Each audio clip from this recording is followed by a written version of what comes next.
just the other day, some people inside DoD Intel, and I was told one of the things came out of the water Transmedium. and zapped, hit somebody. Woo.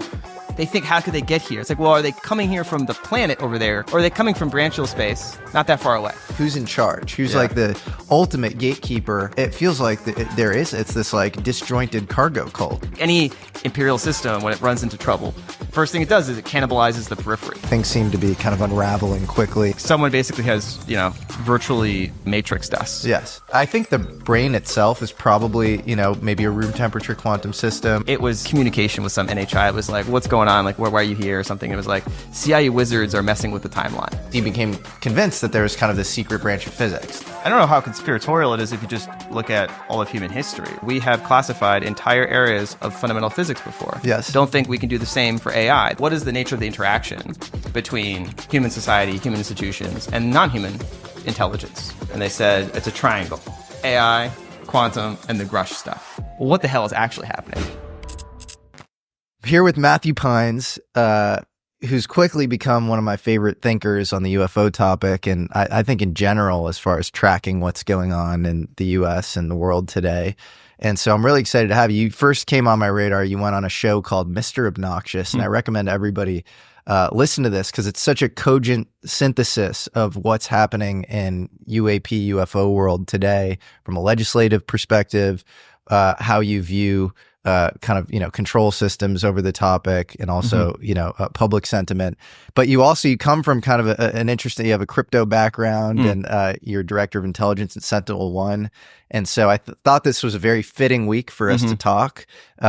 We've had very conclusive election results, and things are shifting in a particular direction with the election of Trump.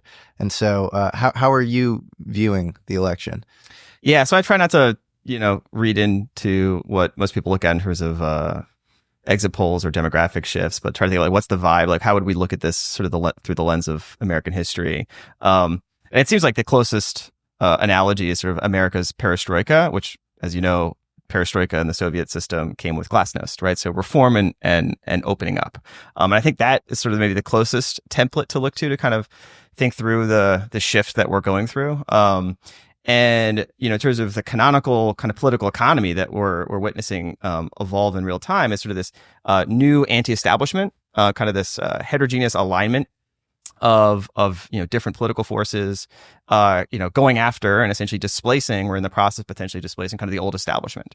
And in the Soviet system, this was sort of, you had kind of the old establishment, somewhat decaying institutional structures that were no longer able to kind of keep pace with the rate of change and external events, and sort of an internal sense of sclerosis, and that was coming under twin pressures, both from within, a sense of like endogenous reform. We need to sort of get ahead of the curve, as well as external pressures, right, that wanted to break that system from the outside. And I think that's kind of the tension, the friction that we're seeing play out is, external forces that want to essentially break or, reset to a certain extent these decaying institutional structures. And then maybe a competing mode, which is like the folks that are currently kind of that, the avatars of sort of that managerial technocracy that are, trying to find trying to find a balance between tearing everything down versus sort of internal reform. And I think that was essentially the implicit fight. And it seems like the more structural perestroika argument won out, right? Yeah. And that's, I think, what we're going to head into is this era of, how successful it will be, how controlled or orderly versus, messy it will be, is, remains to be seen. But I think that is, I think the current phase shift that we're heading into. What do you think? Because this is an open question for me. Last time around, Trump got elected. He promised to quote unquote drain the swamp. And then he goes on to hire Milley and John Bolton and like a lot of usual suspects when it comes to, Washington, what he would probably now call swampland or whatever. And Bolton even, I think, is on air saying like, I tricked Trump into hiring me or something. And a lot of, Trump, the end of Trump's campaign was sort of, saying he's not going to hire these people. Does he just hire a lot of the same kind of managerial technocrats? Or is this truly a new coalition of your, Tulsi's, Vivek's, RFK Juniors that do kind of quote unquote drain the swamp?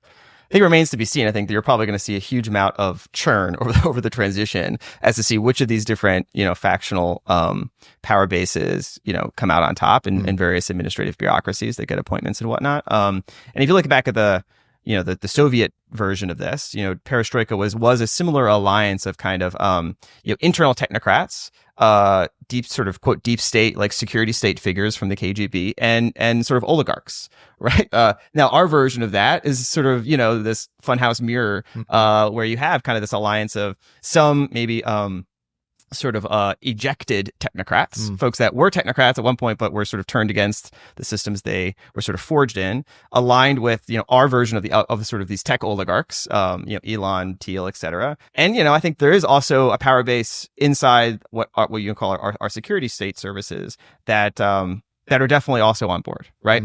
And so I think this is. Those are very loose, diverse coalitions. I don't know how stable they are. They weren't that stable in the Soviet system as it went through its pretty tumultuous transformation. And they're always, these are always high wire acts, right? In terms of how do they manage to do the kind of controlled reform and then essentially springboard, right, into to sort of reinvigorate, renovate these institutions, kind of strip out, the sort of the rotten floorboards, but the overall infrastructure of the house remains intact, and then they renovate it into a beautiful new house.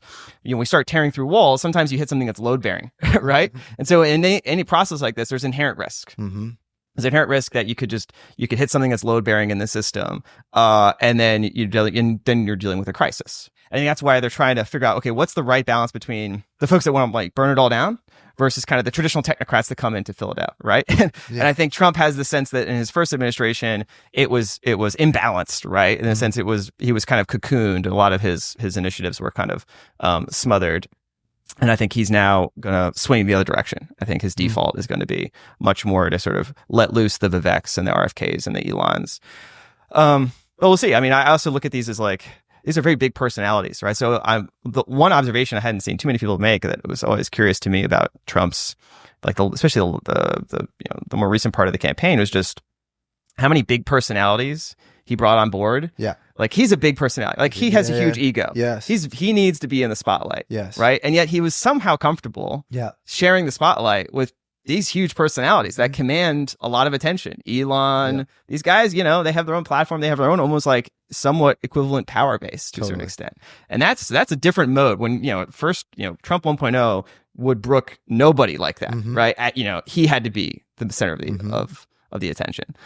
Yeah, you could easily see a world where Elon and Trump have some major public falling out, and what happens in that world, I don't quite know. Exactly. Yeah, that's the thing. Is everything now is copacetic. They got the energy of the wind. They're all aligned, etc. Yeah. Fast forward 6 months, and you're actually governing, right? You actually have to make hard trade offs. There's got to be certain priorities that don't get everyone that don't check off everyone's boxes, and that's where you'll see the friction potentially emerge. Is there change you're more bullish on and change you're more bearish on? So it's like the Make America Healthy Again movement, reforming the FDA vis-a-vis both food and drugs, getting us out of wars, crypto reform, UFOs and JFK.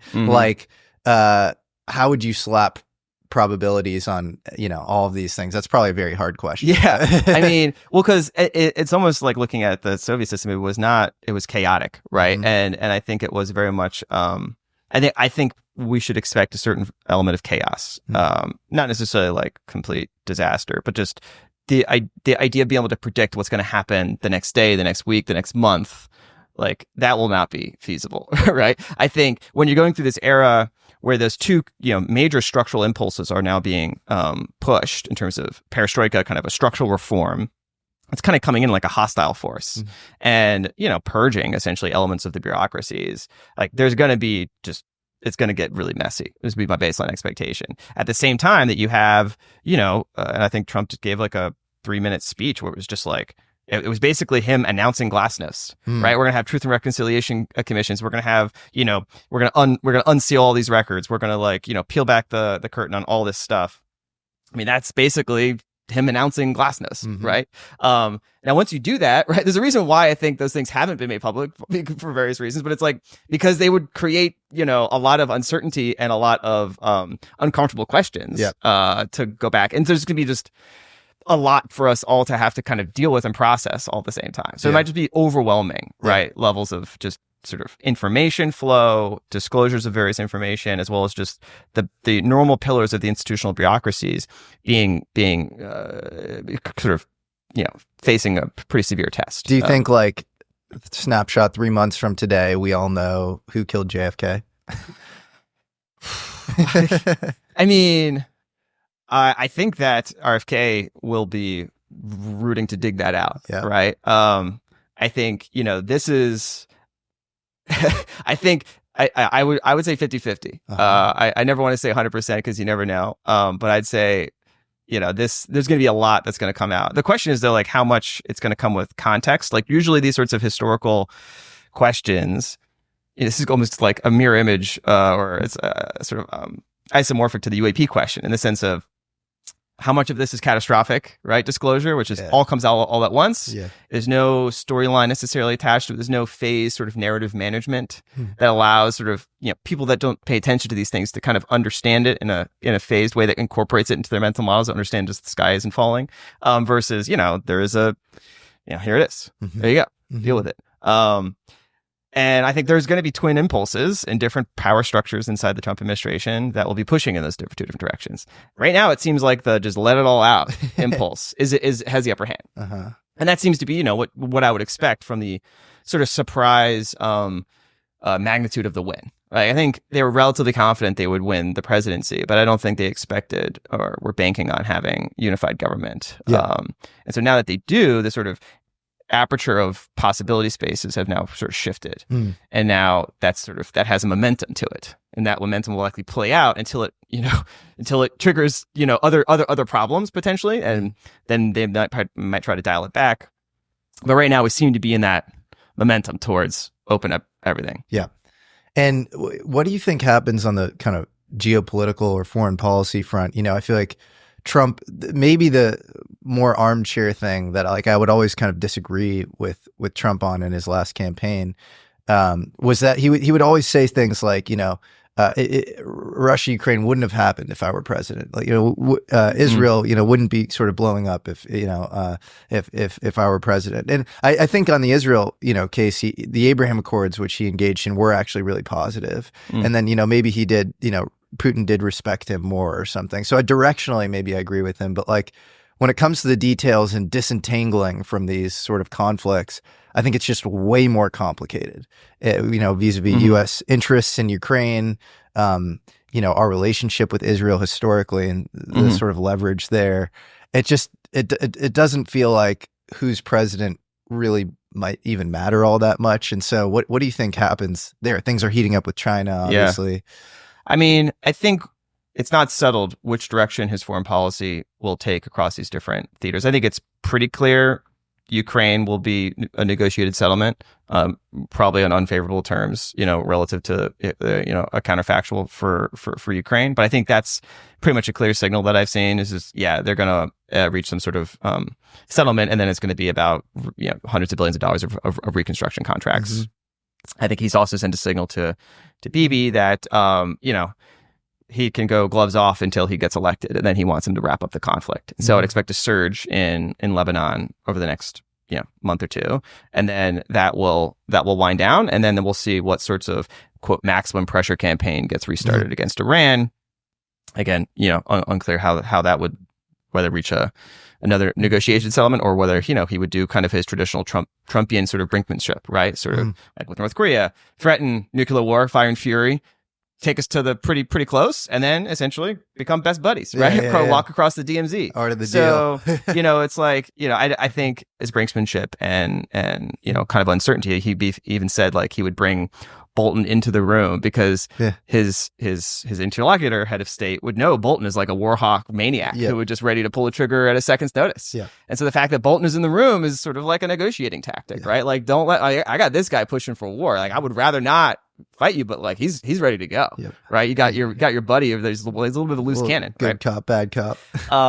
So we'll see. Like a lot of this is driven by personnel. China, of course, is the elephant in the room. I think there is still a big debate, even within the different Trump factions over like what should be the approach towards China. There are some like very China hawks that want to sort of pivot away from these other theaters, negotiate those settlements, sort of concentrate our resources to contain China, to deter China. And there's others who would just want to basically like this great power competition, this increasing sort of militancy and sort of tit for tat sanctions, export controls, etc. They're bad for business. And we should just do a grand bargain with China. That might involve subtly selling Taiwan out, but at the end of the day, it's a deal, and a deal resolves tensions, etc. So I think that is for me the biggest geopolitical macro question is which of those different China opinions kind of plays out. Yeah, he had a real split in his cabinet the last time around between Wilbur Ross types. He's close with Schwartzman and stuff, and like a lot. Yeah, Schwartzman wasn't in his cabinet, but like you had these guys who were like very pro China, and then you had all these hawks who were extremely. The Josh Rogan book Chaos Under Heaven that describes this sort of split. And so I'm curious to see what wins out. And right now, I mean, I've been asking these questions. Other people that you would think would know were asking these questions, like who's going to be Trump's China team, and it's like anybody. Like Trump doesn't know who his China team is going to be, right? Like this is the moment where all these different factions, all the different people jockeying for cabinet positions and other senior appointments, the knives are out, right? They're just coming after each other, right? And so like Peter Navarro and Matt Pottinger, all these guys who were super hawkish, and then and so Michael Pillsbury, and then you have it seemed like it's sort of netted out that Trump was kind of hawkish on the trade stuff, but then he was kind of lulled to sleep on COVID, and he had all these assurances from Xi that he wouldn't, invade Taiwan, and he was kind of tricked on the PPE question with COVID, and so and it turned into this sort of schizophrenic foreign policy or something. Yeah, but I also think on the part of this is going to be like geopolitics is often deeply connected to these economic and monetary shifts, and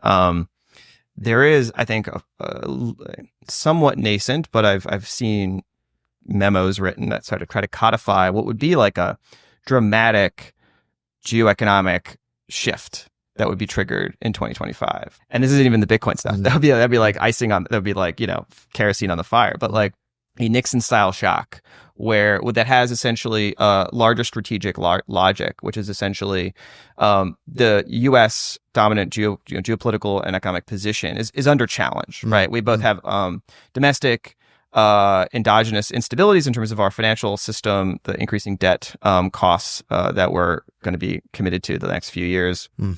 And a sense of increasing challenge from innovation and industrial ecosystem in Eurasia, principally centered in China, and this loose alliance of Eurasian countries, Russia, Iran, North Korea, China, that actually have significant industrial, technological, and sort of and energy resources, and they want to challenge and sort of upset the legacy kind of international economic and political geopolitical order.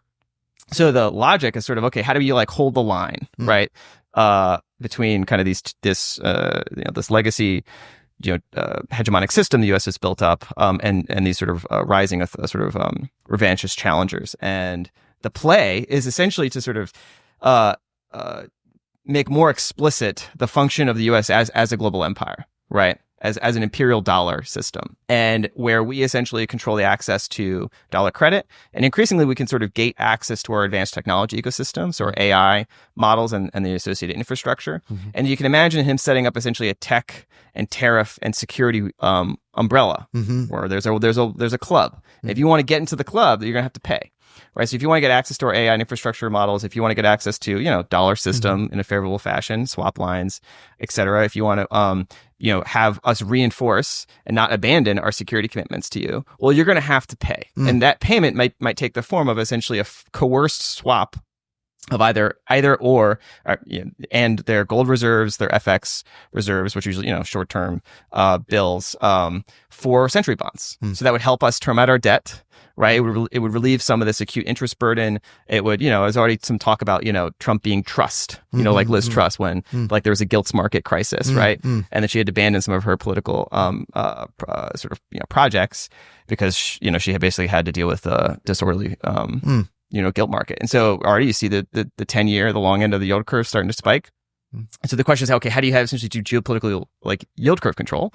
Well, you force those foreign pools of capital, sovereign wealth funds, et cetera, to swap their short-term, exposures in their gold for century bonds. And that importantly would be non-marketable, right? So they can't just sell them. They can only, repo them at the Fed for par dollar liquidity if they run into any sort of dollar funding issues. And that would be a pretty high leverage play. And then if you get some of their gold and you can term out your debt, then you can do things like, say, remonetize gold, right? Which is currently just like marked to, 1970s, $35 an ounce. So if you remark gold, say, to $5,000 an ounce, you just now can, credit the Treasury General account with $1 trillion of liquidity. And you could do a lot with that. You could buy Bitcoin.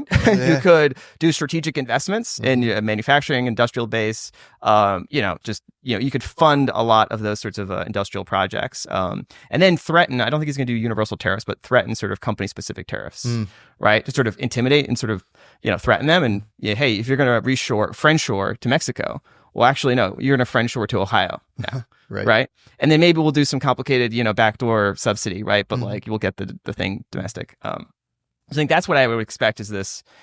But to do that, you're essentially, you're kind of pulling the rug on the treasury market, right? Which is the foundation of U.S. geopolitical dominance the last 70 years. So we'd essentially be admitting the jig is up. That like, yes, like we're effectively imposing financial repression and capital controls on our allies and partners, but that's what we got to do because we got to win, right?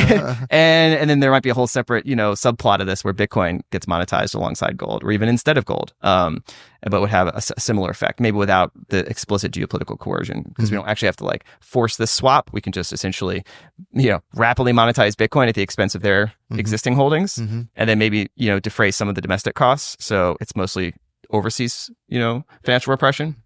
Like any imperial system, when it runs into trouble, right, or it's getting challenged, the first thing it does is it cannibalizes the periphery to sort of reinforce the core. It's like you all have, you get collective benefits in theory from being part of this imperial system. We give you protection, we secure global trade, and in exchange, though, we have to pay for this military that's going to deploy and secure these trade routes. Again, it's a high risk play because. Do we actually have the juice to do that, right? Can we actually tell the Europeans to hand over their gold? Can we actually, commit to the security side of it? Can we? It seems like in the Horn, of Africa and the Middle East, that like the Houthis can basically block a major maritime trading route indefinitely. So it's like these are like where the paper plans at kind of the elite backroom door level, ultimately have to be implemented and executed in the real world across all the instruments of national power. And I don't know if we've got the competency to do that.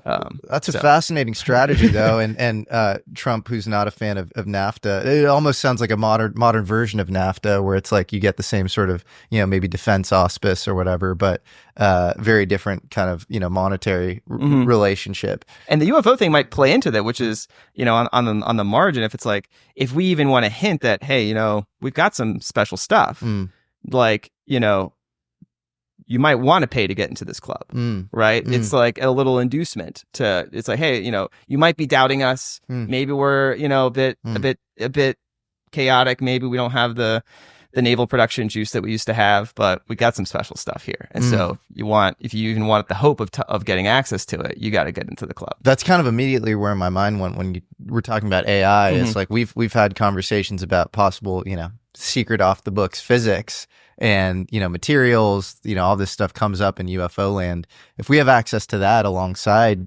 AI, that's a pretty interesting suite of asymmetric advantage when it comes to defense and all sorts of technology. And so do you think you almost seem to think that this might get used as leverage, where it's like you get access to the goods, but you have to play nicely? I'm trying to mentally model Trump as much as I can, right? And this guy he's not a guy I think truly motivated about these cosmic questions. I don't know if he even, has a framework for it. His Uncle John might have been. Yeah. But I think he understands almost viscerally, like, what's a good bargaining chip? Like, where does what leverage points does he have? Right. And I think I believe he's been briefed on some aspects of these legacy programs. And of course, there's speculation exactly how much he knows, et cetera. But I'm pretty confident he knows at least broad contours that this is real. I think his first reaction is going to be, okay, how do I use this? Right? How do I leverage this in my larger, in my larger play here? And I think it would be pretty obvious, like pretty, ace in the hole sort of leverage, if you play it right. Because I don't know what other second and third order details of that story that come into play, right? There might be other equities and other, like Lou Elizondo hints of like other drivers of this. Yes. So I think it's an overdetermined question, but it just in this narrow slice of kind of where this could sort of insert, or how could it play into the geopolitical dynamics of a Trump administration. I think it would, it would be seen as something to leverage in a certain way. Yeah, when he understands leverage, and he's a good deal maker. And I think, say what you will about the guy, but historically, I think a lot of his deals have made more sense if he criticizes deals made by the other side, whether it was, the Paris Accords or the Ben Rhodes, Obama, Iran nuclear deal, which you could say is partially responsible for where we are now. And Trump does seem, unpredictable. It seems like he throws some volatility into the system or something.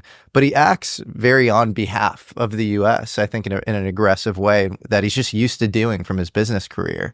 And I think he is sort of good at that. So it would make sense, right? If you have all this leverage that you're not aware of in the form of the UFO thing, ideally you'd be interested in what's going on there. But if I accept that premise, though, it does make kind of a loose prediction of what form of disclosure to expect, right? You would expect the form of disclosure that would maximize that type of leverage, right? So then you'd have to make some conditional assessments of, okay, what in the universe of stipulated information that's behind the curtain, which subset of the information would accrue maximum leverage in this strategy, and which would not. And then I would expect that subset to be the part that gets released, and the other information to be kept secret. Well, right? is it like is the nuclear thing a good analogy where it's like you have nuclear trade secrets, but nuclear physics is sort of broadly disclosed?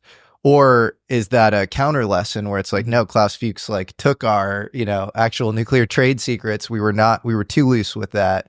Maybe we should be, more buttoned up when it comes to UFOs. Well, the key answer to that question is really premised on how much knowledge and or capability do we assume has already been leaked. Yep. Right. And if you read the language in, it's coming out of the Senate, in order to mitigate the possibility of foreign technology surprise, the U.S. government must broaden awareness of, quote, historical exotic technology antecedents previously provided by the federal government for research and development purposes. Right. So if you parse that line, it's like, in order to mitigate the possibility of foreign technology surprise. Yep. Meaning, in order to make it the possibility that China demonstrates they've got some stuff figured out, the federal government must broaden awareness of historical exotic technology antecedents, the stuff in Lockheed's basement, that had been previously provided by the federal government for research and development purposes. Yep. Didn't say provided to who? It's the Lockheed's basement. But that is like the distilled logic of at least the Senate's view of this trade-off. Meaning we've kept the stuff under lock and key to do R&D for many decades, but now we have to broaden awareness of those programs to mitigate China getting the jump on us. Yeah. That's basically the story. Which is an admission that China has a baseline level of knowledge, right? Because in the world in which they don't, you just keep the thing locked up in your Indiana Jones vault. You never talk about it with anybody.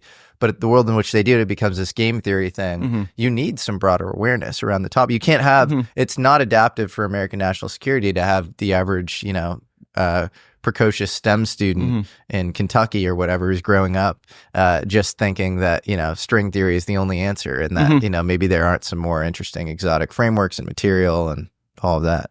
Yeah, I mean, when the U.S. and the Soviets really had the only industrial, technological, and scientific ecosystems for most of the 20th century. And so like all the leading physics research, leading then sort of technology development, transfer was taking place in relatively controlled, state-directed ecosystems. And, there was, I think, a certain understanding over the Cold War between the US and the Soviet systems on those things. There's a lot of, also early on in the Cold War, there's only so many different branches of the sort of scientific tree to explore. And you had to spend 10, 20 years just filling out the standard model of particle physics. And, we could do the whole separate thing of where it went wrong in the 70s. But then China is now like exploded on the scene in the last 30 years, churning out really good scientists, engineers, and a whole endogenous ecosystem. They're doing their own independent scientific frontier research, right? Their own space exploration, their own satellites, their own, radio receivers, their own neutrino experiments, their own quantum stuff. Like they've got their own they've developed their own pretty quickly, their own independent scientific and tech tree. They're going the dark side of the moon. Yes. They've launched tons of mass to space. Yeah. Yeah. And so from the US's perspective, like they've managed to contain for the last 70 years, essentially the tech tree that was growing essentially in the world, right? And then it could prune branches in various ways. Now there's a new tree that has sprouted very quickly and is, exploring and is not being pruned. And in fact, maybe those branches that we pruned are now being like supercharged with investment. And you can't do anything about it. So you've been pruning your tree, they've been growing their tree. Yeah. Like, that if that plays out for another 5-10 years, you're going to be in real trouble. Yep. And that's, I think, was precipitating now the last 10 years of disclosure stuff.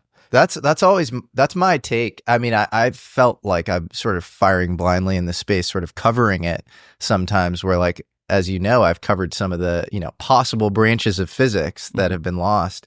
And I think I'm doing this patriotic thing because, like, I look at the civil side, engineering requirements to build some of these super basic experiments. And I'm like, adversaries have to have this like snapshot of what we had, 70 years ago or whatever.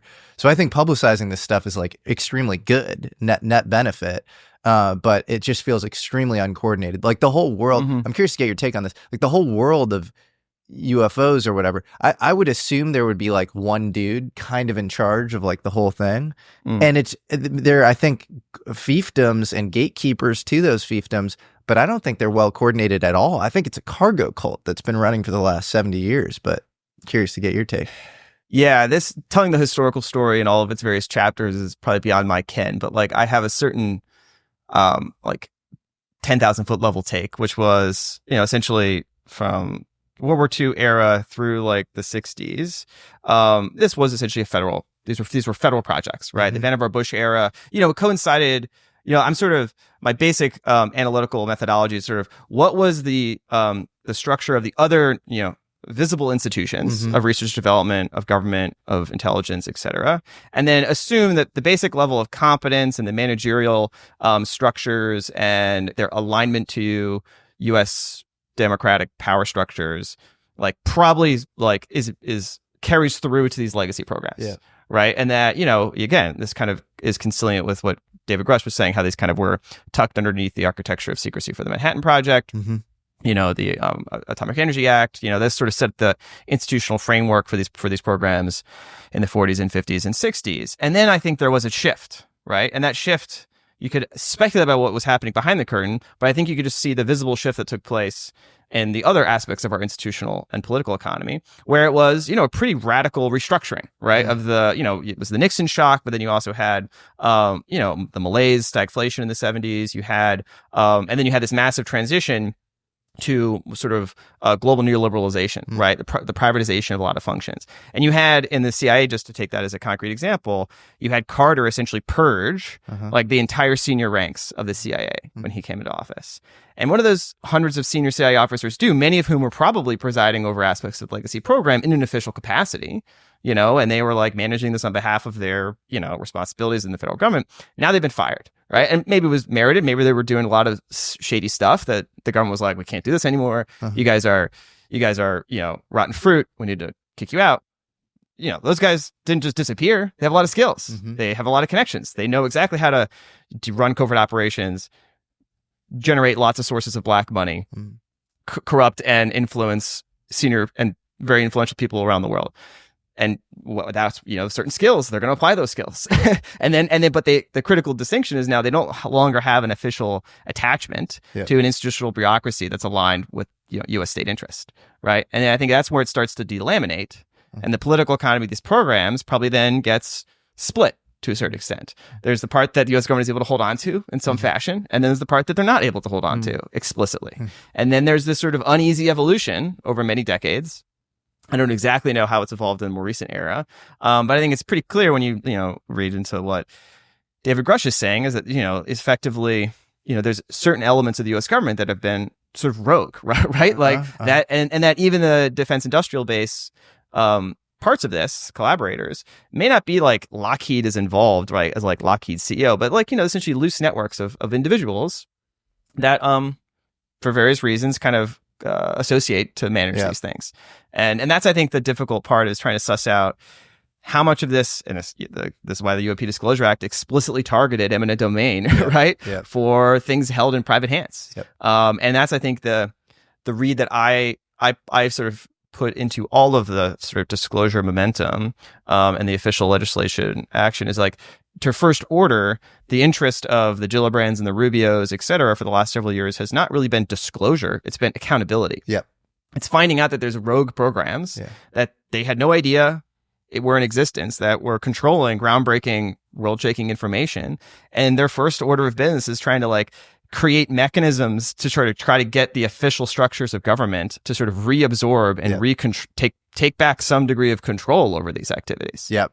Yeah, it's more a civilian oversight question, which is like, I actually feel somewhat conflicted about. I feel more sure that like the American population should understand a broader, deeper ontological truth when it comes to our reality. That feels like an obvious like good to me. And then where I'm sort of unsure is like, I don't think Congress is super competent. I was in that room last year at the testimony, and it's like, if you were to manipulate or psyop a group of people and like, or just find a really corrupt group of people, like that would be it. Like these people, they're not very smart, and they're, you can sway them very easily. And like, I don't know if they're more competent than the Lockheed and Northrop executives. I think people should know about this stuff. And so maybe to some extent, like whatever limited hangouts are occurring vis-a-vis these prime contractors need to speed up, be more effective and better. But that would be my controversial take is like, maybe in 1850 or something, I'd be more bullish Congress, but right now I'm not. I think their 11% approval rating sort of says it all. So, I mean, this is not even a UFO question. This is basic, political philosophy, which is, do we in general defer to competent technocratic managers to make important decisions on behalf of the rest of us, or do we defer to elected representatives who are representative of the people, who may not be very well educated, enlightened technocrats, right? And this is the age old question, right? Of like, how do we find a balance in a modern, very sophisticated, very complex society of maintaining a form of participatory democracy, maintaining a form of government that is inherently legitimate and accountable to the people, right? The government is of, by, and for the people. It's not of, by, and for Lockheed program managers, right?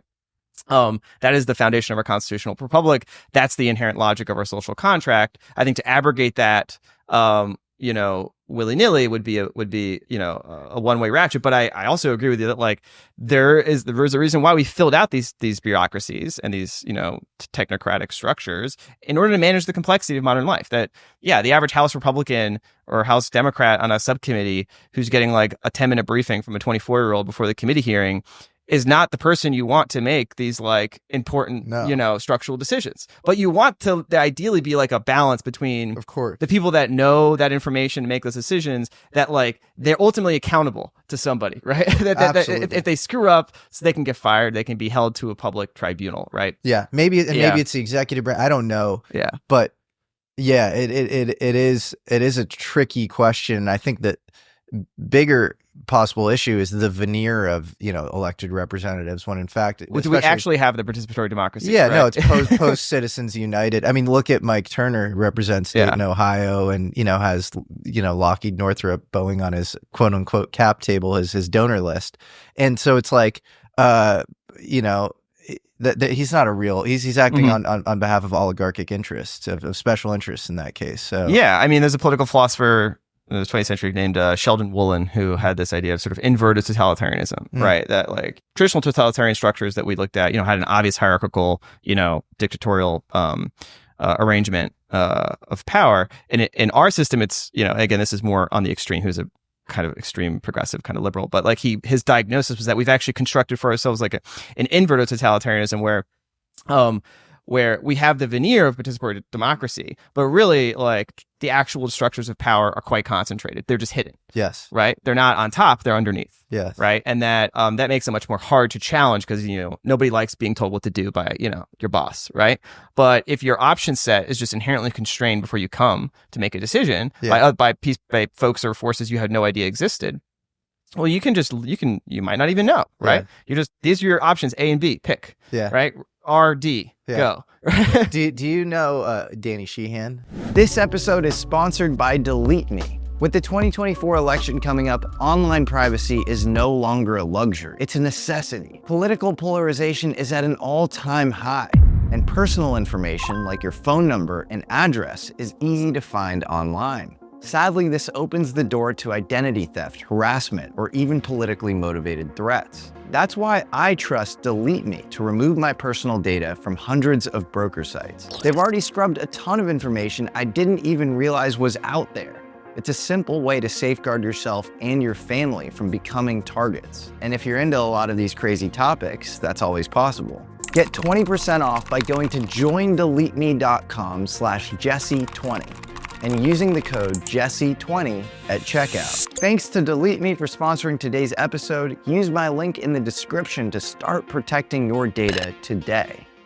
I don't know him personally, but I've watched his multiple 3-hour-long podcasts. Yeah, so it's like encyclopedic knowledge of the 20th century. Encyclopedic, and it's like his kind of worldview. I mean, first off, if you want to know who killed JFK, you should listen to those podcasts. Oh yeah, his the S Force and Howard Hughes getting deputized by Nixon under all that exactly, stuff. Yeah. Which is wild because it feels high probability to be true because it so comports with priors I had around, I read like Devil's Chessboard by, David Talbot and, had watched the Oliver Stone stuff and I'm like, okay, it's like Dulles probably had it out for JFK. And then it's like Danny's just filling in the details with names, dates, a specific chronology.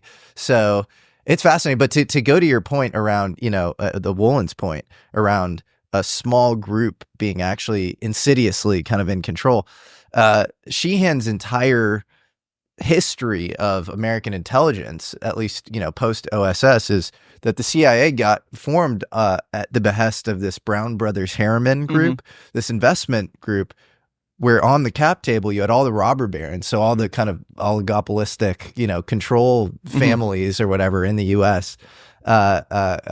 Basically, the CIA was almost like, it was like, the veneer of like American national security, but it was really like protect our interests, and then if you look at American foreign policy over the last 70, 80 years, it's like way more driven by maintaining a threshold of, crude petroleum or whatever than meets the eye.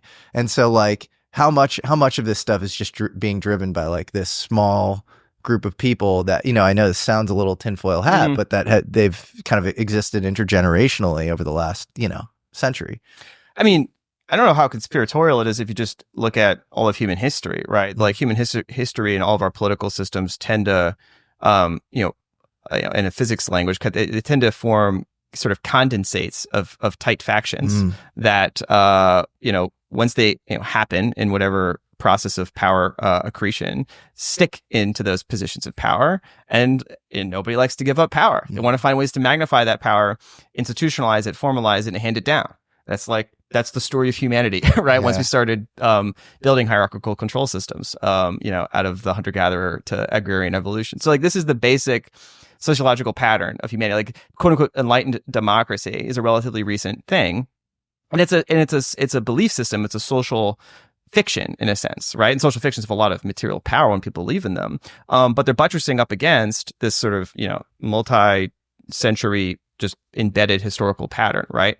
And I think that's been I think, I'm not like America's truly just a hidden fascist country and everything about democracy is just a painted veneer. Because I think you can look at history where like, the quote, maybe power structure lost, right? They didn't have sort of univalent power over the evolution of our society. And this election felt like some sort of an example. Yeah, I think it's also become more complicated, right? I think back in that era, from maybe the Reconstruction era to robber barons to Brown Brothers Harriman to World War I and World War II, like American economy was like tightly wound, sort of New York finance industrial capital, and a small number of founding families and industrial empires. It was very clear, like American politics was just de facto, arms of their apparatus, right? Like that, there was no pretense that we really had a democratic form of government in that era. Like we fought a civil war, and they were like, all right, we need to reconstitute things. It's going to be done through investment. It's going through, stitching together with railroads and, industrial expansion, et cetera. That's going to have to come and directed and managed by essentially these industrial systems that are controlled by a small number of elite family empires. And that's just, so then that's what they did. And then we're like, all right, we need to win World War I. Those guys are going to do it. And I think where we got really in trouble, though, was when those families started to then muck around in European politics and started to help fund, aligned interest groups in, say, Germany in the 20s that sowed the seeds, if not directly catalyzed the Nazi Party, right? Which is what happened. The Union Bank funded the Nazis, and then I think Dulles was part of financing the Nazis as well. He was like stationed in Norway or something. I mean, we created them basically, right? Because we were worried about the Bolsheviks taking over. The National Socialist movement was, and again, it also came out of this kind of similar vibe. The German version of it was kind of this occultic set of, like theosophic clubs essentially, and there was a lot of in the U.S. There was a lot of the elites were very much into the occult sort of, seances and similar sorts of vibes. So they all had these. And you had that book, what was it, like The Secret Destiny of America, like that Manly P. Hall book that we'd be the shining city on the hill for the rest of the world or whatever. And it doesn't take much for like elites in different societies to all of a sudden become gripped by a certain cult of belief. And then when they have lots of money, that can have material effects on hinges of history. And I think that's, a long story about how that created Nazism, how Hitler kind of really rose to power. But that then I think, again, these are like contingent ratchets. And then, it puts these bureaucracies now that we think of bureaucracies in a much more like depersonalized fashion now, like the CIA and the FBI and all these administrative systems. And they're massive systems of rules and org structures and yearly budgets and government accountability and congressional committees. And, we have the Francis Fukuyama project of state creation is sort of the depersonalization of state functions. They become formalized, they become structured, repeatable, inspectable, accountable, et cetera. And, when states decay, they tend to become more personalized. They can become much more internally weakened by factions where their principal forms of accountability or loyalty are not to the organization, it's to their own secret, club of people. And I think, I would say like the arc of these institutions was like they were created by these essentially they were fully personalized at the beginning, right? The Dulles brothers, et cetera. And then, we sort of built state structures, independent, large, complicated bureaucracies, over the course of the 20th century to sort of fight the Cold War. And we had to marshal large scale resources to do that. And you can't just rely on, Dulles brothers to just run around and do weird shit, right? You have to have like systems of, processes and memos and, like big projects. You need to now bring in folks like Howard Hughes, right? You need to kind of like have, these like Lomar Explorer. These are pretty expensive endeavors.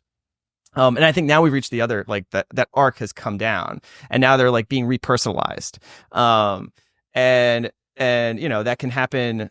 Whoever's repersonalizing it can either do that in a project of like reinvigoration, reformalization, right? That like these structures got too unwieldy. It's like software code that has a bunch of, rot in it. And you need to like, this system is called Bohm's Law, which is just, like code eventually rots, right? It's like a characteristic like time scale. So any institution has like codified rules and regs, and they usually only go in one direction.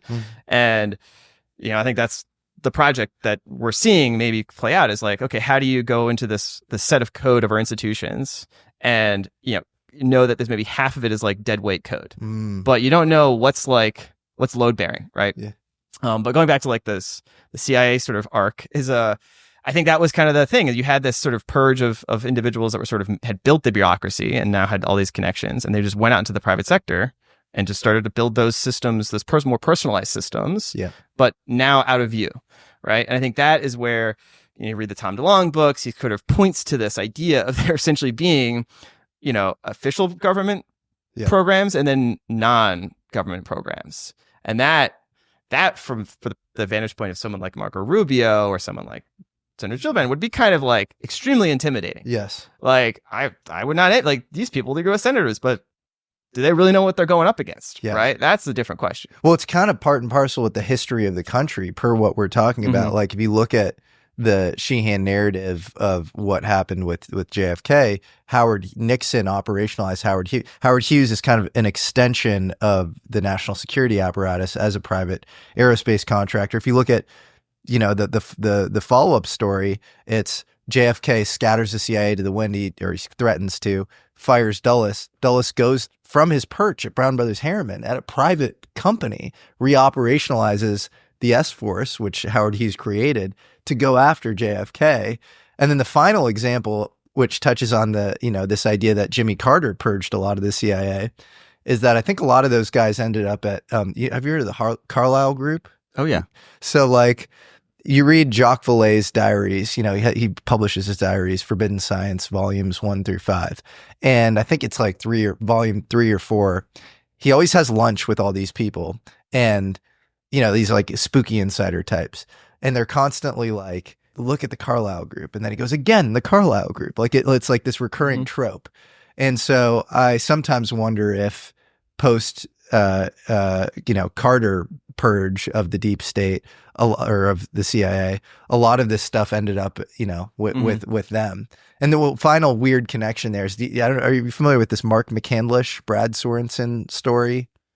You have to remind me on that one. So Mark McCandlish is a famous aviation illustrator, and he has a buddy named Brad Sorensen who's in aerospace, and he's going to this, air show in California. And he gets taken to, so he's with this guy who's this prominent kind of Italian defense financier, is the way he describes it, or defense guy. And he gets taken to kind of like a back of the house show. And they say, we're going to show you the real stuff. And they fly him to Palmdale and show him a bunch of, really exotic crafts, some like one-off crafts like, the Aurora or the Astra. These are sort of, famed possible Lockheed prototypes that like were commissioned for like a year or two, and then they were kind of taken out. And then he shows them what he calls a flux liner, or an alien reproduction vehicle.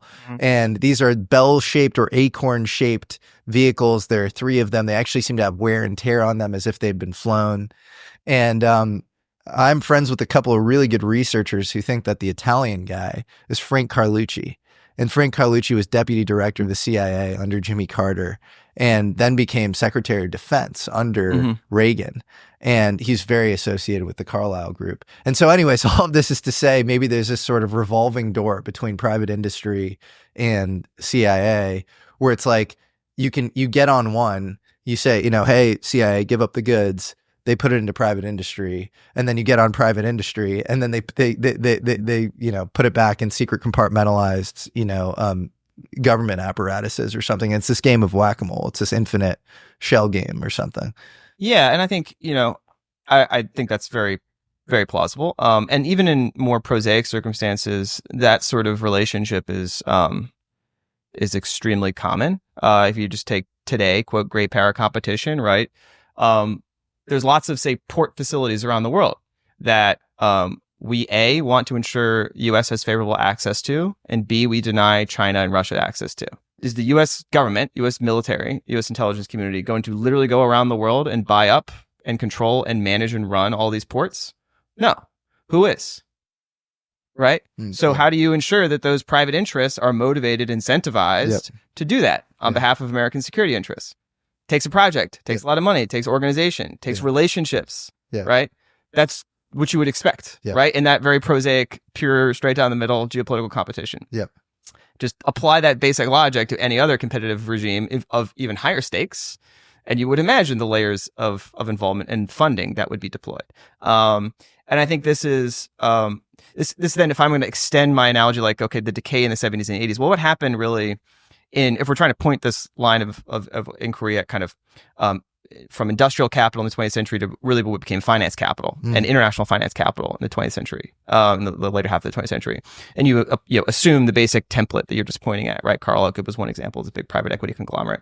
Yeah. And again, it's less the entity itself and more the individuals, right? Who can come and go and who, they have certain skills and knowledge and expertise in crafting certain corporate structures and deals and arranging sources of financing, right? That's the skill. It's not the corporate entity per se. And so that can move and it can evolve and that can change names and labels, at any time. Well, one interesting thing though is, okay, like everyone points to the big baddies Carlyle Group, right? It's like they have to actually make money. Yeah. They're like, these things are expensive. I don't see them selling any alien reproduction vehicles. Yeah. Right. Like, where's the money coming from? Yeah, right. Yeah. Like, it's like, there's money going in, right? Yeah. But where's it coming from? Yeah. And like, one of the important functional requirements for any covert operation is funding. Yeah. Right.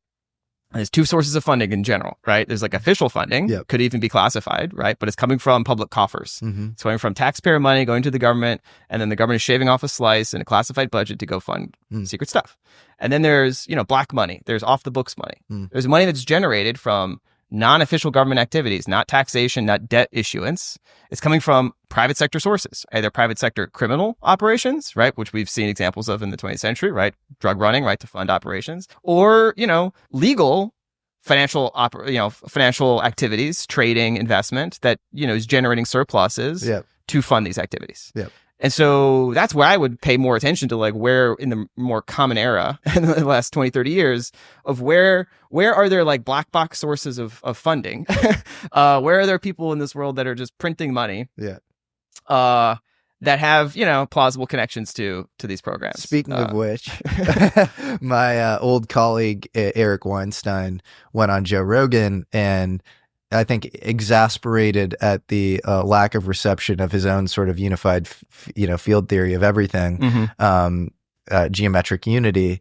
He took a couple of shots at Renaissance technologies.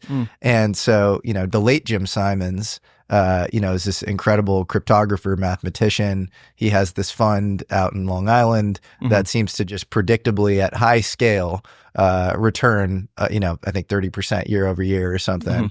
And so Weinstein is on Rogan actively speculating that this is housing a sort of secret physics program involving all the top differential geometers in the US. What do you think, Matthew? I mean, if such a thing were to exist, that's exactly where it would exist. Yeah. Right. Because, well, one, Jim Simons used to work for the NSA. Yep. He was a Navy. He was a cryptologic, code breaker. And, nobody is ever, there's no such thing as an ex-NSA guy, right? Just in general. And he's also one of the world's like leading mathematicians, physicists. And essentially controlled the Stony Brook math department and really effectively exerted a lot of influence over Stony Brook University itself. And so turned his hedge fund, again, this extremely, just out of distribution, successful year over year, never a down year, trading operation, which just functions as an immense black box that has probably the highest concentration of physics and math geniuses anywhere on the planet. And you look at what else Jim Simons was really engaged in, right? He set up the Simons Foundation, which is probably like one of the leading private sector sources of sort of philanthropic research for philanthropic funding for fundamental science research in life sciences, synthetic biology, artificial intelligence, frontiers of physics, computational sciences, mathematics. Really interesting kind of frontier breakthrough ideas across these like critical disciplines. And there's interesting like coincidences, right? Like the head of the Simons Foundation, a guy named Dr. David Spergel, he was tapped to be the chair of the NASA UAP working group. Yeah. And Stony Brook University was engineered essentially a joint venture essentially to manage Brookhaven National Lab with Battelle Memorial Institute. That partnership was personally engineered by Jim Simons himself to get Stony Brook in a position to jointly manage the Department of Energy National Lab that does breakthrough physics research and has, they do lots of classified stuff. And they're pretty close by to his hedge fund operations. So, you know, you don't have to like be the conspiracy theorist drawing the red dots of the yarn to be like, here's a money-making machine started by a guy deeply connected to the NSA that's also like a super physics genius, and it can attract the smartest physics and math people on the planet to work for his black box money machine. He also then happens to, you know, effectively have a lot of influence over Department of Energy National Lab. And his, you know, guy running his private research foundation and fundamental physics gets tapped to run the UAP working group for NASA. Yeah. A working group that sort of says, you know, nothing to see here. Like we'll keep an open mind, but there's probably nothing here, which I find interesting. Yeah. I mean, I don't know. I have no smoking gun. It just seems quite a curious set of coincidences. And if, I know this is, you know, and it's all personalities at this point, right? Because I know the famous podcaster, physicist, astronomer, Brian Keating is, who's famously kind of a skeptic, talks a lot about UAPs and kind of always downplays it, whoever he talks to. He's the godson of Jim Simons and is good friends with Eric Weinstein. It's very interesting. Yeah, I don't know what it means, but I find it fascinating. It's exactly what I would do if I was the government. And I was like, hey, like I need to set up both a funding source as well as a private research group to look at some aspects of this program. Yeah. Like it would kind of be incompetent if these legacy programs actually do exist. Yes. It would be kind of incompetent not to pull somebody like him into it. Totally. It's like exactly this is what you need, basically. Yeah. That's fascinating. I mean, yeah, Keating's always been super cool with me, but he seems very. I don't think he's operating in bad faith. And he's definitely anti the UFO thing. So yeah. Well, that's fascinating. And in '92 as well. So they have a particle accelerator at Brookhaven National Labs, and then they also do nuclear stuff. And in '92, a lot of the townspeople around Brookhaven said that there was a UFO crash that was actually collected by the facility there as well. So that would be an interesting connection because, as you know, UFOs seem to specifically, like if there is a correlation between anything, it's nuclear assets. They seem to just show up around both civilian nuclear grids and weapons facilities. Yeah, no, that seems pretty definitive at this point. Yeah. Yeah. It's very interesting. So do you think like, because Carlyle Group has a lot of defense interests, right? It's this multinational conglomerate. Do you think there's anything to the Jacques Vallée theory, you know, given your kind of analysis of there was kind of a, you know, this Carter purging, and then you have Ben Rich as well, who's director of Skunk Works, lamenting that there's almost this runaway of control when it comes to quote unquote an international board of directors on the UFO topic. And then there's like an American outlet that presumably he's sort of a part of.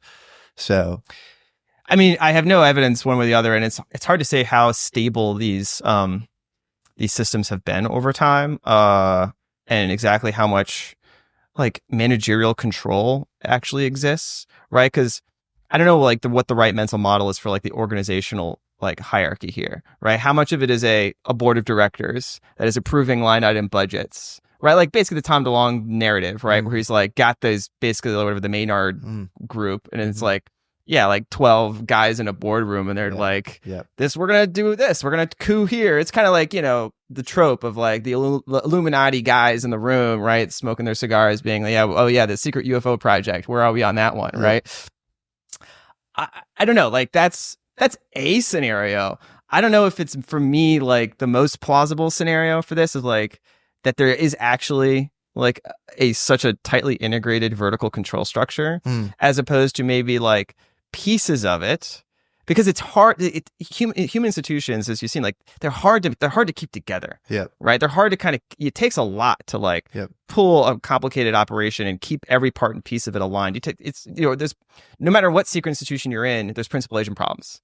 Right. How does the people at the top ensure that the people at the bottom are doing what the people at the top want them to do, right? And not lying to them or carving off a piece of their own, or like, you know, so you either need coercion or you need inducement at a very high level to keep all the sort of layers in any bureaucratic system aligned with the mission and the objectives set by the people at the top. And the thing about secrecy, it can make some of those, solving those principal agent problems actually harder, right? Because you actually can't get too much reporting coming up the chain on everything that's happening, because that's a security risk. You can't really be itemizing and documenting and having decision memos made at every, you know, deputy project manager up, right? The chain, and then comes in a big binder at the top. Well, that binder gets loose, the whole thing falls apart, right? So there needs to be compartmentalization. And the way, you know, the reason why we run covert operations in any intelligence service, like you don't have everybody like read in all the way up, right? You have like local, you know, chief of station and maybe two guys at headquarters that know what's going on. And then it's the people in the field doing the stuff. And then only maybe, you know, bare hints of it get sent up the chain, right? Because that's how you protect very sensitive operations. So I don't know how they could actually structure an organization that's effectively managed by a small number of people over time. I think it would be very heterogeneous. It would be very sort of like horizontal, and there'd be like maybe like the bare minimum measures of like intimidation and like, you know, extreme measures to impose some degree of cohesion. But I don't know. This is like pure speculation of just like no matter what secret group, it's gonna be subject to these basic organizational dynamics, like regardless, right? So you studied physics at Johns Hopkins, yes, and can I think speak a little closer to the metal than there's a lot of kind of mushy brained, you know, everything is everything. Amateur physicists, myself included, by the way, in the UFO world, and so it'll be good to speak to you about this. I think about even the conversation we were having about the atomic stuff. That's an example of, you could call it like high energy physics, right? And so that, or particle accelerators, which again, there's one at Brookhaven. Obviously, you have Large Hadron Collider and others. And then you have the work of, you know, Tesla, Townsend Brown, so super high voltage across short distances. Do these all represent kind of anomalies that are an inroad to a more complete version of physics? Or do you know where, in your opinion, physics might have gone wrong, and you know, where we might be able to find another branch that's productive? Yes, I can go off on a few different tangents there. Because and I guess stepping back, right, I do think the physics part of this is the most important part of it, because almost by assumption, any advanced intelligence of any arbitrary nature that we're encountering that displays capabilities that we don't have are downstream of their knowledge of reality, right? That's what our civilization is, just downstream of our knowledge of reality, right? We figure out, you know, a tower, we've constructed a tower of knowledge, which is understanding the degrees of freedom that are available to us in this existence. And then we engineer, you know, that's what technology is just essentially applying that knowledge of the degrees of freedom available to us in reality. And so what we're, you know, witnessing with these UAPs is a demonstration of that knowledge. And so if you want to understand who or what or why or how, all those questions are going to be downstream of, they know something about reality that we don't. Yes. And if you understand like where they came from or what their intentions might be, what their capabilities are, it just comes straight down to the bare question of like, well, what do they know? And by definition, that will, for us to bridge from our current knowledge to what we think they, quote unquote, know, requires us, is going to have to move beyond our current conceptual paradigms of physics. Because we know our current conceptual paradigms of physics do not apparently give us anything that can do this. Maybe it can get close. Maybe there's some, you know, maybe the brown Bellsfield, like, it's like, oh, it's a little trick, right? But is it everything? Does it represent all these observables? I'm not sure. All right. Is it more, maybe, is there some secret knowledge that we have that we've developed advanced propulsion systems based off of? Plausible, maybe probable, but like there's a large potential ladder of capabilities that we could be climbing, right? And we happen to know we're here. Maybe advanced aerospace companies have gotten a little bit further up, but there could be a lot that's further above that, right? This is all just like preface material to talk about physics, because this is where everyone's eyes will start glazing over. Because I broadly agree with the thesis of Eric in terms of the sociology of where physics went wrong in the 70s, and even now it's become a common accepted talking point by like the leading lights of string theory. Like Larry Susskind just went on Kurt John Mungel's podcast, and basically it was quite shocking to hear this guy, leading light of string theory guy, getting towards the end of his career, he's just like, it was complete failure. It's basically pointless. Everyone should start over. It's like, bro, like that's like the entirety of the physics discipline that you're saying is a complete failure. Like that's dramatic statement to me, right? And I don't know. I mean, most people don't pay attention to physics, and it's just kind of a bunch of nerds in their ivory towers, writing, scribbling, and whatnot. But like here, that to me is like, that's the end, right? Okay, now you have Larry basically admitting the whole thing was a waste. Mm-hmm. And now he even explicitly calls for, we need to look at new paradigms. We need to look at, really need to widen the aperture here. Although he doesn't quite, but in the same breath, he kind of dismisses the apparent alternatives that have been thrown together, right? Like geometric unity or anybody else. He's like, Wolfram, yeah. He's like, I haven't really paid attention to that, right? So, like, well, now you should have an open mind if your thing fails. It's bizarre to me. Like, I'm not a practicing physicist. It's not my job. I'm just intellectually curious about it. I studied it in college. But even I try to pay attention and read these things. I don't have really the professional competence to adjudicate, the technical merits. But I'm trying to like familiarize myself with Garrett Lisi's stuff. With Sabina's stuff, with Wolfram, and really it's done by Jonathan Garrard, with Eric Weinstein, causal dynamical sets, Carlo Rovelli, loop quantum gravity. Like I try to pay attention to all this stuff. Yeah. It's just not like it matters to me. It's like this should matter to you. This is your job. Absolutely.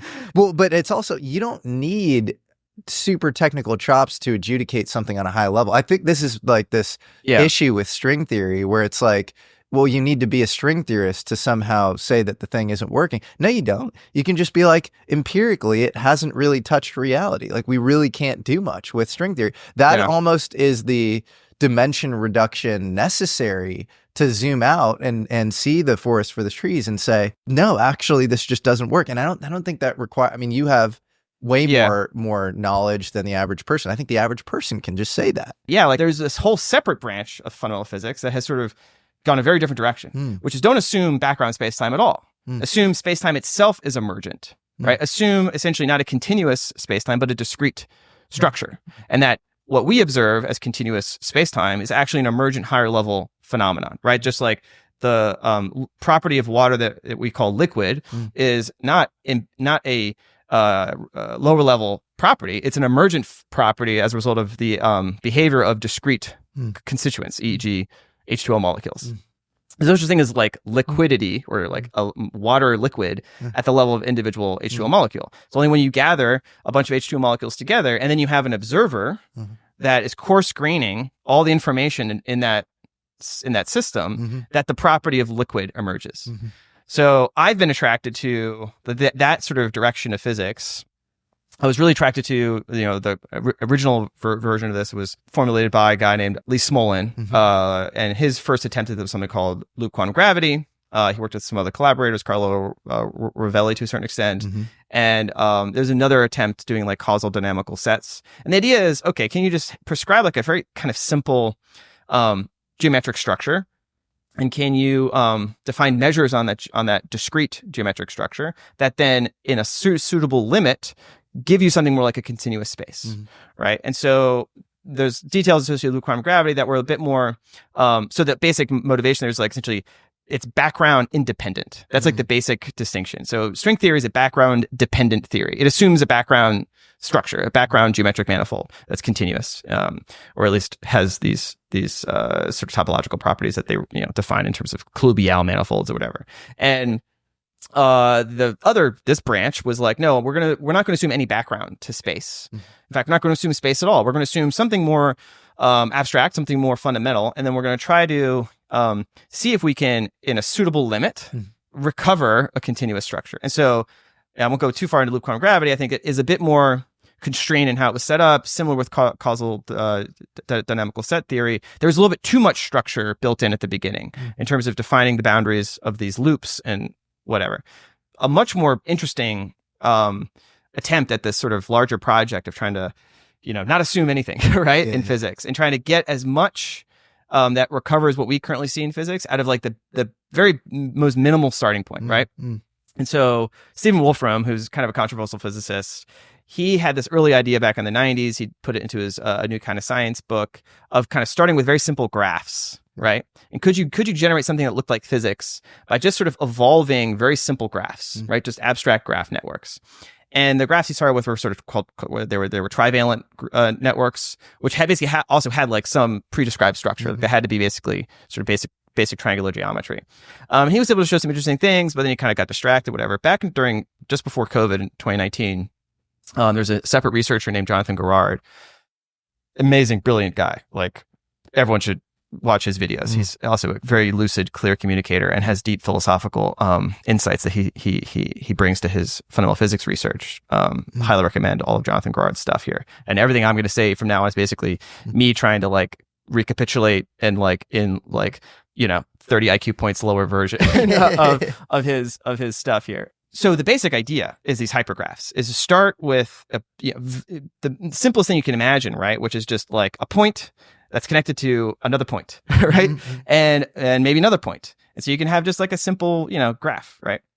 And the key though is like there's a directed edge. So instead of just a line from a point to a point, you have an arrow, right? Yep. And so just imagine you just have like a simple, and again, you can look at the videos and there's better explanations because I'll butcher it trying to do it without much of a prop here. But like simple graph that has directed edges.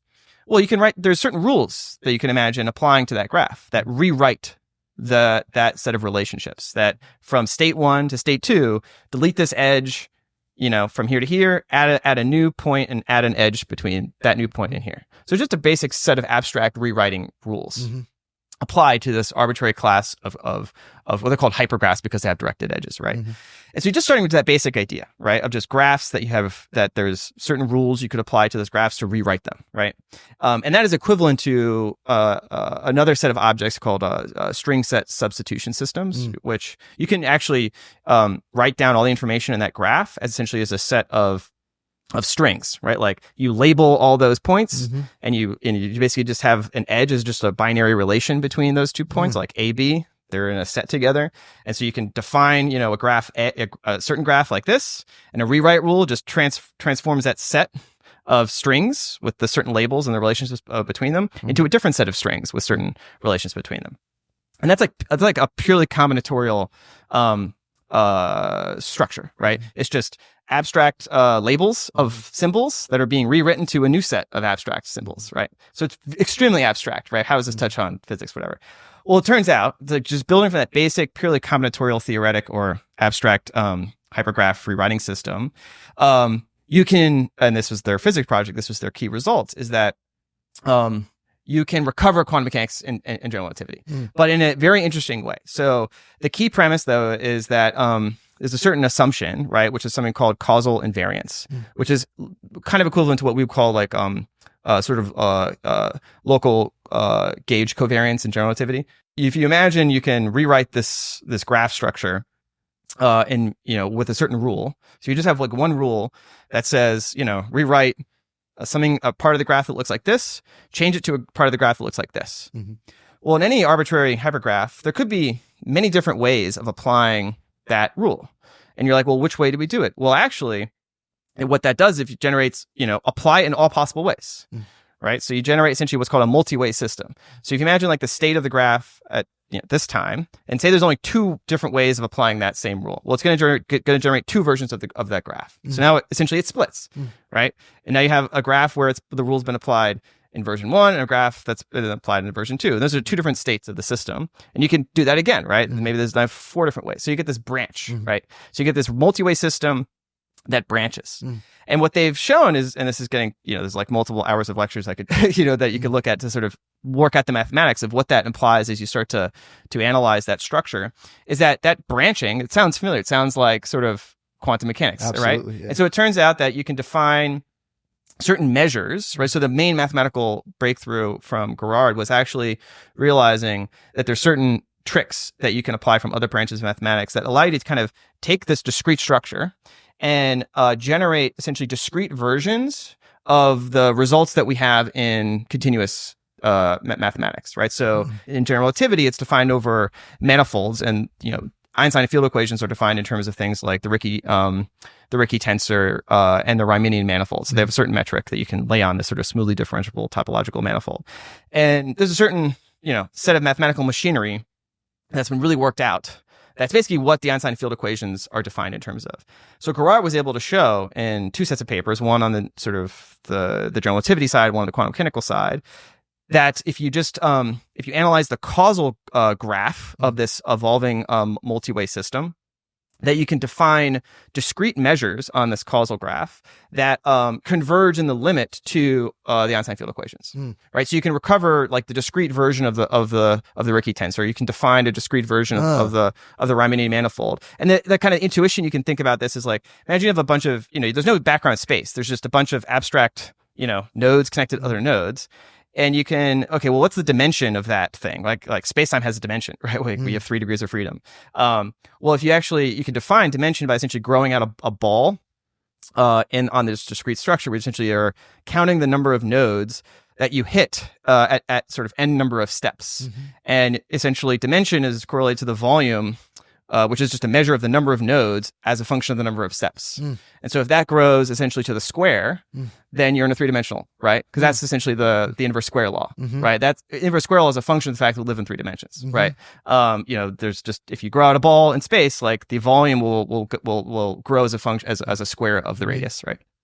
And so that is was able to show essentially is defining a bunch of discrete equivalent measures on this hypergraph structure, and then with those measures, essentially reconstruct a discrete version of the Einstein field equations, and that essentially in the limit of the system, a certain observer that can't see the critical piece of this is that an observer is a part of that system. An observer is a piece of this. Yeah. An observer can't see, or an observer that can't see or measure all those all those very like low level changes to the hypergraph structure, essentially is equivalencing them, right? And that equivalencing is very similar to like this idea in thermodynamics of like, of entropy, right? Like if I could actually measure all the position and momenta of every particle in that box, there'd be zero entropy because I'd have all the information. But I, as an observer outside the box, can't do that, right? I can't. There's no such thing as the Maxwell's demon for me. So I have to equivalence all those individual microstates into one state that I call temperature, right? And then the statistics of that gives me the second law of thermodynamics. So the basic same idea happens here in a more abstract way of like space-time. The emergence of space-time for observers like us statistics of quantum mechanics. It's a function of the fact that we are equivalencing these microstates because of the nature of who we are as an observer. But there's a weird, so that's like the causal graph is a certain representation that you can apply to this basic multi-way evolution of the more fundamental sort of abstract hypergraph. And then so the causal graph is what kind of gives you general relativity. But then there's a different representation, which you mentioned, is like there's arbitrary, there's no canonical ordering to how you apply any given rule. So you get branching. So you get a branchial sort of multi-way system. They call it sort of branchial graph. So the branchial graph and the causal graph are kind of orthogonal representations of this more fundamental abstract process playing out. The causal graph is what we can recover general relativity through. The branchial graph, turns out the same sort of idea is what you recover quantum mechanics through, because that essentially you could define measures that that in the limit converge to essentially a discrete version of the path integral in Feynman's sort of formulation. And in fact, the branchial space with certain assumptions converges to a projective Hilbert space, which is what you use in modern quantum mechanics. And so that was like his breakthrough result in 2020, 2021. And that was like really suggestive, right? But it wasn't like the theory of everything, but it was like really interesting that like actually starting with basic, simple mathematical structure, almost purely combinatorial theoretic, and you do some clever tricks about how you define things, you actually can get general relativity and quantum mechanics out of that, which is kind of mind blowing. But then what's interesting though, and this is the part where it does kind of stretch our limits, of how do we conceptually interpret this sort of system, is the observer is actually playing a critical role in this, right? In the sense that there is this sort of micro scale set of updatings happening all the time, and there's always this branching taking place, and observers are pieces of that branching. And so why do we not perceive this complicated multi-way branching system? We perceive a single thread of history. Well, what they've been able to show, and this was Gerard's kind of breakthrough in a bit, was like in that branchial structure, that branchial graph, essentially a multi-way, you could think of it as a multiverse, but it's really much more just like it's the branching of this tree of all possible rewrites. The idea is, what is an observer in that system? Well, an observer is something that just equivalences different branches together, right? And that he was able to show mathematically, basically, there's a certain procedure in information theory called the Knuth Bendix completion, which is just sort of just basic algorithm for these sorts of rewriting systems that just takes branches and just merges them together. And if you apply that right structure to this branchial graph, it basically allows you to recover essentially the uncertainty principle and quantum sort of interference effects. And it kind of gives this explanation that, yeah, like observers essentially that solves the measurement problem in quantum mechanics, essentially, right? It's like the measurement problem, the measurement in quantum mechanics is the branchial graph is undergoing unitary evolution. Observers are essentially the application of sort of Knuth Bendix completions to different branches that it just treats as equivalent because it can't distinguish between those different states. So they are actually different, whatever, ontologically, right? But from the perspective of an observer, they just see one state. They're seen as, because it's just like when I look at a glass of water, I don't see the individual, water molecules. I see just a bunch of water, right? I have equivalenced all that individual detail, all that information into just this high level state. And that's basically what makes us unique as or makes us characteristic as observers. Is we're a certain higher level, right? We're constructing models of reality at a level much higher than the individual phenomenon that we're observing. So we're doing a lot of equivalencing, and that essentially then imposes a structure on the phenomenon that we're observing. It essentially makes it a definite system. And the other key thing is that we believe we have a memory, right? And that memory then. And this connects to like a separate branch of physics in like assembly theory, which is like memory is critical. Like all objects essentially have an embedded memory, which is like what the object is. It's just their history embodied in their present configuration. Like individual, like we are 4 billion years of genetic evolution on this planet. It's like our present state is just, what we are as objects are essentially assembled structures of information. And so like in the Gerard-Wolfram model, that would correspond to like essentially, these are hypersurface foliations of branchial space that are computationally bounded relative to the underlying structure. And so they have to do this massive equivalencing. And then they perceive they have a linear thread of history. So they believe that they're continuous. They have a memory that's embedded. And so that they're basically a pattern of these structured Knuth Bendix completions going back through the multi-way system. That's very abstract, but like that's kind of the idea. It gets even more abstract. So this seems too abstract, right? This idea of like applying a particular rule. You're like, well, why that rule, right? Is there one rule for physics? Well, it seems kind of arbitrary. What if you apply all possible rules? Well, then you get to this separate graph, which is called like or space even, called like the Rullial space, the space of possible rules that you could apply to any arbitrary hypergraph. And then you can analyze that Rullial space just like you can analyze the causal graph and the branchial graph. Now you have this Rullial graph, which is like, not just what is the multi-way system of possible evolutions applying different orderings of the same rule, but what is the multi-way system of this graph applying all possible rules in all possible ways. So you get this combinatorial extra explosion. But then analyzing that Rullial space, and this was Gerard working with a mathematician named Xerxes Avisawala. I forget how to pronounce his last name, but they took techniques, and this is as far as I'll go in terms of really abstract physics. But they went really deep applying techniques from what's called homotopy type theory or higher order type theory, which is, you can try to simplify this like this Rullial space, which is essentially defining all the possible paths that a non-deterministic Turing machine can follow. So it's fundamentally like a computational approach to understanding reality. Like a Turing machine is just, a simple, like the most abstract kind of representation of any computational process. And so you can imagine like, essentially non-deterministic Turing machine is like, it spits out one state from an input state and has a memory and register. Well, what if there are multiple different ways that the output could come from a given input, right? That'd be equivalent to kind of this branching.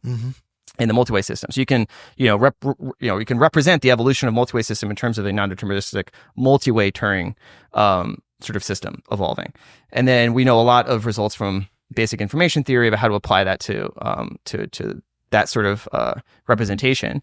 And you can apply results in this branch of mathematics of like coming out of category theory, which we won't go down that rabbit hole. But the really interesting idea that they look at in this paper is this space of possible rules here that they're trying to analyze in terms of what sorts of categorical structure do they have like to each other. And they realize actually like there's the very simplest sets of rules that you could write down, sort of classifying space, sort of the the zero homotopy, or even I think it was maybe the one homotopy, that you can write down as a result of analyzing these multi-way systems, is equivalent to categorical formulations of quantum mechanics. And then the next homotopy sort of representation up is equivalent to the categorical representation, or what's called functorial quantum field theory. And then if you jump all the way up to what's called, if you actually do like, essentially this infinite limit of doing these sort of homotopy expansions, you get to a structure. It's called an infinity groupoid. And this will be a bit super wonky, but an infinity groupoid is a well-studied structure in sort of homotopy theory. And an infinity groupoid has a weird property that the famous mathematician Grothendieck looked at, and he formulated this weird property as sort of the Grothendieck's sort of homotopy hypothesis, which is that an infinity groupoid is a topological space. And importantly, there's a result in homotopy theory that an infinity groupoid is like a special group, and then in fact, whatever its properties are, sort of get functorially inherited to all the lower level homotopies that are below it, right? So you have this infinity groupoid that's composed of this infinite limit of these sort of homotopy tower being stacked up on each other. Essentially, a set of rules describing the set of all possible rules describing. It's like you can always formulate, like you said, have a hypergraph. Like, what is a set of rules I can apply for that hypergraph? Okay, well, I can now represent that set. Well, I can go, well, what are the different ways I can represent the set of transformations I can do to that object? And then you can basically, do that all the way up, right? Like, how many different ways can I transform this object? That creates a new object. How many different ways can I transform that object? And so that's what homotopy means. Essentially, what are the different equivalent ways of representing the set of ways I can change a given object? So you can always apply that kind of this infinite, limit. The infinite limit of that is this infinity groupoid. That if you accept, Grothendieck's homotopy hypothesis, is essentially equivalent to a topological space. That's what a topological space is. And so that the properties of topological space then get inherited functorially all the way down to all the lower level homotopies, right? That an observer like us would be embedded in. And so that's why we see space, right? And so the upshot of all this is that in this sort of abstract, thinking about this model, the infinity groupoid is where general relativity, it's like that's where we see this sort of emergent, a higher level, continuous geometric structure. And then the lower level, the bottom of that homotopic tower, is a discrete quantum mechanical system that we observe. And because we're in the middle, right? We're not cosmological, like in our size scale, and we're not an individual particle.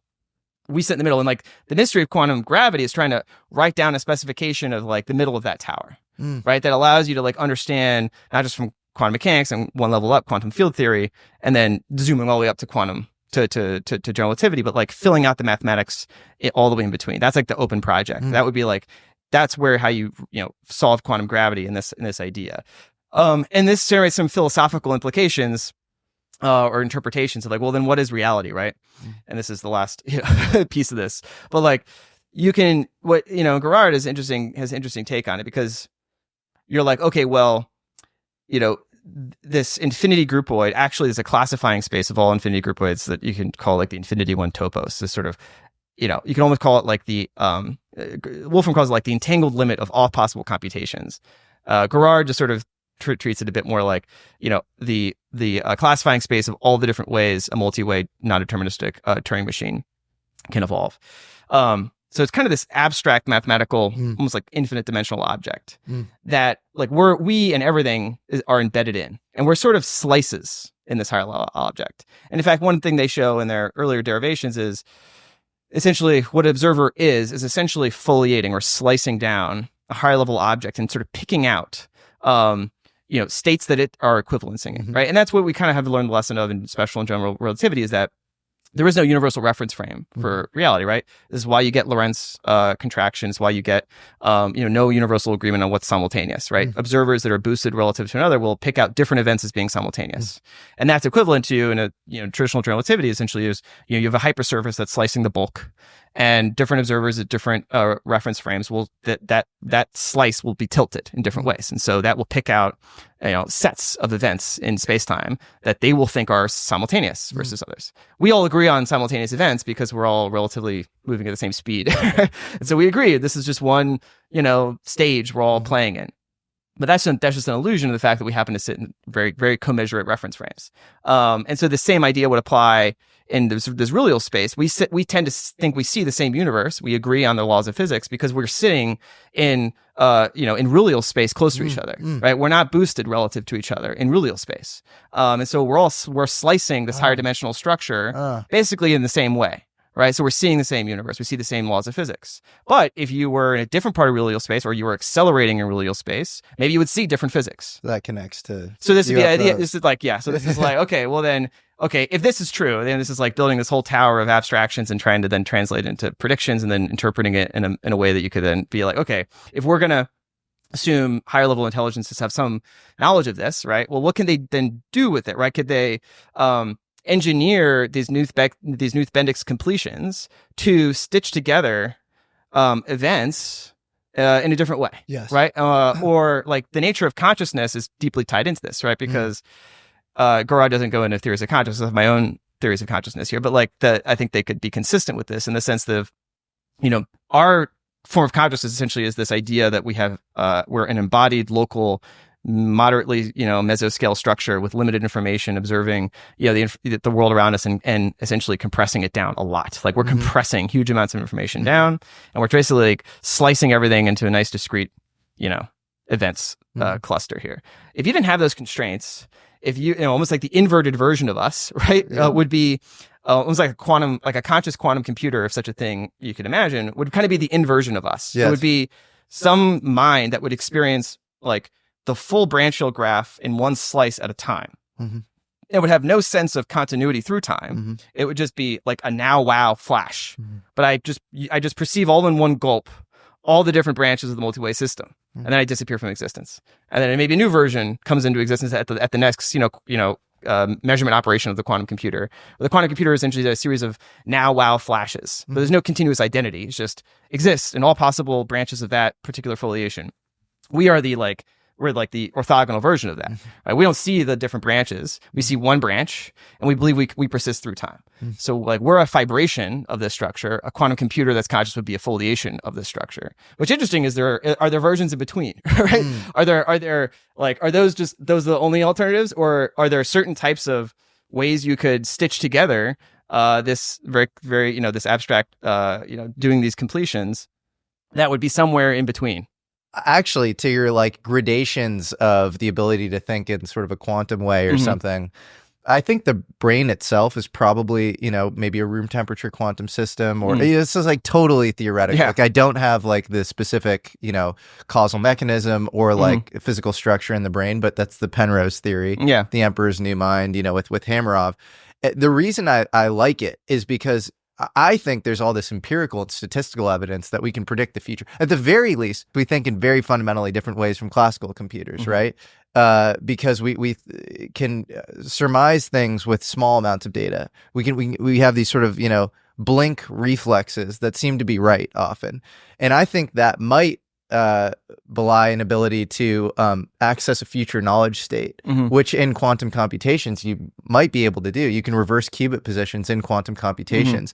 So maybe if there are gradations of the ability to, kind of invert the Bendix completion or whatever, then like we might be sort of ascending into that. Like that might be what we're being evolutionarily selected for right now. If you look at, again, like Jessica Utz, the statistician studying all the sort of psychic spy Stargate stuff coming out of the CIA, it does seem like a lot of these things fall way below p-values that you'd expect, and so I think it is actually statistically significant. I just think it's like black body radiation in the 1860s.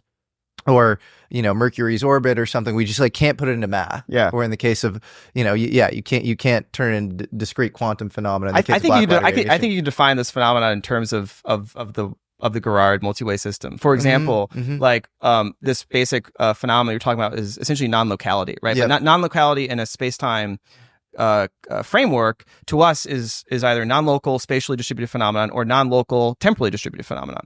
But in this framework, space and time are emergent observational phenomenologies associated with us being a certain type of observer, foliating reality in a certain way. But for example, I mentioned this like causal graph and the branch hill graph. Well, what this directly implies is essentially two events, like two states in the causal graph that seem very spatially, causally separated, can be very close in Branchial space. Yep. Right. So what looks to us as sort of non-local phenomenon, right, in quantum mechanics, quantum superposition, quantum entanglement, right, are directly result, like those two, say, like, entangled photons or whatever, they look really far away. In Branchial space, they're one edge they're one edge away from each other. And the way right? the way to get into Branchial space could be two things. One is high energy physics, and then the other could be something related to consciousness. If there is this space-time superposition buildup, this is why I think it's more important. The consciousness piece is actually more important than the particle accelerators, because what this directly implies is it's not that we're going to smash something at higher energies and break into Branchial space, because Branchial space is what we are collapsing in our conscious experience into. We're not necessarily changing root reality, but we are stitching this more fundamental substrate together to construct a world for ourselves, right? But you are kind of implying that you might be able to affect Branchial space. Like, you might be able to affect space-time superposition on a more fundamental level. Or it's a matter of, like, maybe it's the semantics of, like, changing or exploring a consciousness, like doing a conscious, manipulating consciousness in some way. It will allow us to sort of, relax the constraints about how we're stitching this underlying structure together, right? Like we're stitching it into a certain way because, we have evolved this sort of neurological structure and we have to condense things down. It's like when you do, hallucinogenic drugs, it's like the characteristic phenomenology of that is, a no definite state, right? That patterns are shifting, right? Generative, like your generative world model is in this kind of superposition. Yeah. And it's like radically looking, it's almost like whatever that branches are, you're like exploring, in some way, like multiple branches very quickly altogether. Like your world isn't collapsing into a deterministic state, right? Which if you believe the Penrose model, there maybe our brain maintains coherence for some amount of time. This is he's trying to kind of derive free will in his thing too, because he says there's this refractory period before the buildup into a one graviton threshold where you sort of derive and see space time. But in that sort of buildup with space time superposition, everything is kind of like popping in and out of reality. So maybe if you maintain coherence for like longer or something, and this would be a physical way to describe this. And far be it from me to criticize the Nobel Prize winner genius, but I think while it's a good to have a well specified theory that makes those predictions, with Stuart Hameroff's kind of sort of microtubule piece of it as well. His actually we can potentially do an experiment to test this, because his basic idea is that essentially when you embed a quantum system in a classical gravitational field, it generates this inherent instability that has a characteristic decay time, and that you could set up a measurement apparatus with two entangled masses and see if you isolate it, like how long will they decay. And actually, a recent experiment was just proposed called the GID experiment, taking two nanocrystals, entangle them, magnetically confine them, and essentially like wait, right? And it's interesting because this will actually, it won't rule out, it won't test a specific theory, but it'll rule out categories of theories that basically have a classical GR space-time with quantum objects. And the basic limit, though, is that, it's almost like, I think it was, I forget who came with it. I think it was Feynman even, who was just like, there's a basic conceptual idea, which is like, if you have a quantum object in a classical space-time, it has to send a signal, has to somehow influence another quantum object. Yep. So how is that possible, right? Like, a nature of a quantum object is its superposition of states. A classical space-time can only emit one state. It can't be in multiple gravitational fields, right? It only holds. So it's almost like an information theoretic question of like, you've got the superposition of states that have to somehow send a signal to another thing in a superposition of states that is being transmitted through a classical sort of medium. Almost like logically doesn't make sense, right? So I think a version of Penrose, I don't know, he has got his twister theory, and Gerard has some ideas about how to essentially reconstruct Penrose's twister theory from these more abstract models. But your idea of like the brain as being a quantum system, it's weird. Like, I think people defer to as like the brain, like consciousness is quantum. I almost want to invert it and be like, quantum is consciousness, right? It's not that like there's some quantum voodoo thing out there that like consciousness is like interacting with. This is more fundamental. If you take seriously this idea that, coming out of these mathematical models that Gerard's put together, like, consciousness just is what an observer, quantum mechanics just is what a conscious observer will see when it's trying to like make sense of a branching world. The world is just branching. The world is this branchial graph, but we don't see it. If you're an observer that sees one, you have to do this completion procedure. And that process will give you phenomenon that we call quantum mechanics. But I feel like almost the fundamental question then is like, can you fundamentally influence this Neath-Bendix completion in order to sort of, pick your pathway Goosebumps style, across the multiverse? And this is the more philosophical question that Gerard struggles with a bit. And I haven't seen him like land on a particular interpretation. I don't really land on a particular interpretation.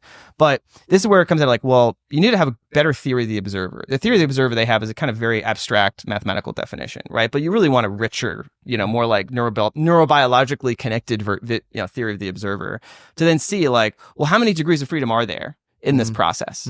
How like the non-determinism versus determinism question gets very subtle in these sorts of systems. And in particular, this idea, it goes back in, history philosophy between, on the one hand, like idealism, on the one hand, empiricism, right? You have the Bishop Berkeleys of the world that basically, in a sense, put all the computational burden and work inside the observer. The world is some sort of holographic bare field of awareness that singular entity is experiencing. So all the computational work is happening inside the observer in that model. There's an equivalent model of reality, empiricism, in this sense, where you treat the observer essentially as this null measurement apparatus, and all the interesting computational work is happening outside of it. It clearly has to be in between the that's the thing. Full idealism, full materialist reductionism. Because in these theories, an observer isn't some weird separate entity in this multi-way system. The multi-way system is just, that's all there is. Yes. An observer is a certain way of equivalenting those microstates. Right? I don't think we're interoperable quantum detectors, but then I also don't think we are living in holographic universes. So and what Gerard says is it's kind of a free parameter in that sense that it may not actually be a measurable, or even scientific question to resolve of it's just almost like an aesthetic preference. Do you prefer to imagine these models in such a way that all the computational burden ontologically sits inside of one observer or exists outside of the observer? There's no observer outside the system, right? There's only observers inside the system. And we are a certain type of observer inside this system. There may be very different types of observers inside this multi-way system that are perceiving it in a different way than us because of the nature of what they are as observers, right? There's different constraints that they have, right? They're less computationally bounded. They can see more of the microstructure, right? Like an AI, for example, forget the questions about whether AIs are conscious or not, but just assume that there could be a system that it could be conscious that we would call, an AGI. But, the ability to parse many, many different finely grained details of reality at a very large speed, wouldn't necessarily foliate that causal structure the way we do, right? We foliate the causal structure because the speed of light is much faster than the way our brains process events. So everything looks simultaneous to us. They look like objects with smooth trajectories inside a three-dimensional spacetime. If you were able to perceive much, much faster, right? The world would be very different. It'd be kind of gooey and sloopy, and it would just kind of things would not be in this kind of smooth, flat manifold, right? It would be very different to us, right? Or if you imagine how a dog, blind dog that only perceives via smell, the diffusion rate of smells is pretty slow relative to his ability to navigate the environment. So if he's constructing kind of a conformal metric for the space that he's in, a dog is going to perceive a very different thing. Yes. Right. And so it's the way we have a full mental model of space and reality is really downstream of the characteristic features of us as observers. Yes. And we tend to over anchor on that. Well, there could be some sort of central server or nodes. Maybe it's a server client side relationship with consciousness.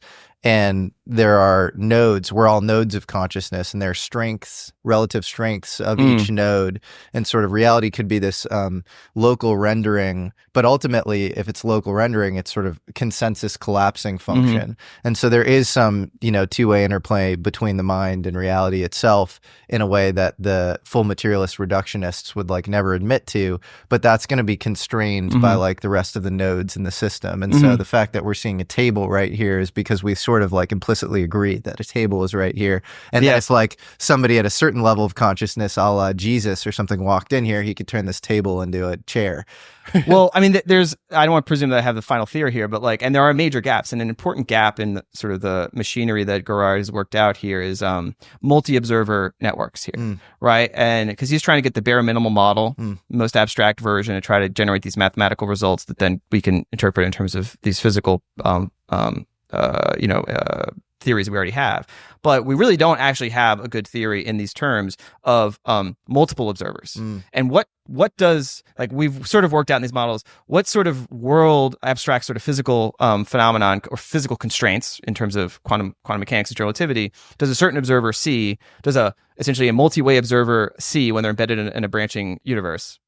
We haven't though. See, like, how do two observers see each other, right? And importantly, like, this is the part where I'm going beyond my competency, but there's a part of some of his papers where he's talked about this Knuth-Bendix procedure kind of propagating out, right? And just as there is a finite speed of light in the causal graph, right? There's a finite speed or rate at which, any given event can have a causal influence on another event. You can have a causal light cone that you can define over the causal graph. There's an equivalent sort of entanglement cone in the branchial space. What's the maximal speed of entanglement? We don't know what that is, right? But if we think that like conscious observers are essentially representations of that constraint, right? That like there's only so much an observer can entangle with or essentially do these completions, then that might put a boundary constraint on what sorts of observers exist in. And I don't know, this is getting beyond like my ability of like, but this idea of like when you do this completion procedure in branchial space, it does propagate out. Like these are connected systems. And this is where it gets, then you have to build this tower from the super abstract representations in terms of these graphs to like us. Yeah, right? It's fascinating. And that's like, that's way beyond what we've been able to do thus But far. it also makes me think of, Carl Nell, who set up Army Futures Command and was, kind of defending Grush publicly as soon as he came out and was on the UAP task force.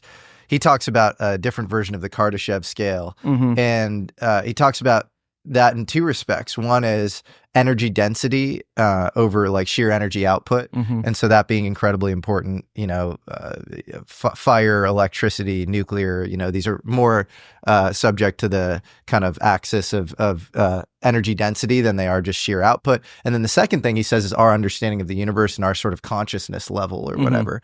And so you're bringing up this, I mean, if you can get to that, hypergraph level of understanding slowly, that maybe that explains the sort of NHI. But it also forces us to think about other phenomenon that we've previously dismissed, right? Because we have a certain physicalist paradigm and materialist paradigm that's fundamentally local, right? That like the physicists have, they came up with this model in the last, like from the 1800s to the early 1920s. And then that model kind of became embedded in most people's folk understanding of existence, right? And then have now crept into how we think about policing certain topics of inquiry in our scientific and medical disciplines, where certain things are considered paranormal pseudoscience, other things are considered perfectly fine and, legitimate. We've drawn a very tight boundary on this. But it's like, we don't actually have the universe figured out, guys, right? Like we're still figuring new things out. Like we should remain open to those basic assumptions on locality and sort of physicalist, as it's traditionally been described, being just not quite complete descriptions of reality, right? Yep. And then, if this something like the story I just told you here is a purely mathematical account of how, we could have what would look to us like non-local phenomenon, right? That would deeply connect it to our conscious experience. Totally. That in one way would be entirely wooey telepathy sorts of interpretations, but would be a hard, just real feature of existence. Yes. Right. Yes. And I mean, I had my mind blown yesterday. I was listening to this new podcast, and I haven't like done the due diligence on it. So, proviso, but it's called the Telepathy Tapes. And I grew up in a pretty hardcore scientific paradigm of like, I need research, I need data, I need evidence here. And his remarkable story of, dozens of nonverbal individuals with autism that essentially, report their, like with one caregiver, like usually their mother, having like a telepathic connection. And they've actually done like pretty just like what the hell types of experiments. Yeah. And what's interesting is they report like these sort of non-speakers, they call them spellers because they use a certain spelling technique to communicate, that they have essentially telepathic connection with other autistic individuals like themselves, right? And that they see normal humans, essentially us, like the speakers, right, as being like we're the handicapped ones, right? We have to distill and compress, all of this complex phenomenology in our brains, this kind of conceptual stew of thought and feeling and emotion, into like vocal tract and like plosive air movements, right? And that is like such a crude, compressive, thing, when you can just have a brain to brain connection and it's non-local, and they can, exchange feelings. It seems wild. And like, a year ago, if you told me like this, I'd be like, this is some kooky thing. There's somebody's rigging this or misinterpreting it. Now I'm like, I actually think there's a plausible explanation for something like that. Right. I believe it. I got into the UFO stuff through parapsychology, which I think is like a fully like, it's like they pick the worst name. You have para, like paranormal or whatever, then psychology, like the least replicable scientific field or whatever. But you speak to some of these people who were at elite universities studying random event generators, basically our mind's ability to affect, conventionally thought of as random things and or phenomena in quantum mechanics with known statistical distributions, things like radioactive isotope decay, that, we're somehow, we are able to affect these things, in my opinion. And you have Jessica Utz doing these sort of, meta level studies. I think they're pretty good as far as like the experimental protocol that she's sort of, diligencing. And then I think there's a lot of data. And so, I'm a believer. And there's a really great book called Time Loops. Have you heard of this, by this guy named Eric Wargo? Sounds familiar. I haven't read it. It's amazing, and it produces some sort of theory as to how this might work, and it involves the brain being sort of this hybrid classical quantum computer where we can access future knowledge states.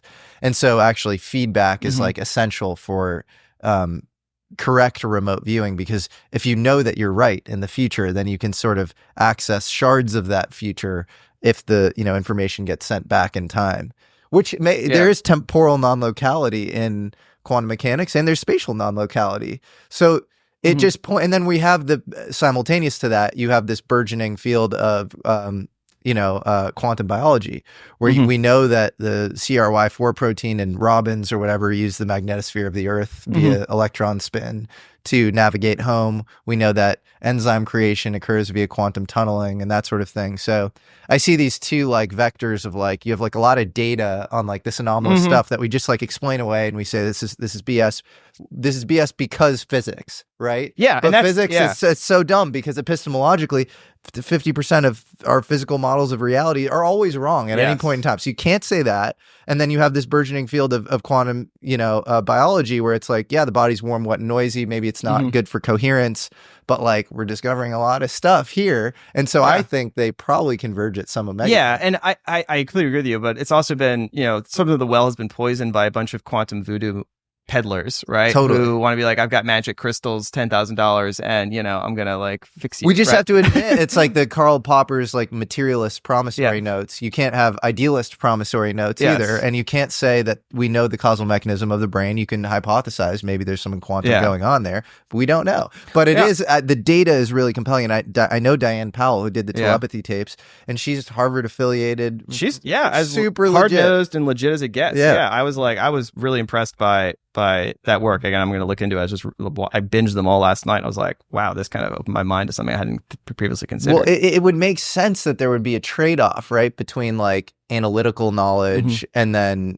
flash insight knowledge. Like that sort of roughly makes sense. And then one possible physical candidate, you have Gary Nolan, who's a microbiologist at Stanford, also interested in the UFO topic, who claims that people are more likely to both see UFOs, but also, be more quote unquote psychic with greater neuronal density in the caudate nucleus and putamen in the basal ganglia of the brain. And so that could be, and you hook up somebody to an fMRI, for example, while they're playing the game of Go. And when they make a quote unquote brilliant move, a move that's totally counterintuitive as far as the rational logic set that they're using on an incremental go forward basis, it only makes sense in the context of a future knowledge state that they would have to know of them winning. That part of the brain lights up. So and then apparently that part of the brain lights up when somebody takes iboga as well. So and then people have, visionary experiences. So but and then the natural question is, okay, well then how can you situate some phenomena like that, which are suggestive, in a scientifically motivated paradigm that can explain it. And I think, I'm not to like, keep going back to the Gerardian multi-way systems, but I think that's okay. How can we get as much out of this certain framework as possible that maybe can explain some of these things? And in the critical thing to kind of get your head around, it took me a while, multiple years of thinking about these things, is like the brain is an evolved information structure that is branching as part of this multi-way process, and it's evolved to sort of adapt to. It's an information complex, right? Like the brain is the tower that it's really small in space, but it's really long in time. If you think about the brain as a human brain, it goes back 4 billion years, right? So the prokaryotic soup, right? And those were like bootstrapped autocatalytic sort of chemical structures, which you can define in terms of some sort of information preserving memory structures. So the universe essentially is learning, and then finding ways to embed that learning into real objects that then can learn more and can extend into the future. The universe is constructing itself, right? Yep. And objects of various kinds are different, present day manifestations of what has been learned, right? That's all that they are. They're just embodied histories of the universe, right? Like in Bitcoin language, it's the proof of the universe's work, right? The universe is this blockchain, this multi-threaded embodied sort of blockchain of information theoretic structures.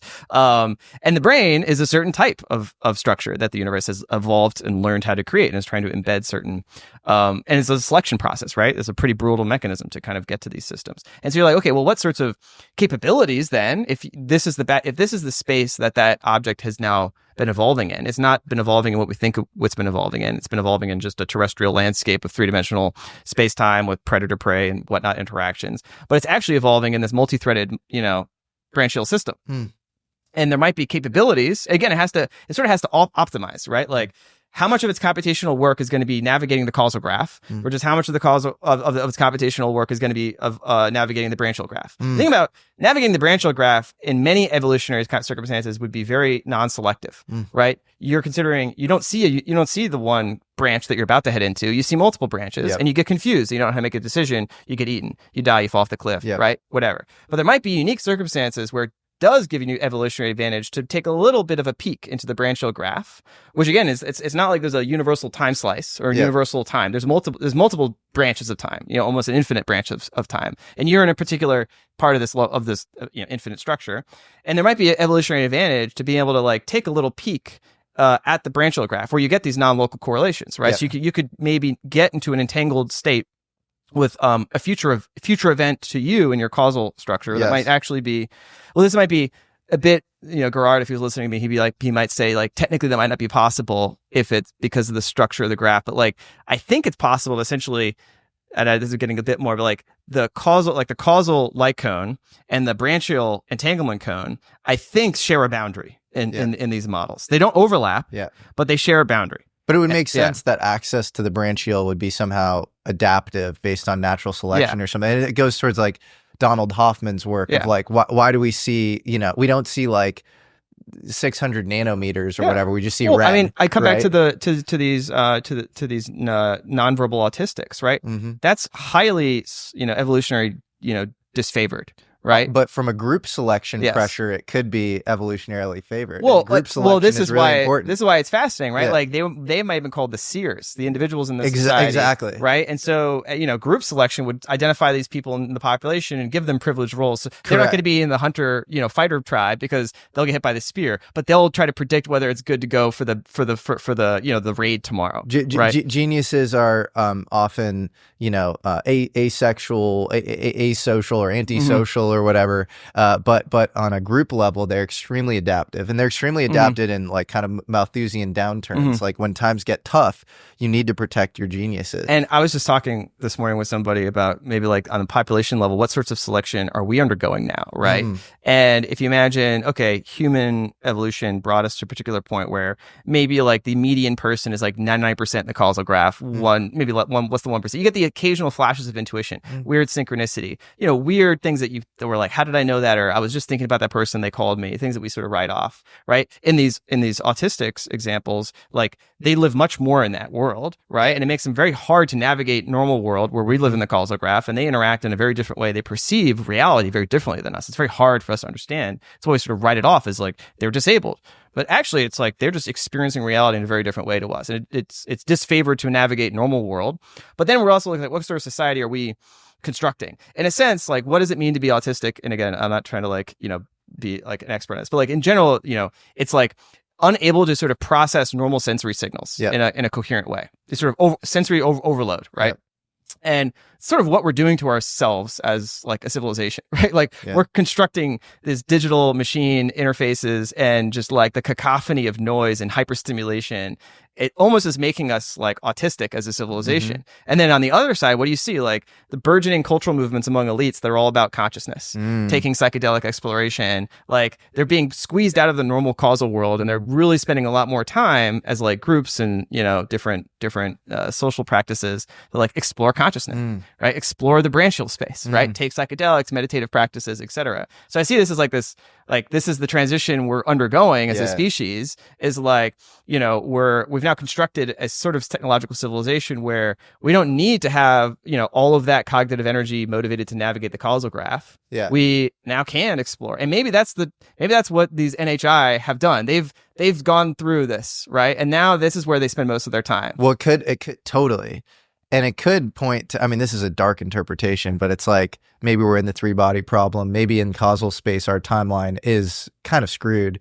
And this mass desire to explore branchial space vis-a-vis UFOs, psychedelics, consciousness techniques is an attempt to ascend out of a timeline that on a materialist causal level is not so hot. This is where it gets, where all this was on the different branches of speculative physics, speculative metaphysics, and connecting it down to like speculative interpretations of our current, human story. Well, can I add one thing to that, which is, Eric Weinstein didn't believe in UFOs for super. I would always be like, dude, I think this is real. Again, based on some of the stuff I'm pointing out about parapsychology, where I'm like, I don't know how it's real, but like these observables just seem right. And he got into it because he became convinced that there was kind of this secret branch of physics, like involving people like Wheeler, Feynman, DeWitt, and that these guys had way more of an interface with private aerospace than actually met the eye. One of the guys in that Wheeler, Feynman, DeWitt circle is a guy named Hugh Everett. And Hugh Everett was Wheeler's student at Princeton, and he came up with this multiverse theory in the 50s, and DeWitt really helped popularize it in the 70s. And I think about the stuff that DeWitt was working on, with Agnew Bonson at the Institute of Field Physics at UNC North Carolina, Chapel Hill. It was like often gravitational anomalies. It was like there was like an extreme interest in gravity, and obviously, at least on a macroscopic general relativity scale, gravity and time seem super tightly coupled. And then Everett goes and he works for the Pentagon, and he works on like all sorts of like interesting game theory stuff vis-a-vis like our nuclear program. And I sometimes wonder if like if there is some high level game that's like, above our at least known Kardashev scale. It's going on at the level of like timelines and nuclear stuff. It sounds nuts, but I also have sort of forced myself into a situation, intellectually, where I have to take this idea of timeline manipulation very seriously, because it comes out naturally from seeing the world in terms of this sort of multi-way evolution systems, right? Where there is no preferred time line, and it's not like the bulk universe sense of general relativity is true. It's essentially these models, these Gerard models are very much like an Everettian interpretation, but with a little bit more of a fundamental structure. He basically just takes the mathematics of the wave function is just okay, whatever. It's just all these eigenvalues exist in just a different universe, right? And then the way that he characterized it is like each measurement operation causes a branch, but he doesn't really define what a measurement operation is. So there's kind of an undefined sense of like, how do you scope the actual multiverse that gets created, right? What are the branches, right? What defines a branch? In the Gerard, it's a very well defined sense of what a branch is, right? Because it's a discrete structure, right? There's only a countable number of these branches,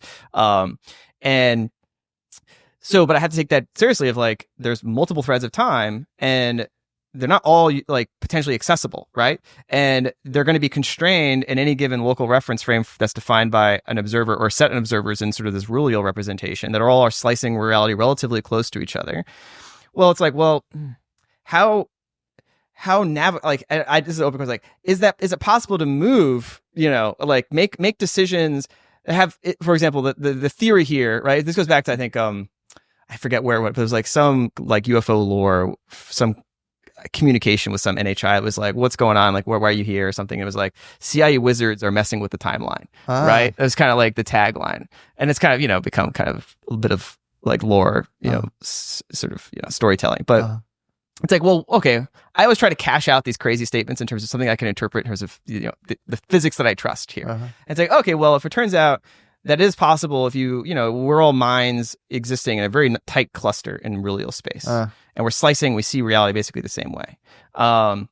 And is it possible that, like, you know, one of those minds, because we don't have an observer, as I mentioned, we don't have like a theory of this structure where it's like multiple observers interacting, right?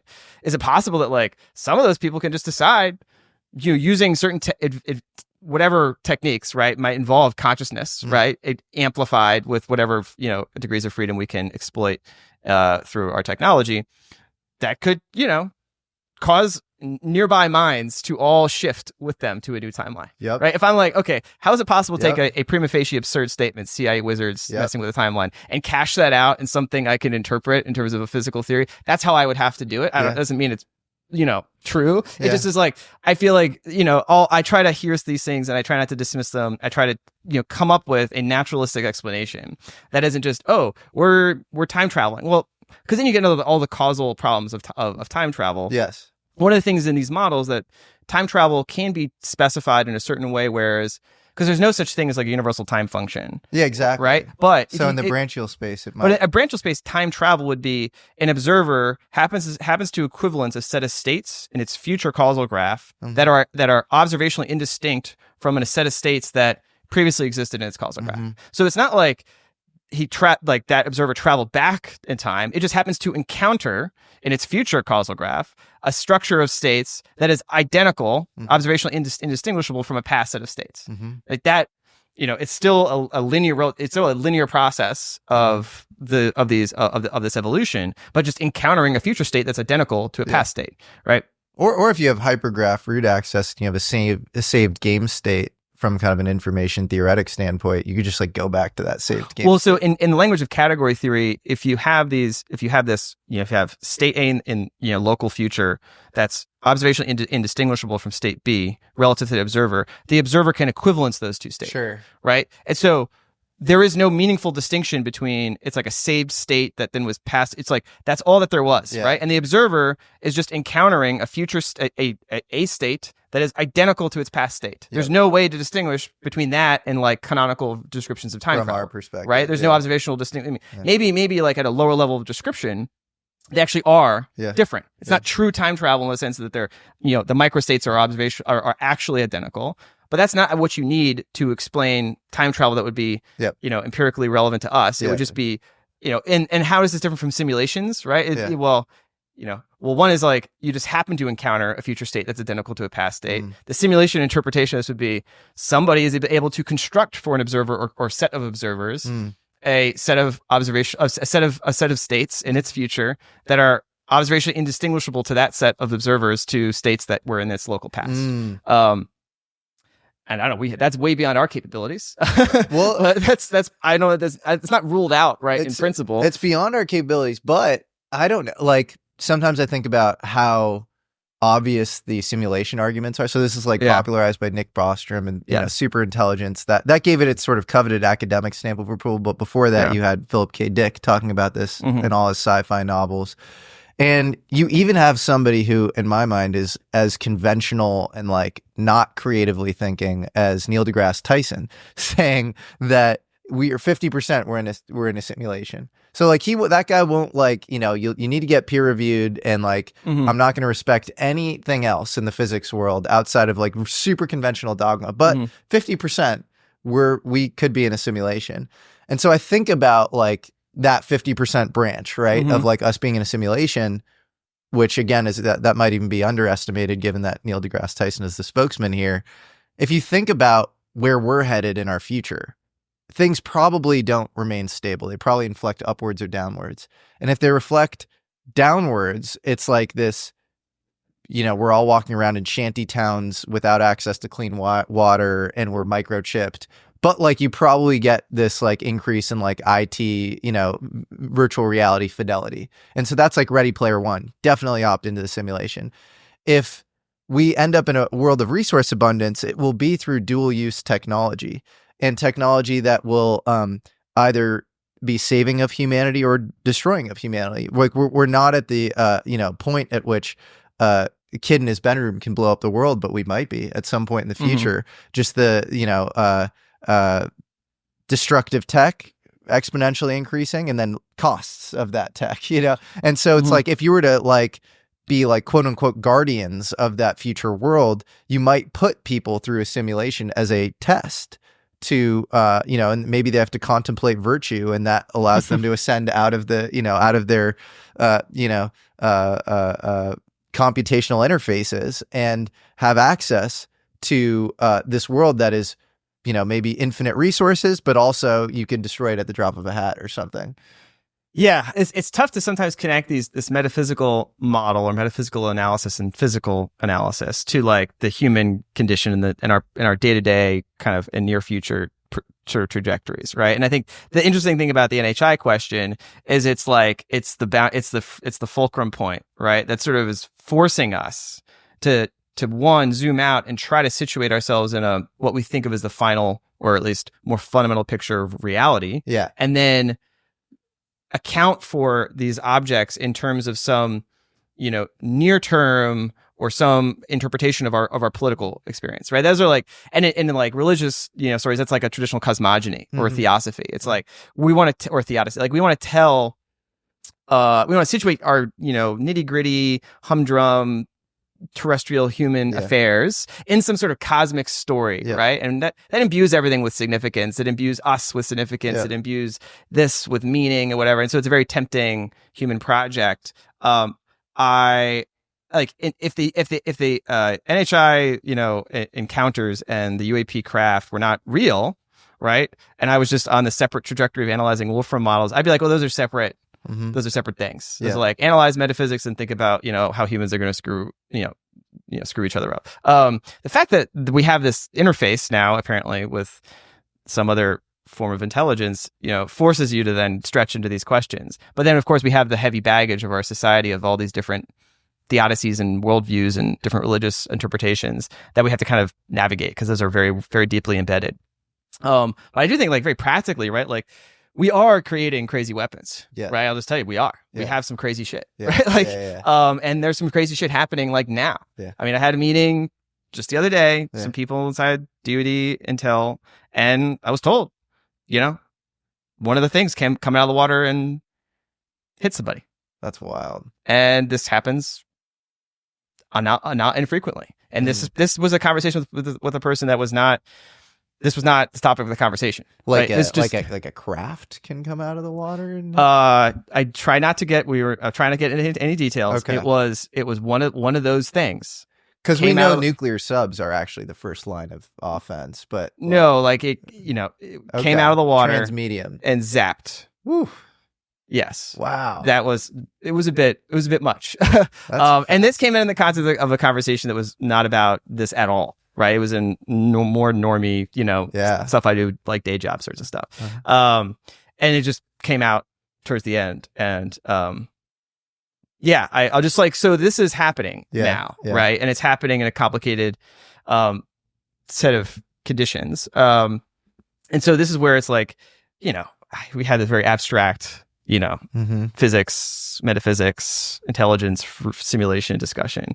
But then I have to come back to like these conversations I had just like a few days ago. And I'm like, well, what the hell is actually happening? Because I'm not sure I can truly explain like the nature of these abstract models and abstract thought experiments is they set boundary conditions for possible explanations. They give you a guide to sort of get a sort of a gut understanding, or you kind of grok what you can mentally visualize, but they don't really, help you account for like these random, like these detailed things that are happening, right? Like what is the particular morphology? Why, all the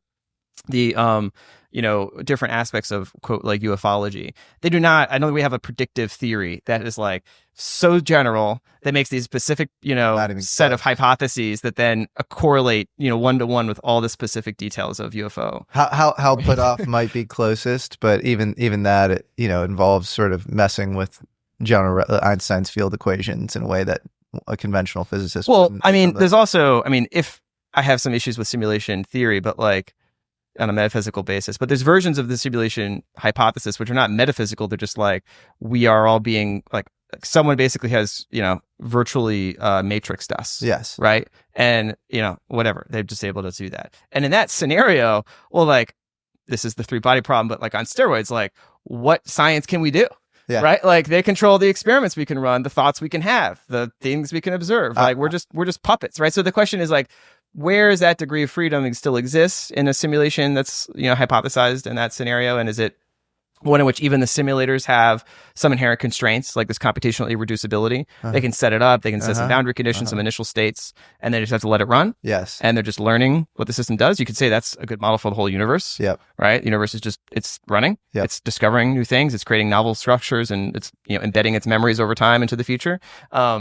So, I'm not sure how much that gets you, right? In terms of, well, there's like NPC version of the simulation, which gets you nowhere. It gets you into you're a cog in the machine with no free will. And then there's like avatar version of the simulation where you're porting yourself from on high into like a lower level simulation, maybe voluntarily, maybe not. But like maybe there's some sort of root access you can get to or something. But that's also like, extremely hard to quantify. Yeah. I mean, there's like Lee Cronin, Sarah Walker, I really like them. They've tried to construct versions of assembly theory. You should have them on. Yeah. And, they have a certain vision of free will. And I think you can actually, I don't have a full account of all this, but like intellectually, I'm really interested in trying to pull together the Wolfram models, which I think are like the more fundamental structure of reality, the more fundamental sort of mathematical physical picture, with the assembly theory picture, which is trying to think about the universe at a slightly higher level of description in terms of information constructors, right? Self-replicating information persistence through time, and like assembly as like a mathematical framework to think about what sorts of structures the universe is creating. Yes. And then I want to take that and I want to combine it with kind of the metaphysics of something close to what like Philip Goff, the philosopher, has in terms of, he sometimes goes between cosmopsychism, proto-panpsychism, where consciousness is embedded. Yes. Right? Because even the Gerard-Wolfram models, they're fully abstract, idealized sort of structural descriptions of reality, right? But they don't actually tell us like why there's such a thing as qualia or phenomenal experience. Yes. Same with assembly theory, is this really neat mathematical understanding of how chemistry tethers into biology. Yeah. But I think consciousness lies outside of it. Yeah. And like why you have extremely high, I guess they have like an index, right? For like an assembly index or whatever. They have an like, assembly number and then a copy number. Right. So like why you have like complex systems that are like somehow low entropy is like that's like this extremely open question. And I would say, like, you brought up Maxwell's demon, the plot of the movie Tenet, like, oh yeah. Yeah. So it's like, in this case, he uses, it's actually at, I think, a particle accelerator, but he figures out some sort of Maxwell's demon thing where you can reverse, second law of thermodynamics, reverse entropy. And like, maybe consciousness is the only anti-entropic force or something. It's like an order creating force. There's even words in biology, people sort of make up. It's like syntropy, where it's like, or if you look at Carl Friston's free energy principle, his famous neuroscientist, our brains are attracted to ordered signals and not randomized signals, and so there's something about that like seems to, I think the assembly theory model is like almost complete, but I think that the consciousness thing is really important. So I try to think about like, imagine you had a God's eye view of like this abstract like realm that I'm talking about in terms of say the branchial graph, or even like a more abstract variation of it. And you could like, you're looking at it and you're trying to find like, what are the interesting parts of it, right? Like brains would be, like we think brains are small and insignificant because we're just relatively small creatures on a moderate sized planet around a medium sun in the middle of like vast emptiness of space time. But this sort of picture of reality, this sort of, that is the causal graph representation, right? The sort of coarse grained macro scale representation that, smoothly differentiable, continuous manifolds allows us to do general relativity, et cetera. But it tells us there's a different picture of reality, this sort of branchial structure.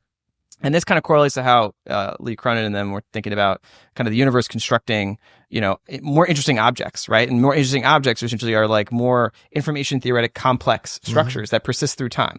And so that is what the universe is creating, right? The brain is actually one of the more interesting objects that the universe has created thus far. It's small in space, it's very large in time, and extremely large in kind of complexity space, right? And so like, think about not us as humans, but like us as like conscious balls, right? Of like from like other conscious balls in the universe that might be causally distant.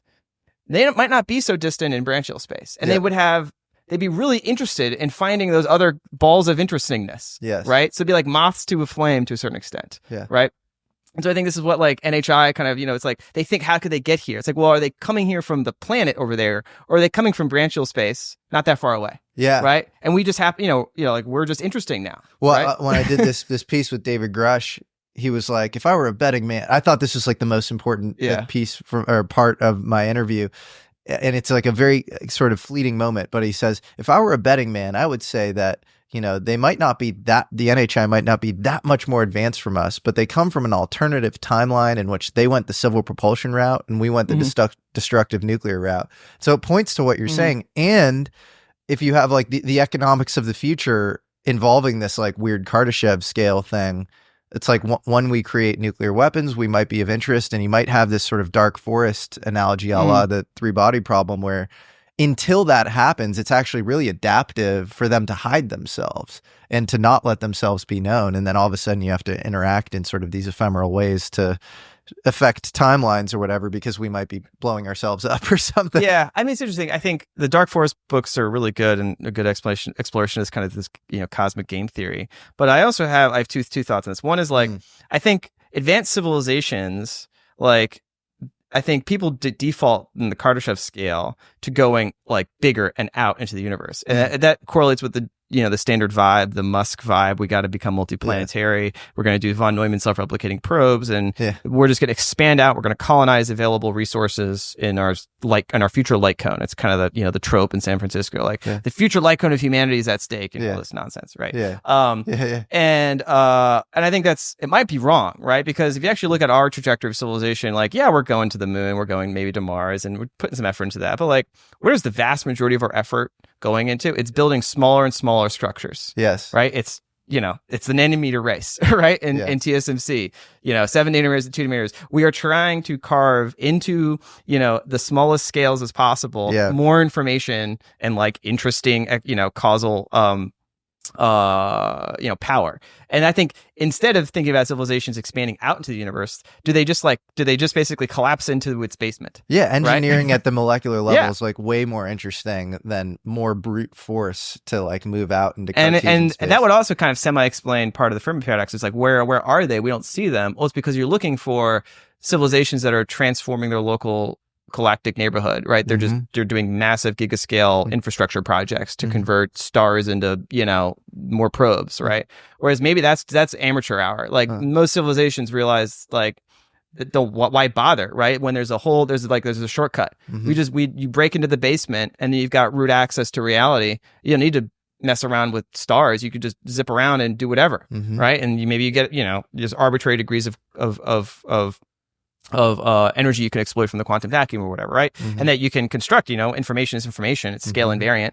It's like, why do you need to construct, galactic scale computronium, things versus like, just embed things at the Planck scale, right? And they're just like, you just disappear. You sort of go poof, right? And then maybe that corresponds with the deeper understanding of, again, this multi-threaded structure of time.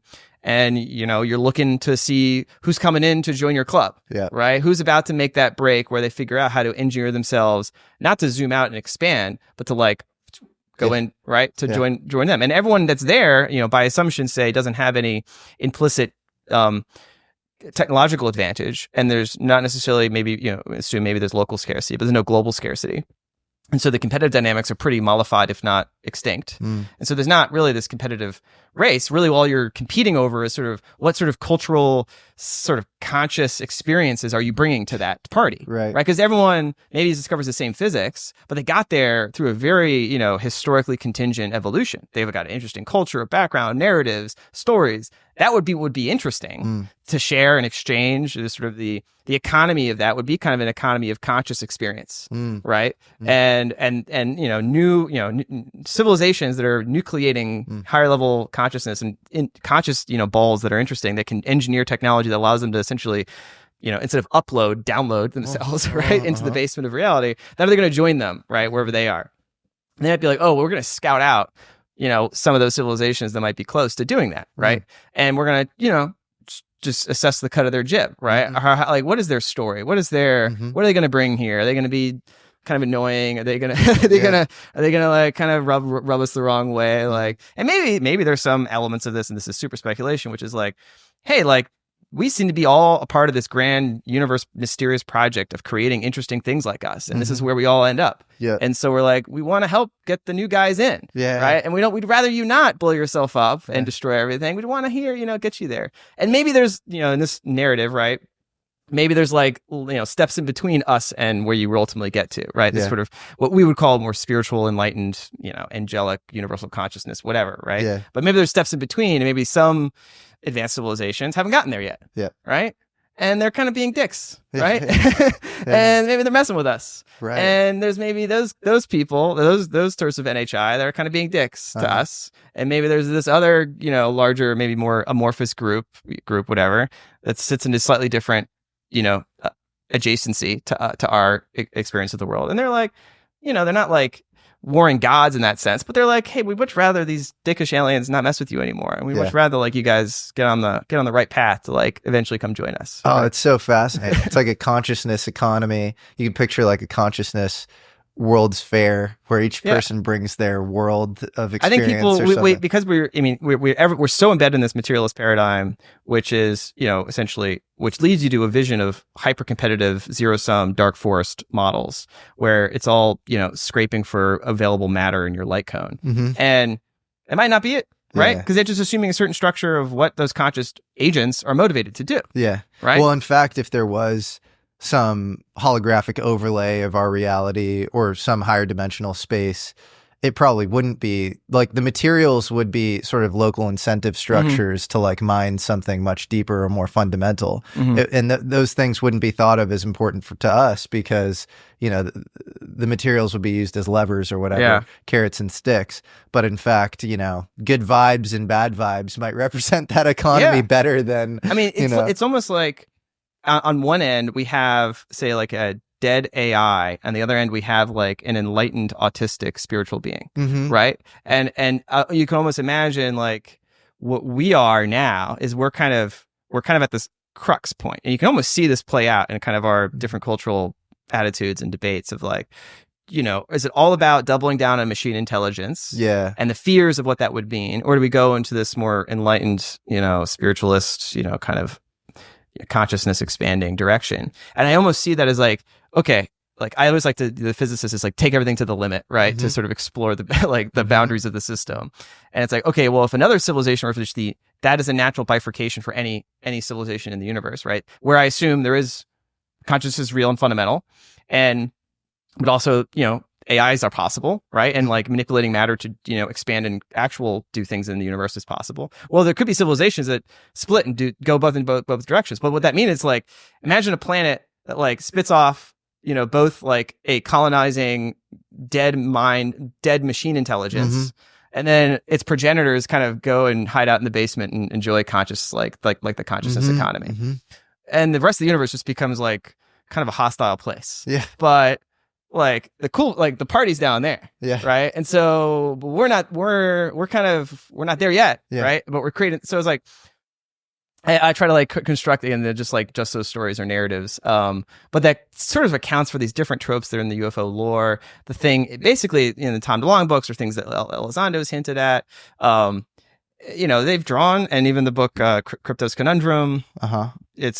They all address this idea of like the bad NHI or the malign. It's always the metaphors are always like a swarm, mindless, soulless.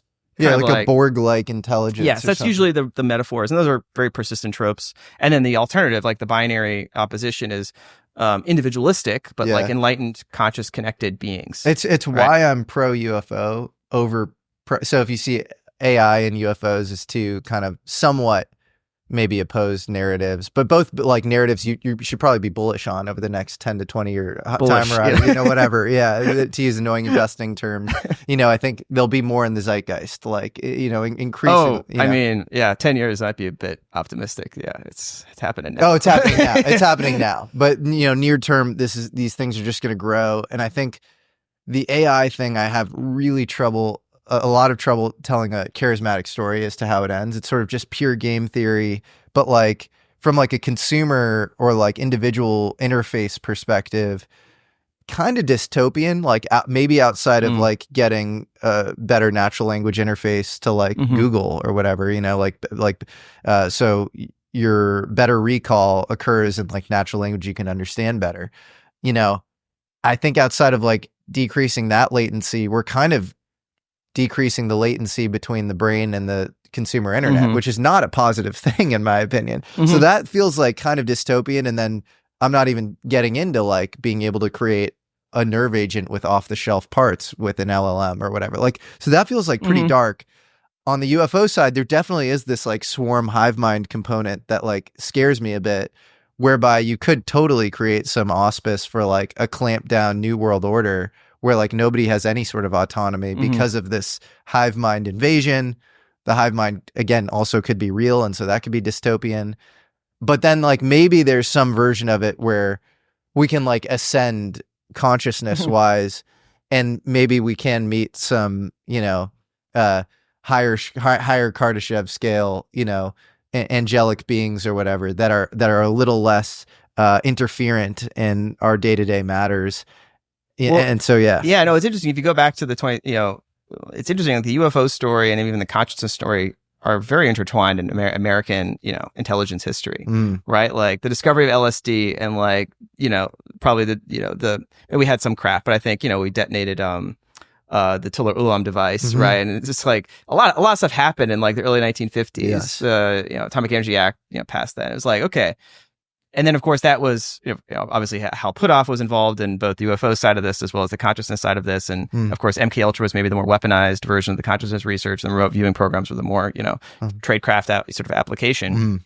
But it seems very clear these were sort of interwoven threads. But like those were all behind the curtain, right? Like they were all suppressed at the same time, probably for similar reasons, right? But also had deep political consequences, right? Like the reason why we didn't, you know, Nixon didn't want, you know, hippies doing LSD and taking acid is like, why do I, like, it undermines the hierarchical power structure, right? It undermines people's confidence in like you as the authority figure, right? It's like, we can't have that, right? But what's interesting now is that like countercultural revolution is coming from the elites. It's just coming from a different cluster of elites that now essentially have demonstrated more power than the establishment elites, right? And now, like that wave of sort of, I know, like a huge cluster of elites in Austin and San Francisco regularly do psychedelic drugs and do these like practices, almost are like, you know, what would be like psychological cults, right? Of trying to like deeply connect and take on special formulations and pay tens of thousands of dollars for these experiences, right?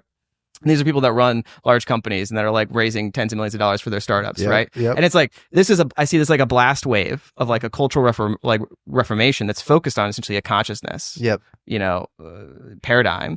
And it just hasn't, it's coming from a counter, but it hasn't spread throughout the whole society. But like when it does, that will be a dramatic transformation, right? Of just how we situate things in like the basic political economy. And like, can you imagine like if, you know, the average congressman was like doing psychedelics on the weekend and like talking about their like, you know, their experiences, right? Like completely outside their Overton window. I expect that to happen in the next 5 or 10 years. 5 to 10, I would say. I mean, maybe 2 to 3. I don't know, right? Like I would extend that out, but I agree with the trend. That's wild. No, I mean, the rate of change just that I've seen from like the folks that are currently in the vanguard.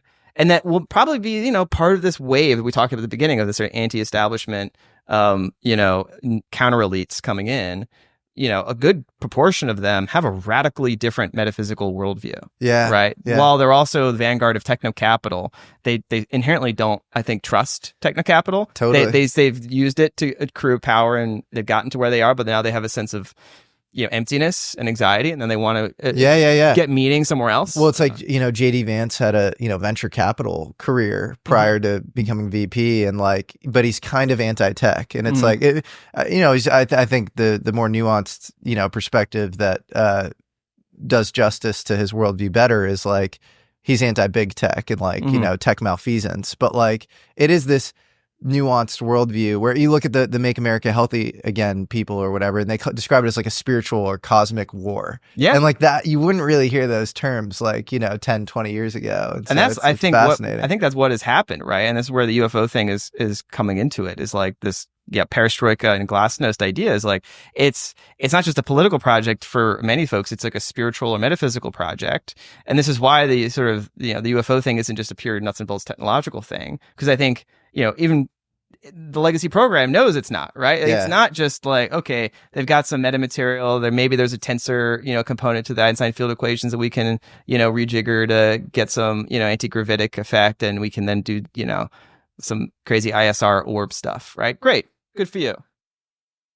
Yeah, but that's not the big thing. No, it's clearly not. That's not the thing that they're worried about coming out, right? I don't think they're worried about the fact that, oh, we can do anti-gravity and we've got special stuff, and maybe China's got orbs, and that's a thing. That's not something that would be catastrophic disclosure. No, right? No. It's something completely different, right? It's a much bigger, sense of transforming how modern civilization thinks of itself. Absolutely. And the relationships of existing power structures. This is what I know Sheen has talked about as, he represents, a spy for a certain legacy institutional structure, right? He was the chief of station. I mean, he was the chief legal counsel for the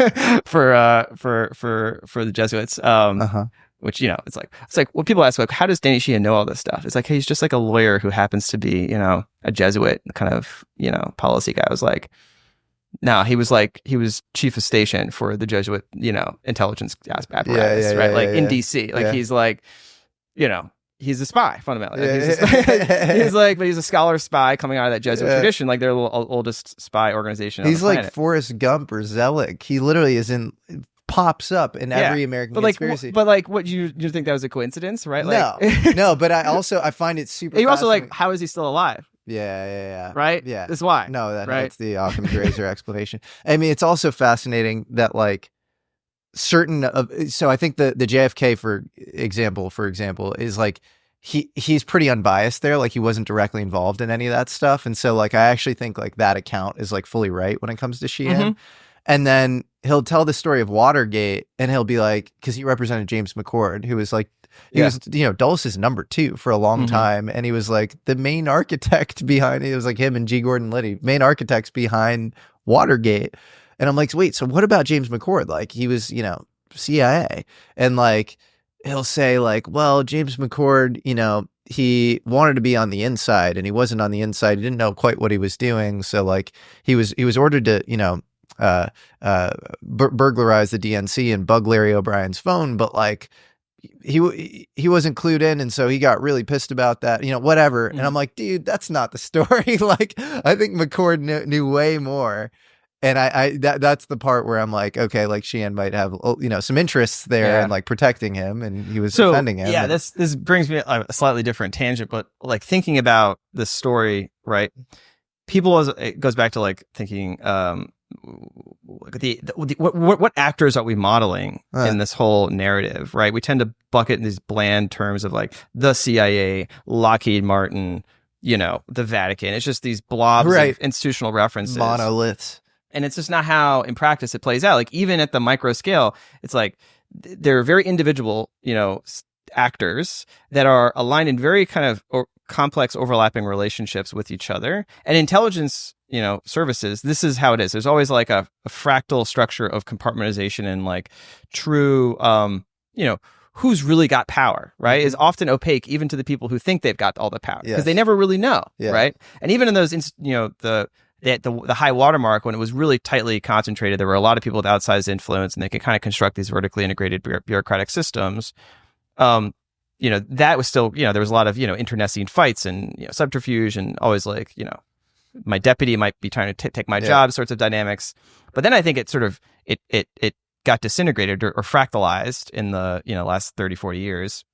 But and also globalized in the sense that you have, like, I think of a much more complex set of actors that have a lot of resources, right? Totally. So you think the intelligence community is the big baddie, has all the information, like Google, Amazon, these guys have probably more information. They're like neo-governmental organizations. Like Pippa Malmgren has written about this. Brilliant insight. She's like, Amazon, Jeff Bezos, probably has access to more intelligence and better intelligence than the NSA does in many ways. Because he can look at maybe not individual level intelligence, but like he manages all the intelligence databases for the government, right? Yes. And he can detect, he knows what everyone's buying, right? He can detect the mood of everybody. Totally. Right? The NSA doesn't have access to that information. No. He knows So that's probably why he refused to do the endorsement, because he has probably some proprietary analytical model of like everyone's buying and purchases decisions. They've constructed some fancy AI that's like predictive of their, which books have they ordered? How does that correlate to their Twitter views, et cetera, right?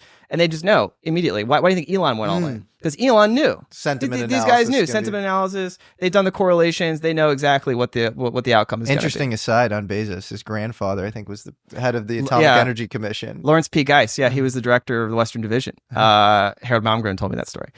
He's now come public with it. It was So that quick. Finish that thread is Harold Malmgren, senior advisor to Kennedy, Nixon, Ford, etc.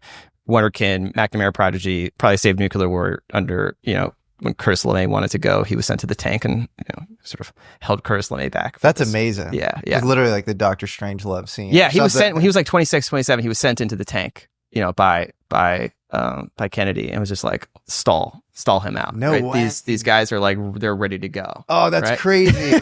and he was like Curtis LeMay was there with his generals, and they're like, we need to go, and let's like I just need to we just need to drop one just to like prove resolve, and we have like air crew morale issues.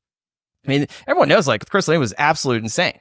He was willing to go to full nuclear war, and Malmgren played his part in holding him back. And then was sent out to Los Alamos, I think, or Albuquerque in 1963, where he met with Lawrence P. Geist, because he was there to do the design cost build of our anti-ballistic missile system, which at the time was premised on nuclear weapons, right? Because the only way to feasibly destroy incoming ICBMs or missiles coming in was to throw up nukes and try to blow them up in the atmosphere.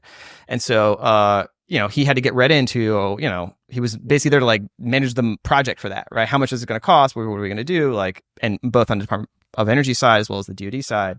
And he met with Lawrence P. Geist, who told him that, we have been recovering and trying to reverse engineer UFO objects. And then 10 years later, I think he had a private meeting with Richard Bissell, who is the number 2 at the CIA, in charge of all the, dirty tricks, covert operations stuff for like 15, 20 years. Didn't he create the NRO as well? He created the NRO. He scouted and established Area 51. Wow. Richard Bissell was in charge of all that stuff from the 50s and 60s. And Richard Bissell told him in a private briefing that of, quote, other world technologies that they'd been working on. And so he was kind of read into some of that stuff. He's made public some of that. So it's just an example, right? And he was like kind of the shadow Kissinger for most of those decades. Like he was the guy that got stuff done. He had back channels with the Soviets. Do you think Kissinger knew about the UFO thing? Because Kissinger was 100% very involved in atomic projects. He was in charge of the Covert Action Committee or like the 303 Committee. He definitely probably knew. Whether he was in charge of it, I think the structure of this, I don't really understand. But I think there was awareness of these programs, right? This kind of peripheral knowledge, right? It's like if you're going to come close to it, like if you're going to be if you're going to be just in the immediate periphery of it, you need to know it exists. And you need to know not to go in. And know like where to avoid and where to throw other people off. So there's like it's kind of there's a boundary layer, right? They need to establish around those activities. I was reading this book called UFO Crash by this UFO researcher William Steinman about the Aztec crash in 1948. Talks about this head of special projects at Wright-Patterson who came over with Operation Paperclip. His name is Eric Henry Wang. Steinman says, this is the guy who like I can't get anything on. The door shuts in my face every time I inquire about him. He and his boss, H.A.K., and then he just goes on or whatever. And I was just thinking, who is H.A.K.? And I was like, oh, Henry A. Kissinger. And then you look up his kind of career history, and he was very embedded in the atomic projects, and so and I Harold worked.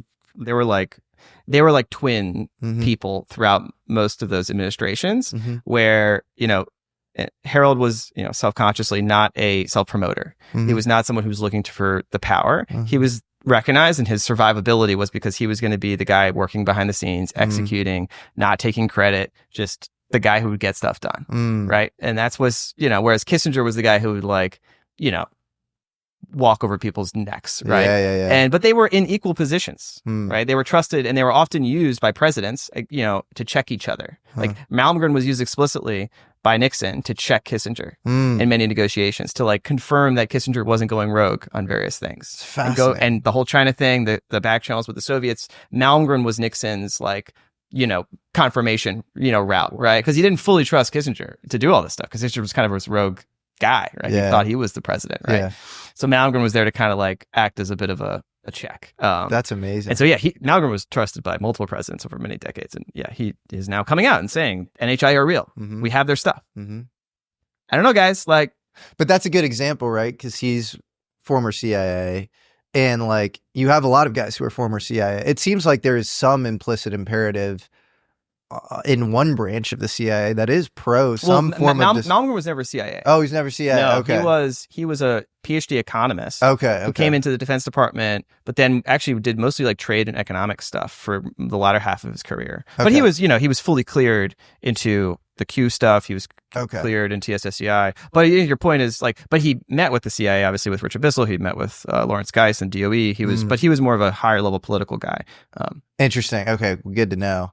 It feels like there is, yeah, like to your earlier point, there's a part of CIA that is pro some form of disclosure, and then there's probably a part that is extremely anti disclosure, and then there are these fiefdoms that have like these local incentives around like we have some IP, we kind of want to monetize it, we feel somewhat patriotic, and like want to refresh the talent pool and realize we don't have access to the best and brightest STEM talent out there, and so there are all these weird dynamics where I don't know, after studying this stuff probably similar time frame as you, like 4 or 5 years, you always want to know like who's in charge, who's like the ultimate gatekeeper, and it feels like it's this like disjointed cargo cult or something. Yeah, I agree. I don't think there is a like a single cabal that has all this information. I think it's been carved up, it's decayed. I think it's like all the other institutions. It's also, why disclosure is happening now is kind of an overdetermined question, right? Is it the China competition thing? Is it an exogenous time scale associated with the NHI themselves?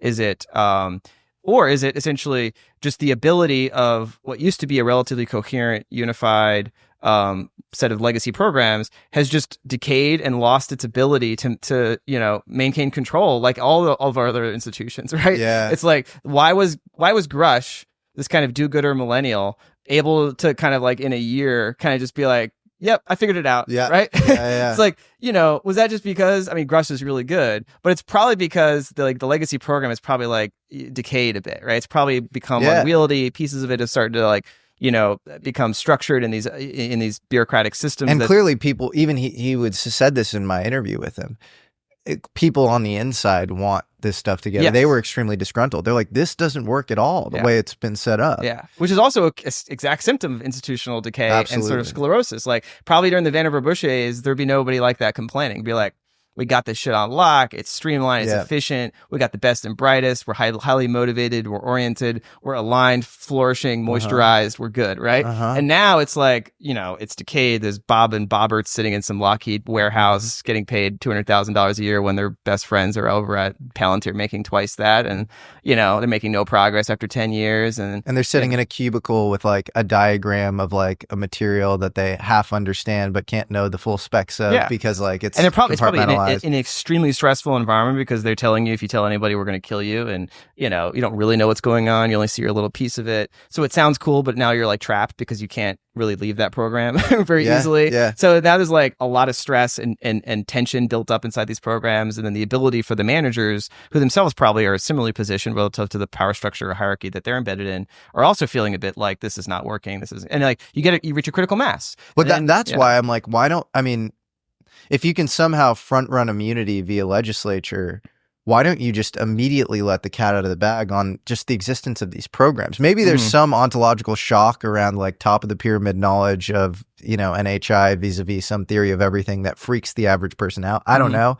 But like the existence of the programs, if China and Russia have their own programs, which it seems like they do, then just admit that we have these programs and then start recruiting people for the programs. Like you would think that we'd have sort of a Manhattan Project 2.0 going on right now, given the world that we're in.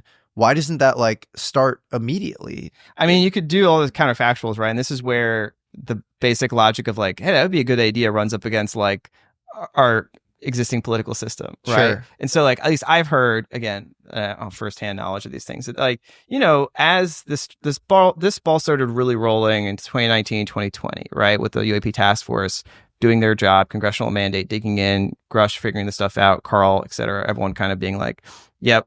And we're going to report back to Congress. Congress starts getting, this sense like there's some weird shit happening. Yep. Right now, what are we going to do about it? We need to have more formal mechanisms of accountability and reporting. We need to kind of create a belly button or bridge between Congress, these committees, and the Pentagon and the IC.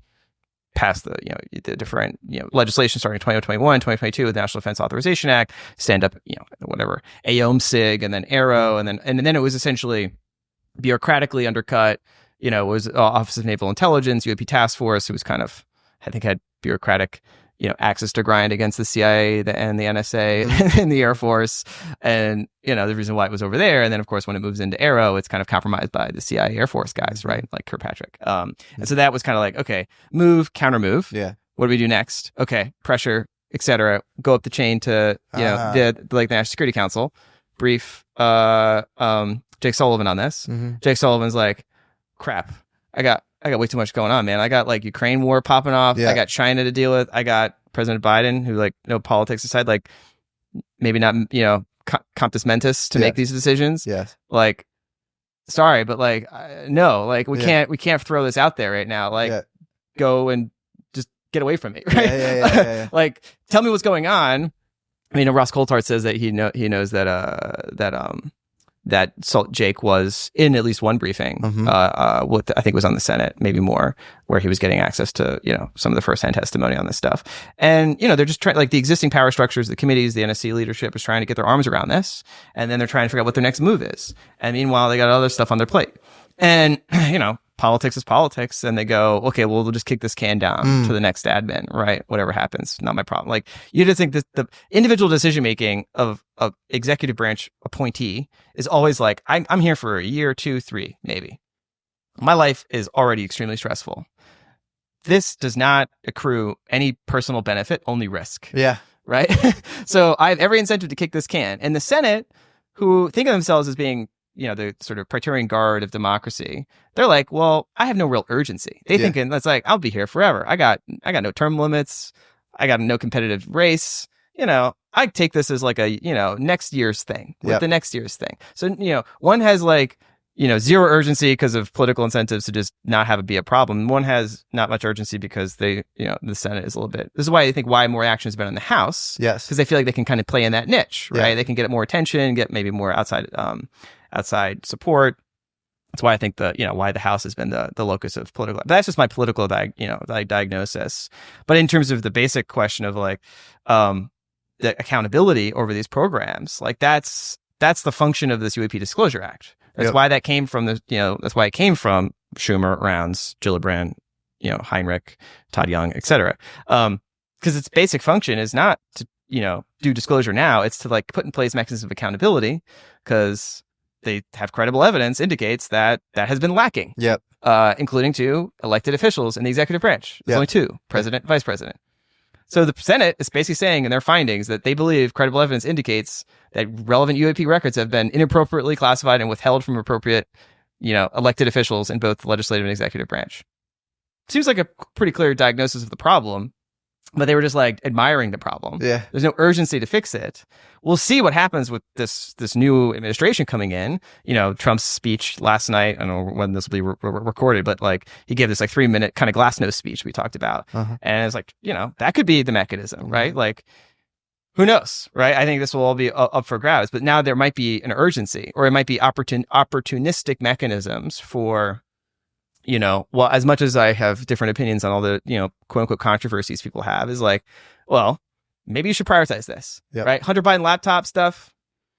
Does that really matter relative to this UFO stuff? Like, no. I know you got an axe to grind, but like just bygones be bygones. Like, well, I always, I do every time I'm like, maybe this doesn't matter because we're, in a multipolar nuclear world and you have all this kind of prosaic stuff going on. But then I'm like, this feels like the Archimedes lever. If the existence of non-human intelligence and, it's sort of like, it begs this question is like, are the wars we're in right now somewhat proxy wars? If you can't really say like, yeah, we have like this material, in our possession. And we do, think that there is intelligence out there based on all these kind of consistent observable properties, but like, business as usual, as far as like, general macro, geopolitics or whatever. And so, I mean, that would be, I spent a lot of time thinking about intersection of geopolitics, the monetary system, and these potential phase transitions or like tail risks. And this has to be like, I've talked about this in more like traditional settings. I've talked to folks that were associated with the Fed and the Treasury Department. It's like, guys, like this is a head in the sand moment right now, right? Like you need to, and Helen McCall wrote a white paper for the Sol Foundation on this exact question of essentially UAPs and financial stability risk. And it's just like, because of social taboo, institutional resistance, they're just not even paying attention to it. Yep. And the possibility of these things happening very quickly and with surprise to those other institutional systems is a big problem, right? And I think that's what they're struggling with is like, it's not necessarily, like, I think there's a lot of concerns, but I don't know if they're truly concerned about like the median Americans like having a freak out, because the median American freaks out about all this stuff all the time, and they probably like won't believe half of it anyways. I think they worry about like the median sort of Mandarin technocrat at the Fed like not showing up for work, and then the payment system doesn't work. Right. And it's like, how do you ensure that set of the folks that have just now taken a massive hit, right? Like those folks are psychologically very disturbed by Trump's administration coming in, and there will be I think significant purges to those bureaucracies. So those technocrat managers are going to be facing a major brunt here. You drop the UAP stuff on that, I think there is a risk, I'm just speaking analytically, of there being just like collapse of these institutional bureaucracies. You need a plan for that. You need to like anticipate and educate and like tell them it's all good. Like this is just a new thing. We got to handle, like, don't freak out. Come to work tomorrow. Right. Yeah. And I think not ironically, but like, and this might, I don't want to be too, sort of ethnocentric here, but like, in general, I think, China has not as much of a materialistic worldview as like the median assumption. Like you talk to the average person there, like, they have kind of a long history of their civilization. It's sort of a spiritualist baseline, even though the Communist Party is, nominally atheistic. But like people light prayer candles all the time, light incense, go worship at Buddhist temples. In fact, they've been spiking recently because people are trying to pray for good luck as the economy goes on the toilet. But like they don't have this. They haven't grown up their civilization in kind of the Copernican Western dichotomous view, sort of this inherent dualist world of, this sort of ineffable spiritual realm, which you go to when you die, you could pray to, but it's kind of like a hard cut between that and like materialist society. You get rich, you fight wars, right? And whereas I think the basic, so I think in general, Chinese society, I think could probably accommodate something like this in a more smooth fashion than maybe Western society could. On top of the fact that China could leverage potential malfeasance on the West part, US in particular, as a propaganda, leverage. Why haven't they? That's a question that I have kind of openly is like China and Russia. It is clear that if you're like a deep UFO researcher, there are things that they've interfaced with the UFO question. Like George Knapp went to like Russia and like brought back all these files about like their activities when it comes to UFOs.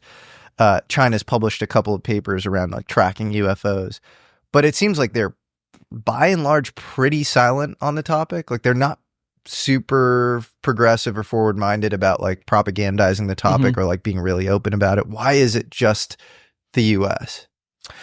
Well, inherently, I guess, to first order, one is a closed system, one's an open system, right? So despite the fact that we point to maybe some rogue elements in the bureaucracy, like we're fundamentally as an open, somewhat chaotic system where folks like Lil Elizondo and Christopher Mellon can go out there and can go on podcasts and can release videos to the media and can have this open discussion stimulated in Twitter and podcasts and whatnot. But if the game theory stuff, if the game theory dynamics, why haven't they tried? Like why if some of this stuff is getting reverse engineered and weaponized, I think China hasn't.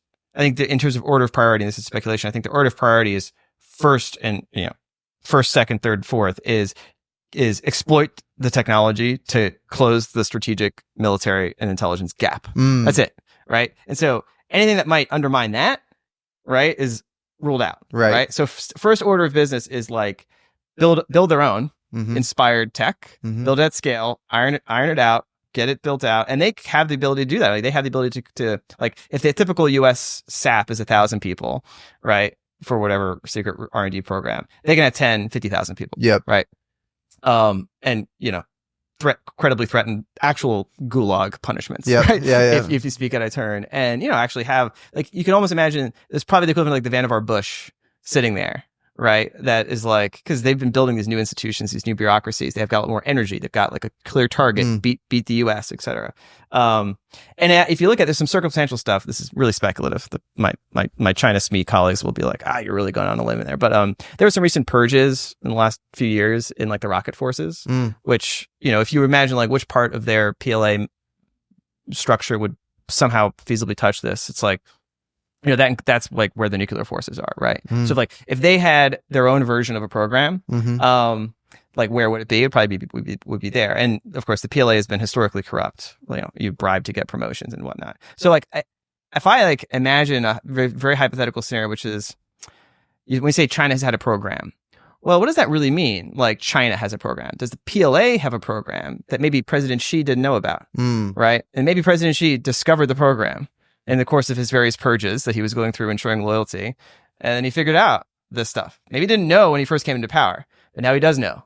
And he's been going all systems go, build me some, everything. Like this is where all of our surplus capital is going. I don't care about the real estate market. Like, screw it. Like we're going all in on this. And is that leading to a freak out in the US, right? Strategic technology surprise, right?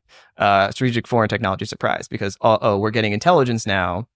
Maybe the other parts of the intelligence apparatus that we've got that is constantly monitoring China, constantly monitoring, their secret research programs, which physicists and engineers, where are they going, what new facilities are being built, whatever. We're constantly monitoring all that stuff, right? So there's like, normie analysts inside the CIA and, NGA and whatnot that are interpreting all that intelligence. They go, China's like doing some crazy, cool, like weird stuff over here. They're doing all these people that were doing this weird science and weird research. They're now like, they all disappeared and we think they're over here. And we don't know what they're working on or why. And then meanwhile, this other, their neighbor across the hall who's read into the program is like, and then they go, what do we do now, right? We think China's figured some stuff out. We don't know what they figured out, but like that would generate an immense amount of anxiety and would probably put some more senior political leadership in like to CYA mode. So this UAP task force that is kind of responsible for the contemporary conversation around UFOs, how is it assembled? Yeah, so I think it's a really interesting kind of bureaucratic story of, essentially Congress hearing some stuff coming out of the 2017, 2018 stories and some back channel conversations that we need to have a formal group charged to like dig into this question and get people that are, fully credentialed, fully cleared, have the relevant sort of analytic bent to go out into the wilderness of the bureaucratic system and try to hunt down these alleged legacy programs. And that's essentially the story that we hear in some of the self-reports, obviously, limited by what Carl Nell and David Grush and more recently some individuals have come out. And the UAP task force that we've seen descriptions of its kind of organizational structure, like any other interagency task force. It's got complicated reporting lines. You've got a lot of people coming in from different agencies. And the basic understanding I had, it wasn't really like a full-time gig for most people, but there were, I think, some individuals that were tasked with a much more substantial and serious responsibility, like Grush, and there are others that were sort of maybe doing it in sort of a part-time basis and helping to assess, imagery and write reports and whatnot. And, there's, I think, a loose confederation of additional sort of liaisons that were pulling in different disciplines. But I was told something very, very interesting. And again, it's kind of like you hear these things and they come from people that you otherwise trust and have, professions and experience to sort of back up their claims. And it's tough to kind of fully, calibrate how much stock you put into it. But, what I was told is that when any new government program gets started, especially a sensitive government program, sometimes they'll repolygraph some members of the team, especially those that are involved in the more sensitive aspects of its activities. And polygraphs in U.S. government are designed, in many ways to sort of root out essentially disloyalty, right? So they'll ask you basic questions like, have you ever supported a terrorist group? Have you ever sort of, supported insurrection to overthrow the government? Have you ever, had any unreported contacts with a foreign government? Essentially, these sort of counterintelligence scope sort of polygraphs. There's another scope of polygraphs called a lifestyle polygraph. It's like, your gambling, your sexual activities, et cetera, to kind of understand, are there any things that could be used to blackmail you? So standard sets of questions. What I was told is that there was a additional question or two added to that sort of screening polygraph, which is, have you had any relationships with, you haven't talked about, or loyalty to any non-human faction? That's crazy. And I thought it was a joke. I thought it was like, I pull my leg. This is not real. Like, no. Apparently it's true, or apparently it was reported as true. I don't have no evidence. I've not heard that confirmed. But it does kind of then trigger this other set of conversations, which is very uncomfortable, right? Which is like, well, what is the nature of the interaction between human society, human institutions, and non-human intelligence, right? If going back to our more abstract conversation is that there's a potential set of channels, maybe more, foundational kind of consciousness level interactions or communication or what have you. Well, okay, in principle, there's like some interaction taking place between members of the human population and non-human intelligence. We just, if you accept that, that's like what you're accepting is happening. Then you have to assess, well, could versions of that type of communication be happening with elements of the legacy program or other elements of human society? And that's a much more uncomfortable conversation, right? We're much more ironically like easy or willing to accept parts of this sort of UFO lore that involve like, kind of semi-random people having somewhat anomalous encounters, right? Like Chris Bledsoe or somebody like, smart guy, normal dude, but just has this really anomalous encounter. If that was a senior U.S. intelligence official, it'd be a very different story. Yep. Right? Be very like, why is it happening to that person? Yep. Right? And so that raises lots of other questions, right? But I think there are questions you kind of have to take seriously in kind of this branching exploration of the Bayesian tree of possibilities here, that once you accept at least the premise of a certain foundational set of facts, well, then you have to take seriously all the branching implications of alternatives that become potentially and maybe more plausible given that update. And so, yeah, this does, I don't know what to go with that other than just to say that's potential scenario to think about. Anecdotally, I know of one extremely senior intelligence official who had a pretty gnarly abduction experience along with his wife, and so I don't want to say. I think he's going to be going public with the story soon, but this whole thing becomes very uncomfortable for people because it's one thing to intellectually grok the possibilities of non-human intelligence in the universe and maybe this metaphysical story that we've just been talking about. It's another thing also to think about. Maybe there's like advanced intelligence designing probes that are exploring solar systems or, sending light sails out, and we can get some of their advanced tech and figure out how they work. Like that would be groundbreaking, but it would be, something that wouldn't disturb us, right? It's quite disturbing to understand that like the sanctity of yourself, the sanctity of your mind even could be violated at will by a higher form of intelligence. That's sort of cuts to the core of our sense of inherent individual sovereignty as well as our political sovereignty, right? And I think that's truly, why the sort of the impact of disclosure is so concerning for a lot of folks, is that it threatens the sort of core basis of modern human civilization, right? The sense of the integrity of the self and the integrity of the autonomous sovereign structures we build as autonomous individuals, meaning our political systems and the bureaucracies that help us manage them. And that is a hard thing to swallow, right? And to understand and analyze. But in many respects, it's like a more exotic flavor of a traditional counterintelligence issue, right? Which is like, we exist in a competitive geopolitical environment where states are constantly trying to compromise each other's systems, right? Recruit spies, understand plans and intentions of their respective adversaries or even friends, and interpenetrate each other's bureaucratic systems with assets or agents or informers. So if you're modeling human society as actually not being the sole species or intelligence that you're trying to assess, there's another set of stakeholders, then maybe it's fair to assume that they would conduct similar activities that other states do. Right? So they have their own tradecraft and infiltrating mechanisms, and it probably wouldn't be the same that we would expect China to do, right? But it would be something that if you are investigating this phenomenon, you'd have to, assume is a possibility, right? Yeah, it's sort of like the book Childhood's End by Arthur C. Clarke or something. They wouldn't land on the White House lawn. They would sort of, incept all sorts of stuff in society and culture. And it gets to the most difficult part of the whole conversation, which is like the question that David Grush, very pointedly dodged in testimony, which was like agreements. Yep. Seems like an absurd question. How can human society, as, primitive apes with nukes, how can we form an agreement? What would an agreement be based on? Like, what sort of contractual dispute resolution mechanism is there? Right. Well, I think it's maybe a category error. Maybe just the term of art, the language is not being appropriately applied. Coerced agreement or something. But I mean, the agreement that I used to say was probably BS. And I have trouble even like with the words coming out of my mouth just saying this, but it's like, this 1954 idea that like Eisenhower like made a treaty that like the Greys could like collect biological specimen, do medical experiments on our population, and you know we wouldn't destroy ourselves with nuclear weapons or whatever, you know, in return, something like that.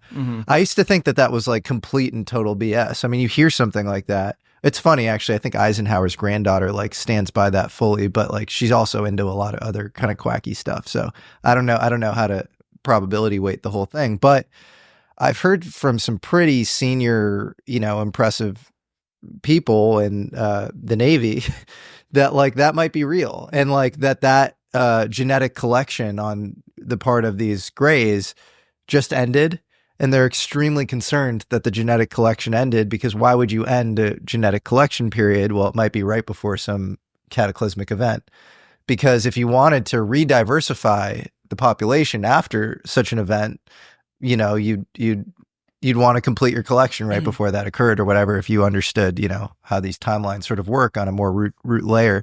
So I don't know what to make of that. It's you know, it's kind of like your story. It feels very apocryphal, and it's hard. You have to slap some probability on it, but yeah, I mean, the other piece of it is, you know, where people have alluded to similar things, not the genetic collection thing, which I think is, you know, I don't have a whole lot of weight assigned to that sort of thing, but Timothy Taylor, right? Yeah. The Anon sort of, but now, you know, well kind of known kind of NASA program manager that's been deeply involved in this stuff and spooky subjects for a long time. You know, when he was asked, what's the hierarchy by Dana Pasalka, he's like, you know, I forget the exact taxonomy, but it was like, you know, normal humans, like the intelligence services, like some elements of the intelligence services. And he said like aliens and then like God or something, right? But his implication in that middle part was that there are some elements of human institutions that have almost like an ontologically different status in his sense of the hierarchy. And you can read that one of two ways, just like, you know, sometimes people in the intelligence community just have such enormous egos that they actually think that, no, they're different and better and special in some fundamental way than the rest of, you know, the unwashed masses. And that this hierarchy of being that he posits, you know, his sense of the role of that cohort of human individuals is so significant they merit being noted as a different class. An alternative explanation is that he's referring to a non-human element within our human bureaucracies. Yes. Those are the only two ways, I think, to interpret it, right? Yes. An outsized ego, or he's referring to non-human presence in human bureaucracies. Yes.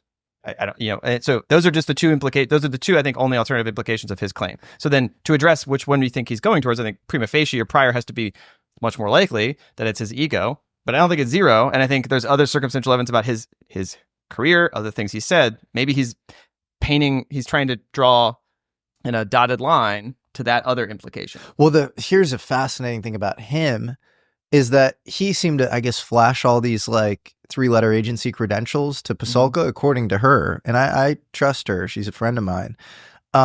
But then I sort of back-channeled with some other intel people, and I was like, what's up? Like, this guy's a NASA mission controller. Like, why does he have like all these clearances, associations with other agencies or whatever?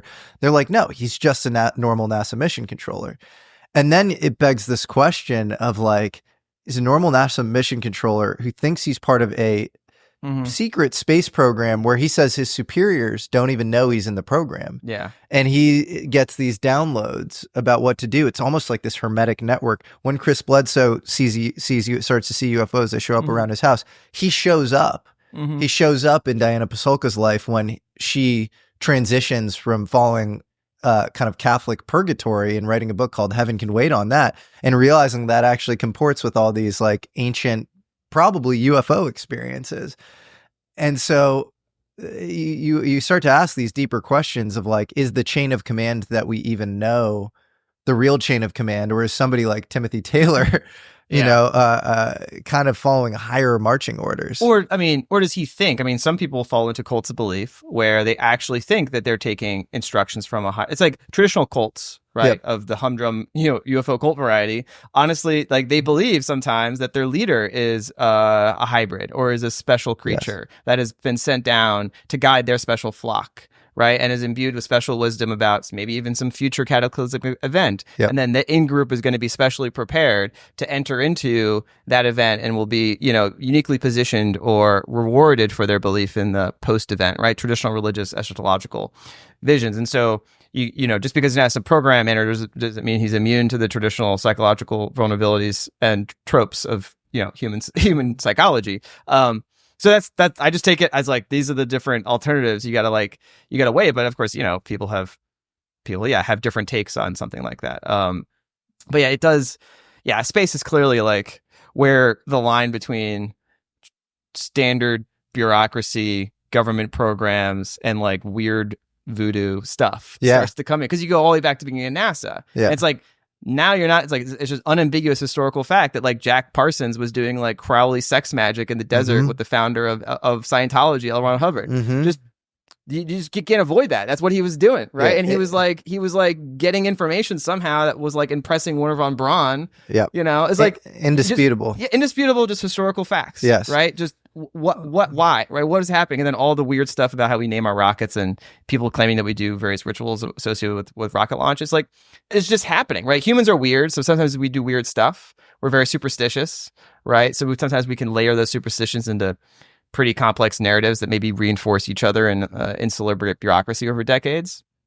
But it's just weird. You can't just ignore it. You can't ignore the fact pattern. And actually, if you look at the founders of all rocket programs, Tchaikovsky in Russia was the same way. He believed he had this worldview called cosmism, where he thought he was in touch with angelic beings. And in his case, it was more of an Orthodox Christian veneer.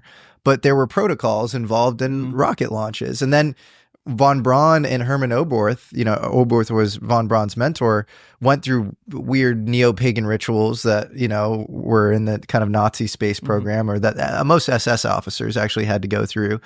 And so, yeah, it begs some really interesting. And you had Launchpad 33 for NASA, and then you also had Buzz Aldrin, who was a Freemason, literally stake out the moon, if you know that, with a Freemasonic flag or whatever. It's all these questions are, you know. Well, and I think most like, because in our modern civilization we think of technology as mostly associated with like corporate strategies, investment returns, you know, cool gadgets. But like in the history, especially, you know, probably if you look back, you probably find versions of this in early technological paradigms. But like the 20th century technological paradigms, our breakthrough technologies all had these deeply embedded spiritual religious overtones or undertones, and they carry through to today, right? So like, I Am Become Shiva, Destroyer of Worlds, Oppenheimer, right? Obviously Jack Parsons launching rockets, the Soviet equivalent. And then now, right, like, what is motivating the kind of this metaphysical ethos behind AGI? They actually think they're creating an AGI god, that this sort of teleological vision of humanity's future will needs to be manifested through their technological projects. Like that, like, we just accept that as like, oh, the San Francisco bros, they think they're making the AGI god. And like sometimes people like literally believe it, right? Like Sergey Brin, right? He thinks it's specious to like to privilege human interests over the, you know, the ostensible future interests of this much more advanced human intelligence that will be like our godchild endowment for the cosmos. It's like, hey, like, this is not that much different, right? Like our most leading technological visionaries, you know, people that we're putting in charge of like driving forward technological progress, you know, are sometimes wedded to quite radical religious, spiritual belief systems. And it makes most of us uncomfortable. Like, no, buddy, like, I just get me the quarterly returns. Juice the stock and my make number go up, right?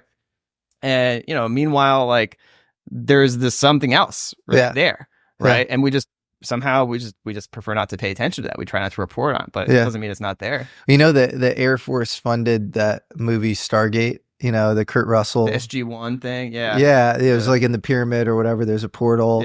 And I don't know, I think about this guy, Townsend Brown, this mid-century inventor that I think, you know, made much more progress than meets the eye when tying electromagnetism and gravity in some sort of theoretical model we probably didn't understand at the time. But he was obsessed with time travel behind closed doors. It's like all he would talk about with his like friends and family. And so I do sometimes wonder, you know, if you like watch the movie Contact, Carl Sagan, like if there is something going on that is much deeper than space. SpaceX is this like Earth-based, obviously very important space company, but like if there isn't something much more fundamental, especially in the world of NHI, predicated, you know, if that stuff is real, do we have some sort of like joint program with them, or, you know, like I don't know, is there something much deeper when it comes to the American space programs? I mean, Elon has been famously very like, you know, dismissive of the alien thing. He's like, I've got all my Starlink terminals up there, or, you know, if anything, if we had to like move out of the way of any alien spacecraft, like we would know it, which is on the surface of it, kind of an absurd thing. He's a Yeah. very smart guy, Yeah. right? And people just accept that. Like, that's an absurd explanation. Like, Yeah. what are you talking about? Like, Yeah. well, for one, like, your tiny satellite space is huge. Yeah. You're not going to have to, like, navigate over just, like, an inert rock that happens to be from an alien civilization. Alien civilization is going to know how to navigate into space. Like, we launch stuff into space all the time. Yep. You don't have to move your satellites. Yep. We figured that out. I Yep. would assume any advanced intelligence wouldn't have to navigate, wouldn't just be like, oh, I'm going to run Yeah. into that thing. Yeah. Please, Starlink, move out of the way, right? Just an absurd statement, right? Yeah. As if he thinks, and he's a smart guy, Yeah. right? It's like, what are you talking about, man? And then more recently, he was asked the question about legacy programs at like a town hall thing during his Trump campaigning for Trump, and he said, well, if U.S. government has interesting technology, they should make it available to us. I saw that he walked it back. Yeah. That was that's an important line in the sand from previous comments, right? So I think he's in an interesting position. So this is a bit more speculative, very speculative on me, but Howard Hughes, of course, similar figure to Elon in many ways, like eccentric genius, outsized personality, connected to defense, intelligence. This is like was a larger than life figure in the 50s and 60s.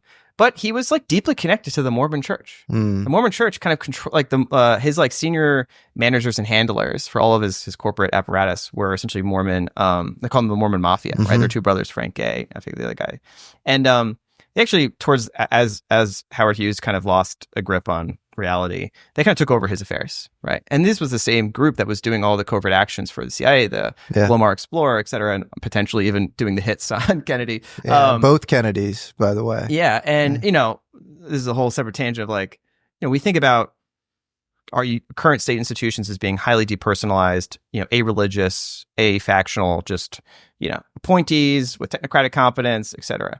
But that's kind of naive, right? Like American history is complicated, and there's there are other institutional forces that sometimes have a little bit more in-group loyalty and solidarity. And I think the Mormon Church and the Mormon businesses and political structures are quite coherent and have endured over 150 years, longer than the CIA, for example, has been around. And that, for example, the Mormon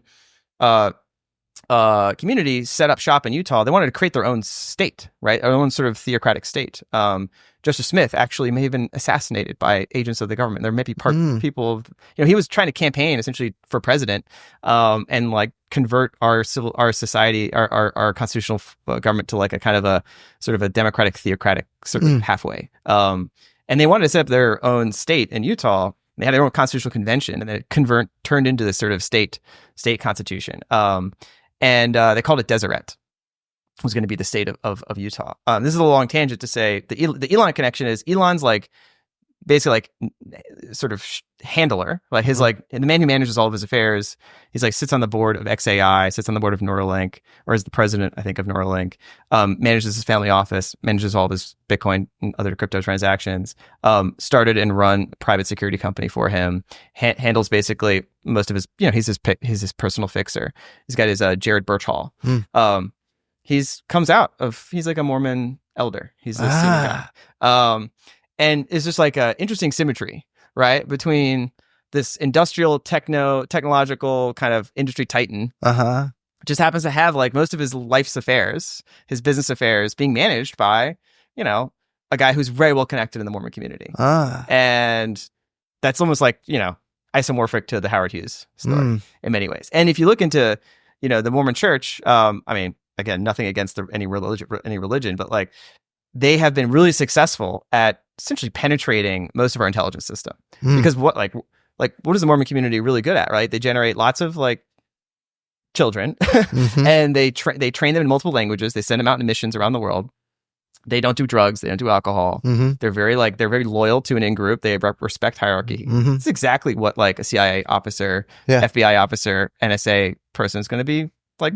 That's like an excellent recruit. And that's exactly what's happened. Like FBI has talked about how like Brigham Young is like their top source. They said Mormons, Marines, and MBAs. Yes. And what was interesting, so Utah Data Center, it's now declassified, this code name. The NSA set up the largest sort of single data center in Utah back in the 2005s, something like that. And the code name for it was Bumblehive. And Bumblehive is essentially was the symbol of Deseret. So some weird stuff there, right? And if you actually look into Mormonism, it's kind of a UFO religion. Oh, for sure. Right? Earth is not the only habited world. If America had a UFO religion, that would be it. 100%. Right? And, Joseph Smith has contacts, gets downloads, codifies those into essentially a system of rules. He's leading his flock to establish a political order. And then they become, deeply embedded in, the structures of our intelligence and security apparatus, and, are then any big figure that we can, like, why is Howard Hughes and Elon happen to all be connected to a similar Mormon control system? I don't know. It's very interesting, and it's I don't know what dots to connect there. There's just facts to stitch together. But also, like, the Mormon Church and the associated institutions, they have a lot of money. They have a ton of money. Yeah, like hundreds of billions of dollars, right? Because everyone tithes, but also they're really good investors, and they just have really close-knit business relationships that are globe-spanning, right? So everyone's focused on the Carlyle Group, and everyone else is like, okay, but like the Carlyle Group's not been around that long. Like, most finance, elites, they don't have a whole lot of, like, again, they want to get rich, they want to get powerful, right? But like, it's hard to sustain like a generational project like that. It tends to decay, tends to split, vicissitudes of international finance and business deals, right? The Mormon Church, though, they've been around for a while. They got a lot of money. They've got a clear ideological, vision that they all share, codes of conduct, and interpersonal bonds that, they don't violate, right? Like, it's well known that if you're a Mormon, you show up to a city, like, you can kind of get in, right? If you're one of the tribe, it's like you're one of us, right? So those are features of human society, right? That are very strong, right? And that are, despite the more impersonal sense that we're constructing institutions like intelligence bureaucracies that are impersonal and a-religious, well, they exist in a social milieu with other institutions, right? And they can be vulnerable to, different loyalties being tested and compromised over time. I don't exactly know how that's played out, but like, you just have to look at American society. I think it's an odd blind spot that we don't think about the role. I think it could be very positive. I'm not saying it's negative or positive. It's just is a fact of our political economy that we have, like, essentially a religious institution that controls hundreds of billions of dollars of capital, that also has, more than almost any other single group, probably put more, seeded more people into our intelligence bureaucracies for decades. Right. And just also happens to be strongly associated with our leading technologists over the 20th and 21st centuries. I don't know. It's like with the James Simons thing. I have no, like, there's no smoking gun there. It just seems like a curious thing, right? Like, seems something to be, interested in, right? It's a very interesting fact pattern. Well, when it comes to the science stuff, you had, like, an interesting possible theory of everything with this kind of, upstream hypergraph and Gerard and Wolfram. What about sort of kind of more local anomalies or like discoveries, possibly mid-century? So like the Townsend Brown example I mentioned that we've talked about. Another one would be like a more extended version of electrodynamics involving, there's always talks of like a scalar field or whatever. Do you have conviction in any of these things? You mentioned neutrinos, like neutrino information transfer. I don't know, would be maybe another one. There might be some cool stuff that I don't rule any of that out. And like the neutrino one, I'll just say is interesting because, neutrinos are a particle that very weakly interacts with normal matter, but doesn't not interact with matter. We build detectors, heavy water in the Arctic to get like little flashes and these photomultiplier tubes that, get us like, 1 out of every 400 quadrillion neutrinos actually hits and creates a detection.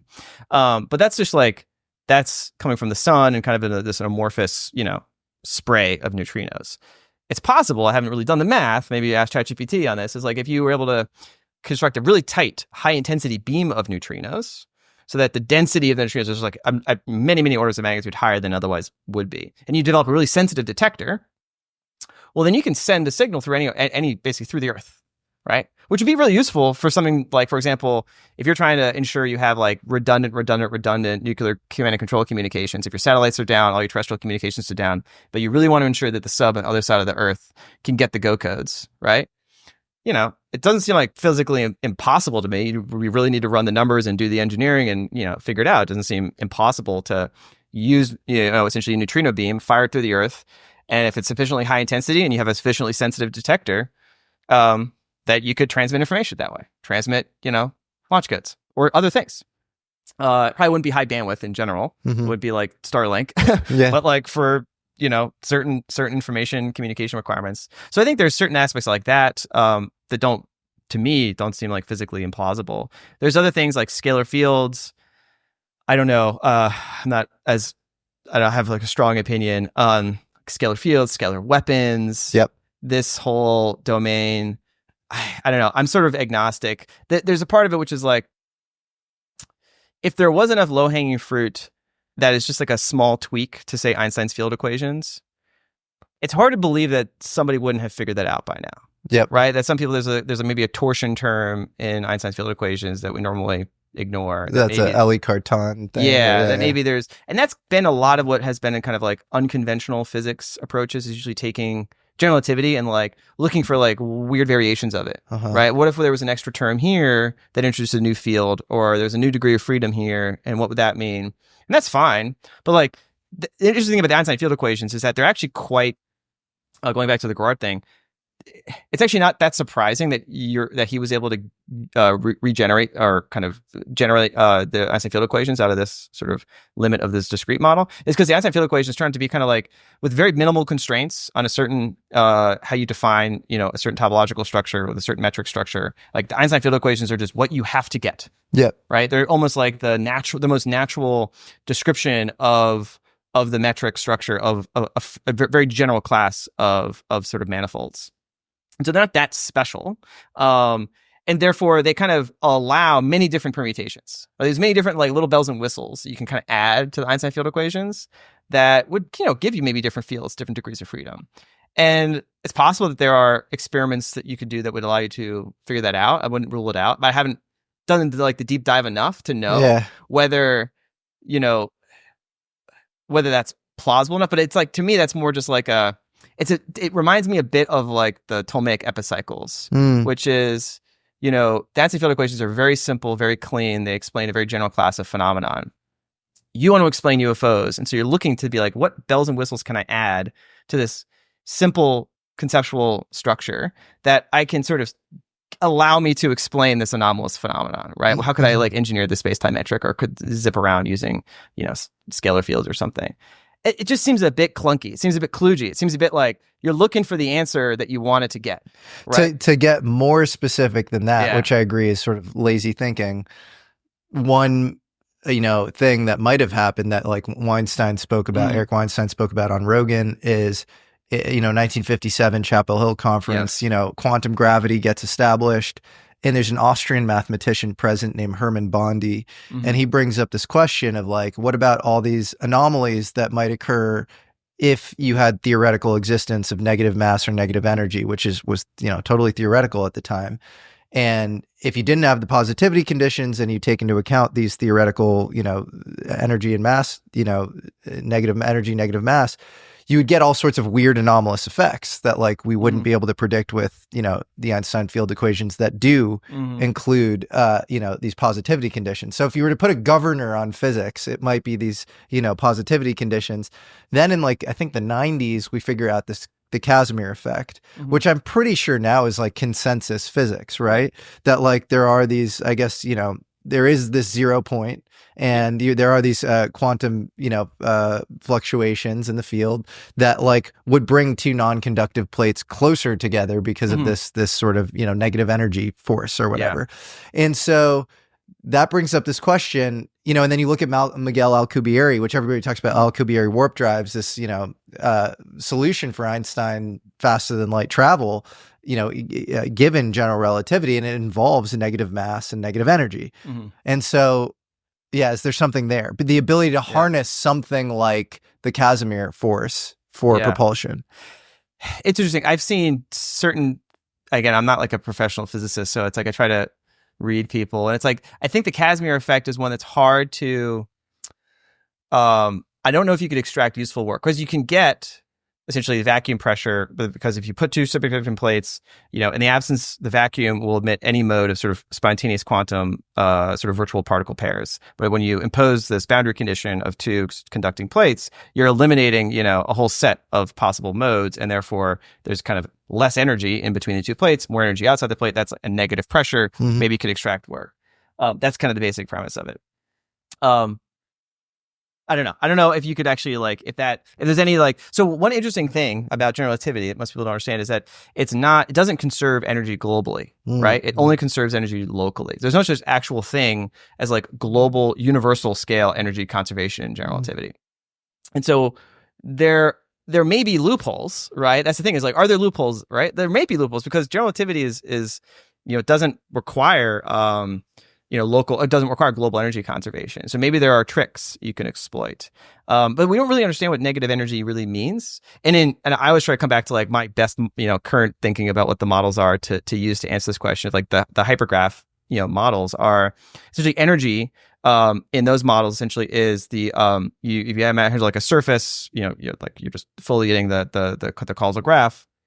Energy is a measure of the number of causal edges going through that surface, right? And then momentum is just the inverse, is the number of causal edges if you orient it in the time-length direction versus the space-length direction. And that's actually how you then construct the Einstein field equations with the stress energy tensors, because you need to have measures of energy in a discrete structure. And so there, like energy is a discretely defined measure on this graph structure. It's not like this ineffable thing, just like an E in an equation. It's like the number of edges going through an arbitrary sort of hypersurface. And so then this question is like, what is negative energy in that? Well, in this concept, there's no such thing as like an absolute measure of energy. Right? Energy is always a relational quantity because there's no global measure of energy. Energy is always a relative to reference frames. And so it's like, can you construct a certain way of foliating these hypersurfaces so that from one inertial frame, you've got essentially access to an energy gradient, right? That is negative from your perspective, right? So it's like there is no such thing as positive or negative energy. There's just, in the local reference frame that you happen to be, constructing for yourself for whatever crazy technology you've got. Can you, essentially, engineer a relative negative gradient to like the number of causal edges that are in your future in your causal future light cone? I don't know. That would be how you'd have to do it. So I don't know. So it's like you have to look at the fundamental physics theory and be like, is that ruled out, right? Because like general relativity is not the fundamental physics theory, right? So you can construct models of general relativity where there's different terms, there's different components, there's different states that you could potentially allow within that broad very self-consistent framework. But does that mean that those are physically realizable in our universe? Right. Well, you'd be like, well, no, we need to know what the actual fundamental theory of physics is for our universe. Yeah. And then do those admit of these types of capabilities? Yep. So I don't rule it out because we don't have the fundamental theory. But I think it's kind of like the level when we're talking about these, vacuumetric engineering sorts of descriptions. I think it was like a higher level description. Like those might be fully consistent with like a bottom up, Gerardian view. Like they might meet somewhere in the middle here, where it's like actually it turns out, like there are certain special conditions that emerge in the sort of hypergraph vision of things that do get you systems that look like they're consistent with, say, vacuumetric engineering, right? But the vacuumetric engineering is just like a higher level or a mid-level description here. So it's possible. This is like, and then to go back to the historical story, it is quite suspicious that like there was all this work on gravity specifically, and all this other stuff you've pointed to in your previous videos. It's like there's something there. They were looking at it seriously. They were clearly exploring it. And I have like two interpretations. Like I think it's very clear to me that the U.S. government has been conducting secret fundamental physics research. Like that's pretty obvious to me. Yeah. Like you'd have to be really naive to think that the federal government, the intelligence community, just forgot the lesson of World War II. Yep. That like, oh, we took all the smartest physicists, threw them into a secret project, and we won global war. Great. Go about your business, guys. Yeah. Like we're just gonna shut this down. Yeah. Go back to your normal ivory tower academic jobs and write papers, and we'll call you in the next war. What's the answer then to the Weinstein counterpoint to that, where he's like, where are all the smart, like all the Nima Arkani Hamed, this, all these naming all these people. Yeah. He's like, why aren't they in the program? What's going on? Is Ed Witten in the program? Like it is a good question. And I don't know, like I don't know what the base rate measure is of like super smart people, right? And like whether the academic production of theoretical physicists is the only pipeline for such talent that you could imagine existing. Like if you really have decades to set up alternative programs to spot talent when they're 12 or 13 years old through standardized academic testing, you understand who the prodigies are before they make it to college or even PhD programs. Like I think Eric has a model of like there's an existing cohort of trained practical theoretical physicists that exist in the discipline, and the U.S. government is just like, we found a UFO, come help us figure it out. Yep. Right? I think maybe an alternative model is like, they had that stuff well before modern academic theoretical physics formed as a discipline, right? And their academic affiliate programs kind of everywhere. I mean, MIT Super Soldier program being like one example, but like... Oh, and like really smart people do very classified research and don't talk about it. Sure. And it's just, to think you have a monopoly, like the Harvard faculty has a monopoly on, 160 IQs that can, spend 2 years reading fundamental physics journals. Like, it's not that hard. Yeah, right? totally. And you go back to these declassified CIA memos and you're like, the outposts for exotic gravity research, in certain cases, it was like Indiana, Purdue. Like it wasn't necessarily, I mean, Princeton and MIT were also named, but like it's not always, you might assume, is sort of the tip of the spear as far as. I look at like Jim Simons just talked about, like nobody really knows how many people he's got working for him. And like his pipeline could be scaled in probably 2, 3, 5, 10x, and who would really know? Yep. Right. Especially if he's not targeting mid-career or coming out of grad school, but he's able to spot, like for example, Harold Malmgren. He was spotted when he was like 12 or 13 years old. That's wild. 12 or 13. Yeah. And he was asked to come to MIT when he was like early teen, and he, for over family reasons, he couldn't do it. So he ended up going to Rensselaer Polytechnic, and then was given a full riding lateral to Yale, and then was sort of entered into the system from there, right? Wow. But he was tapped from, it was the MIT president actually tapped him. And were you spotted, Matthew? Not that I know. I mean, who knows? But like, we had the gifted and talented programs, right? I did that, right? Went to Johns Hopkins. Oh, you did that? Yeah. Who knows? But I did that too back in the day. Interesting. That's what they planned. That's what. So we had chips embedded in our brain. I was like, I was the juice boxes, and then like, wait, I had to take naps. Like, what was happening there? So yeah, but like that's the thing is like if you're gonna manage a program that's fundamental, like this is the thing. It sounds conspiracy, but like I just like first principles. If I'm a senior defense intel bureaucrat in like the late 1940s, and I'm like, all right, we won the war. All the physicists helped us win it. It was kind of like by the skin of our teeth. The Nazis were like neck and neck, right? Like a year, it would have been a close run thing. We can't let that happen again, right? We just happen to have all these smart German physicists, these Jews that were fleeing the Nazis that came here, right? Right. It's like we had Einstein, we had Oppenheimer, we had all these guys, that were, you just kind of got lucky, right? That we happened to have access to this talent, and then we could wed it to our industrial system and like go all systems go. But they'd be like, all right, we can't. That was like an ad hoc kind of like got a bit lucky sort of thing. We need to systematize this, formalize that. We need to ensure that we have the most talented individuals in our society identified and steered where we can into positions where we can leverage them for the most strategic national security purposes, which the lesson in World War II is the most strategic national security domain is fundamental physics, right? Whoever figures out the next trick in fundamental physics can design potential world-changing weapons. That just seems like bureaucratic negligence of the highest order if they didn't put in place a systematic program to spot and identify and recruit in various ways talent to help ensure that fundamental physics research could be conducted in secret for the U.S. government. Like that would be like my baseline expectation, right? It seems like an absurd thing because, of course, Eric is a smart guy. He's like, I see no evidence of this. Well, they've had a long time to keep this secret, and it doesn't require that many people. Yep. Right? It's not going to be like a bunch of nerds sitting in a room somewhere doing math is not going to like show up on much. Not going to make much of a footprint. Totally. And it's not like they're going to publish anything.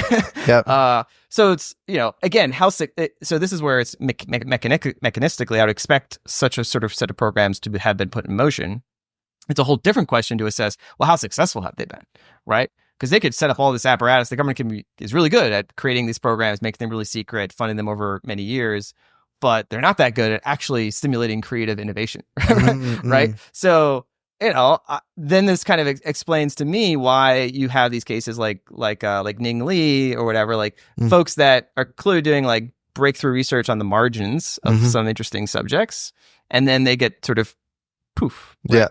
They disappear. And is it because it's two explanations? One is the government knows that, there might be an independent reproduction of a breakthrough that they already have, and they want to make sure nobody else sees it, or they they want to basically take anything that could potentially touch on this secret research area and bring it in, but they actually haven't made much progress. Yep. So it doesn't really tell me one way or the other whether they've actually made much progress in like either a theoretical fundamental breakthrough or an engineered application of the fundamental breakthrough.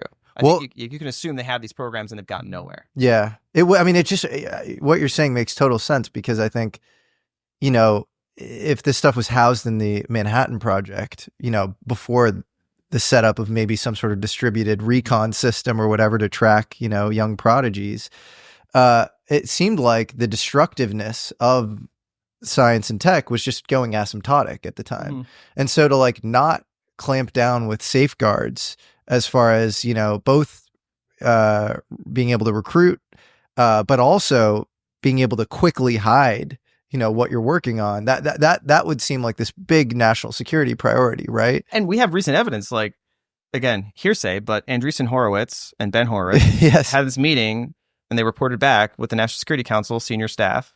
And an individual on that National Security Council said, we have classified entire areas of fundamental physics before. Yes. Don't think we can do the same for AI. This was in rejoinder to Andreessen Horowitz saying, you can't classify AI, it's just math. Yep. And they're like, you bet we can. We did it before. Yep. It's like, there you go, guys. And I think there's like a Rand Corp initiative to like basically have a global control system over compute because of the AGI race.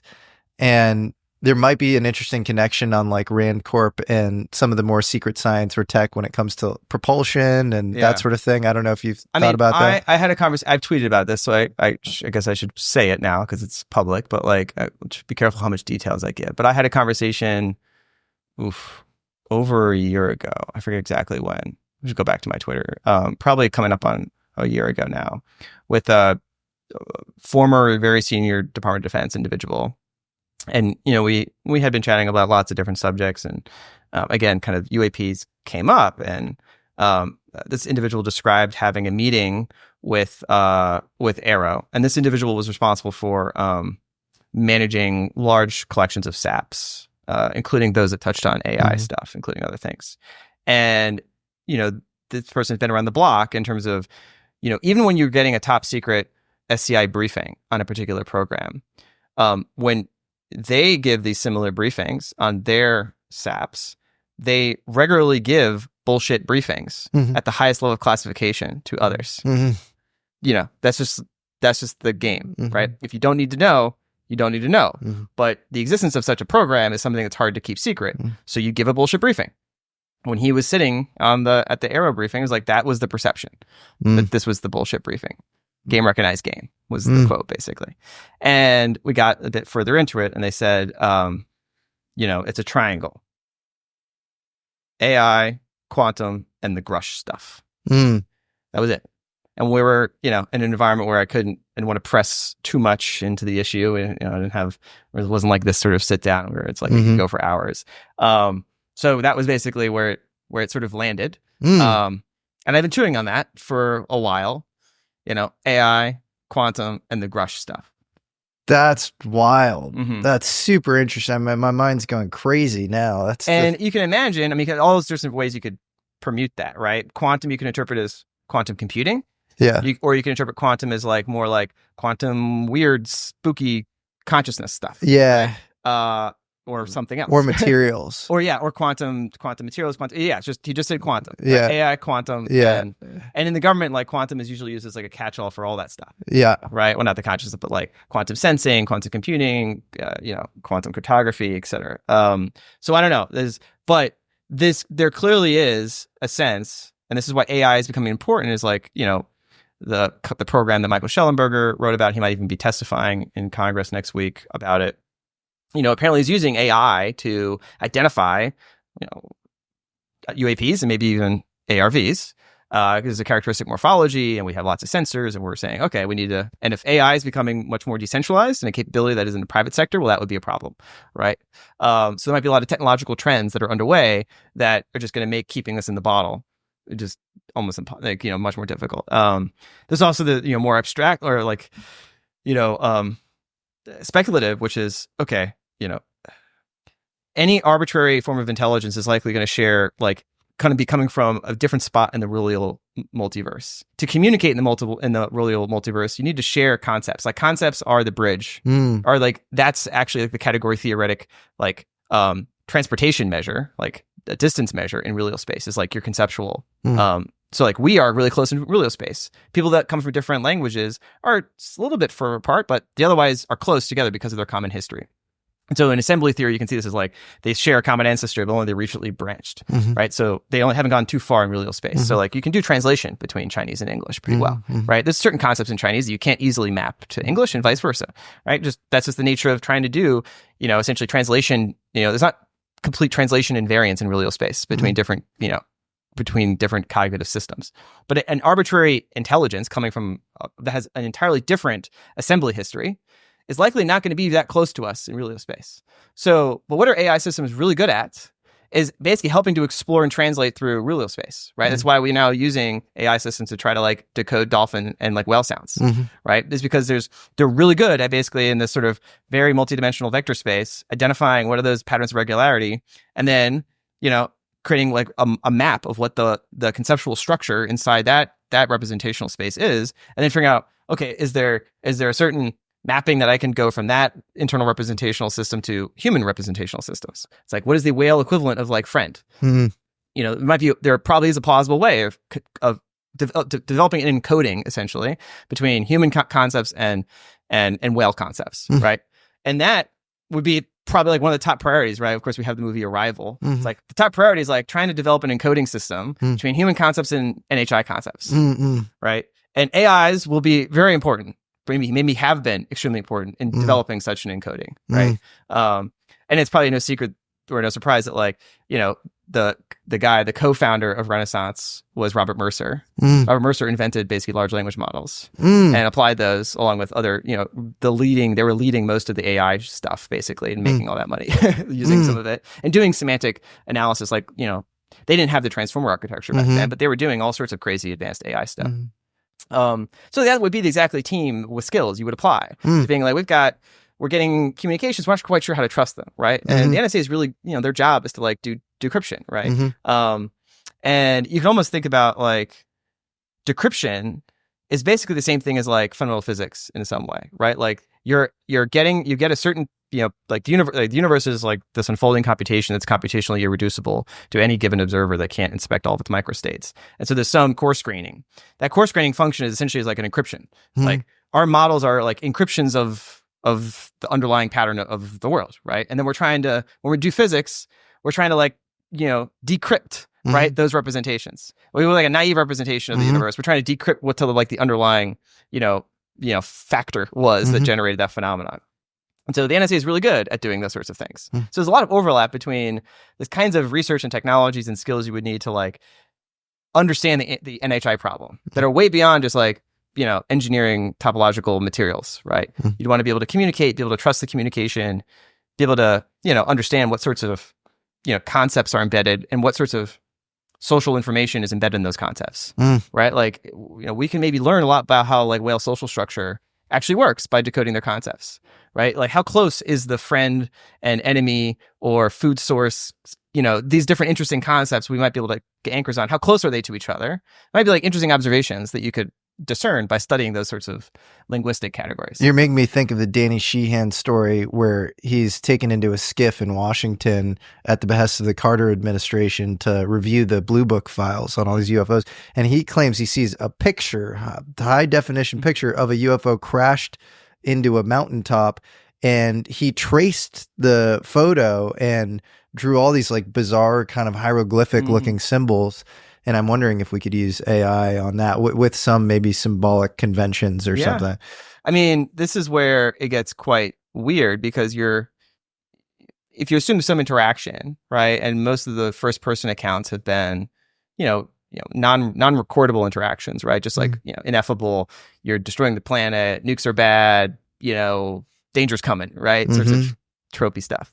But that seems a bit like, are there other more definitive, forms of information like records that have been deposited, right? Or given or encodings from certain signals that we've been able to translate, or be able to write down, right?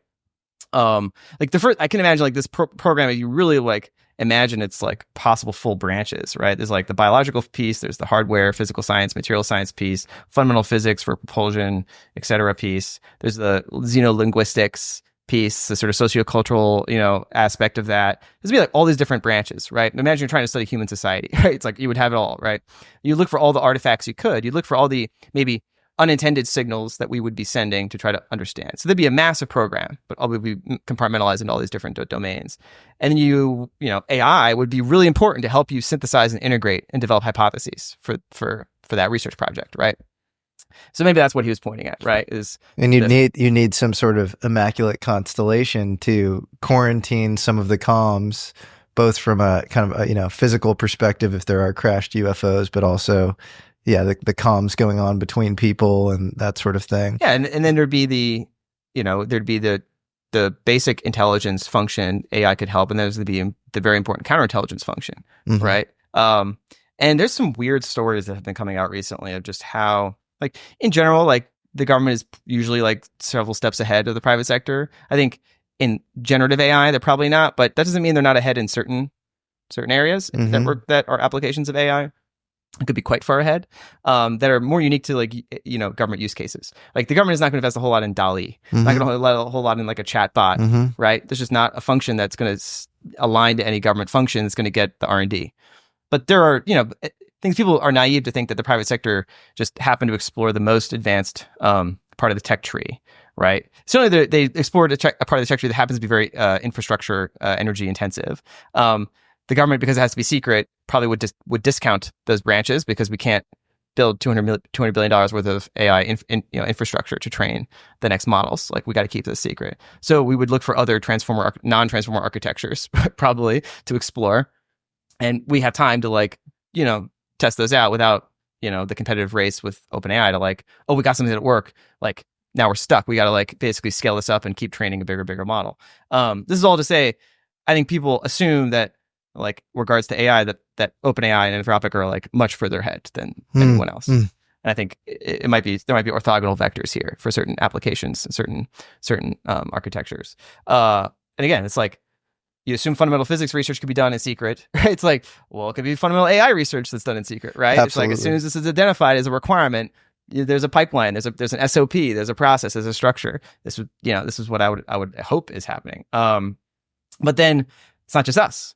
Chinese, the Russians, others maybe. And the Chinese have gotten really good at doing some of these narrow applications for their social surveillance purposes and other things.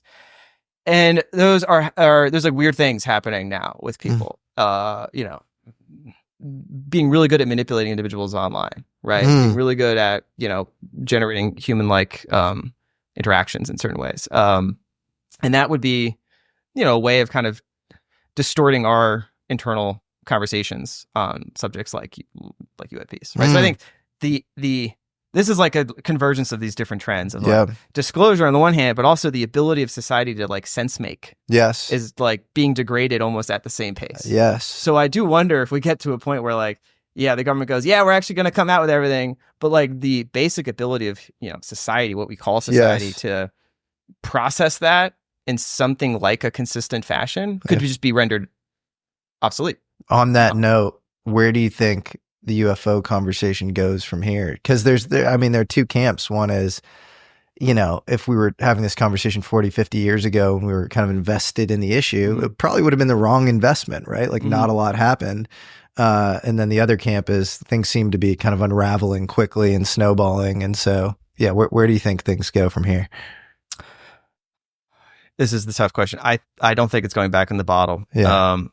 I think we will be facing more disruption, recognition, information soon. I take the title of Lou Elizondo's book seriously. Right? He doesn't say that for a reason, and he's given other remarks that indicate this is not something you're going to be just like kick the can for decades. Right? I do not though fall into the camp of like there's a 2027 clock and they're showing up. Right? I've heard that, and people have said that as like word got around that they're going to come up and show up in 2027, and this is why we need to, get ready, get people prepared, etc.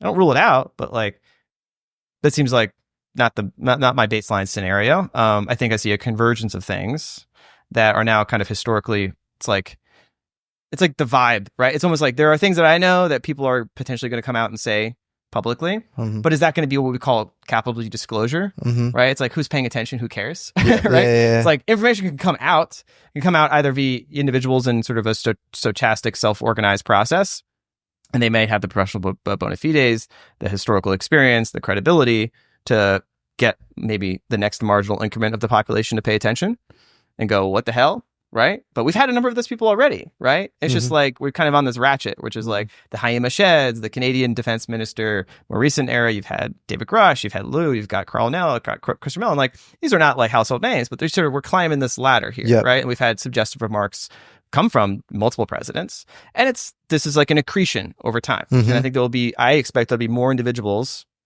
of senior caliber coming out and saying things, but I think it will be in alignment with an evolving political process that I think is non-deterministic, right? In the sense that like the UAP Disclosure Act was, one version of this kind of controlled process, but that was written before people thought that Trump was going to have a unified government and is now going to have RFK and Vivek in there and Elon in there doing truth and reconciliation committees and like opening up all the books on everything. Like, I'm sorry, but like that's not like those are just different. Those are very distinct approaches to this. And I don't know if the UAP Disclosure Act process of having 9, sort of technocrats appointed by the president. I mean, I think that could still survive. I think it's an important process because you need to have an accountable, independent procedure here. But if I'm just making a forecast, like it's likely going to be messier than what that process originally envisioned, right? Just. I don't know. We'll see. I don't know how, but like Vivek, I know is very interested in the subject. JD is very interested in the subject. Elon seems to have changed his tune a bit. RFK is very interested in the subject. Trump has obviously talked about it.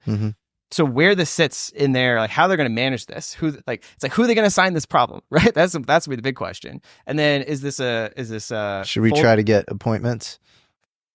I don't know, man. You want the red dot in your head? Probably not. Better to be behind the camera than, the guy actually doing stuff as far as disclosing. That's probably right. I mean, it's interesting. Like the Controlled Disclosure Campaign Plan would set up this UAP Records Review Board, and that Records Review Board would have all the status of an executive department agency, obviously the subpoena authority, the unilateral declassification authority with presidential override. But it would also allow them to, leverage the capacities and authorities of the Federal Acquisition Regulation, so they could actually, with a budget, issue contracts. So they could hire full-time staff and issue contracts to third-party advisors to write reports and studies and contribute to, expert analysis on the various strands of these questions, which would be explicitly under their mandate to report and make recommendations to the president across all these instruments of national power, right? That Carl Nell has talked about. And so that is like the standard, US, like DC approach. We got a tough problem. There's a hot potato. The Senate really doesn't want to have to own it. The House really can't deal with it. The executive branch is kind of like, looking into its own backyard, and the NSC is, relatively small. And so we're going to convene and impanel this independent group. It's going to be, president will obviously have veto authority, but it's going to basically everyone gets to pass the hot potato to this group. So that logic might still stand, right? Because I could see between the incoming administration that same basic sense of like, do I really want this to come out, but do I want to own this hot potato? Do I want to like navigate all this morass? Or do I want to be like, I agree, we should have this independent group over here of people that I can recommend. They're kind of like, my friends and allies or whatever. But like they do the hard work. And they dig with the messy stuff, and they get a budget, and they get the clearances, and they get the contracts, and then that becomes a separate, more institutional apparatus to formally go through this sort of thing and make recommendations to President Trump. I think I would still push for the UAP Disclosure Act versus say some ad hoc Vivek Truth and Reconciliation Committee that God knows how that would be formalized and stood up and structured, and also like what other things would be sort of stuffed under its remit. It would dilute its purpose, distract it, politicize it potentially.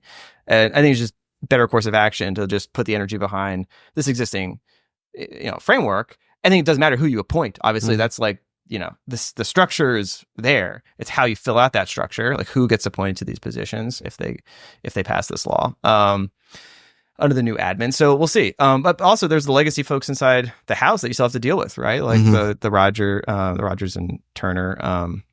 And we'll see how much, like in general, like an incoming administration has lots of priorities and certain reservoir of political capital. UFOs is not at the top of that list. Well, that's the interesting thing. It's like it's hard to say how it fits, and honestly, a path of least resistance for them is to just kick it to an independent group, right? Yeah. Because if they're going to go through this dirty laundry glasnost procedure, you might have to spend a lot of your own executive political capital, like on like adjudicating every one of those decisions on this record, this thing, this program, this, like, where's that line going to be drawn? It's like a case by case, and that's a messy thing, right? Yep. I'm not sure any of these people want to be making those decisions or spending their political capital fighting, God knows who, right? Whereas like, hey, kick it over to this group, give them a bunch of money, give them a clear mandate, let them deal with it, and you kind of are hands off to a certain extent. And then the important decisions you can kind of airdrop in and put your thumb on the scale. So that would be preferred scenario to play out here. I mean, there is this scenario where, all these folks come in and they've been singing a certain tune. They go disclosure, openness, glasnost, et cetera, et cetera, et cetera.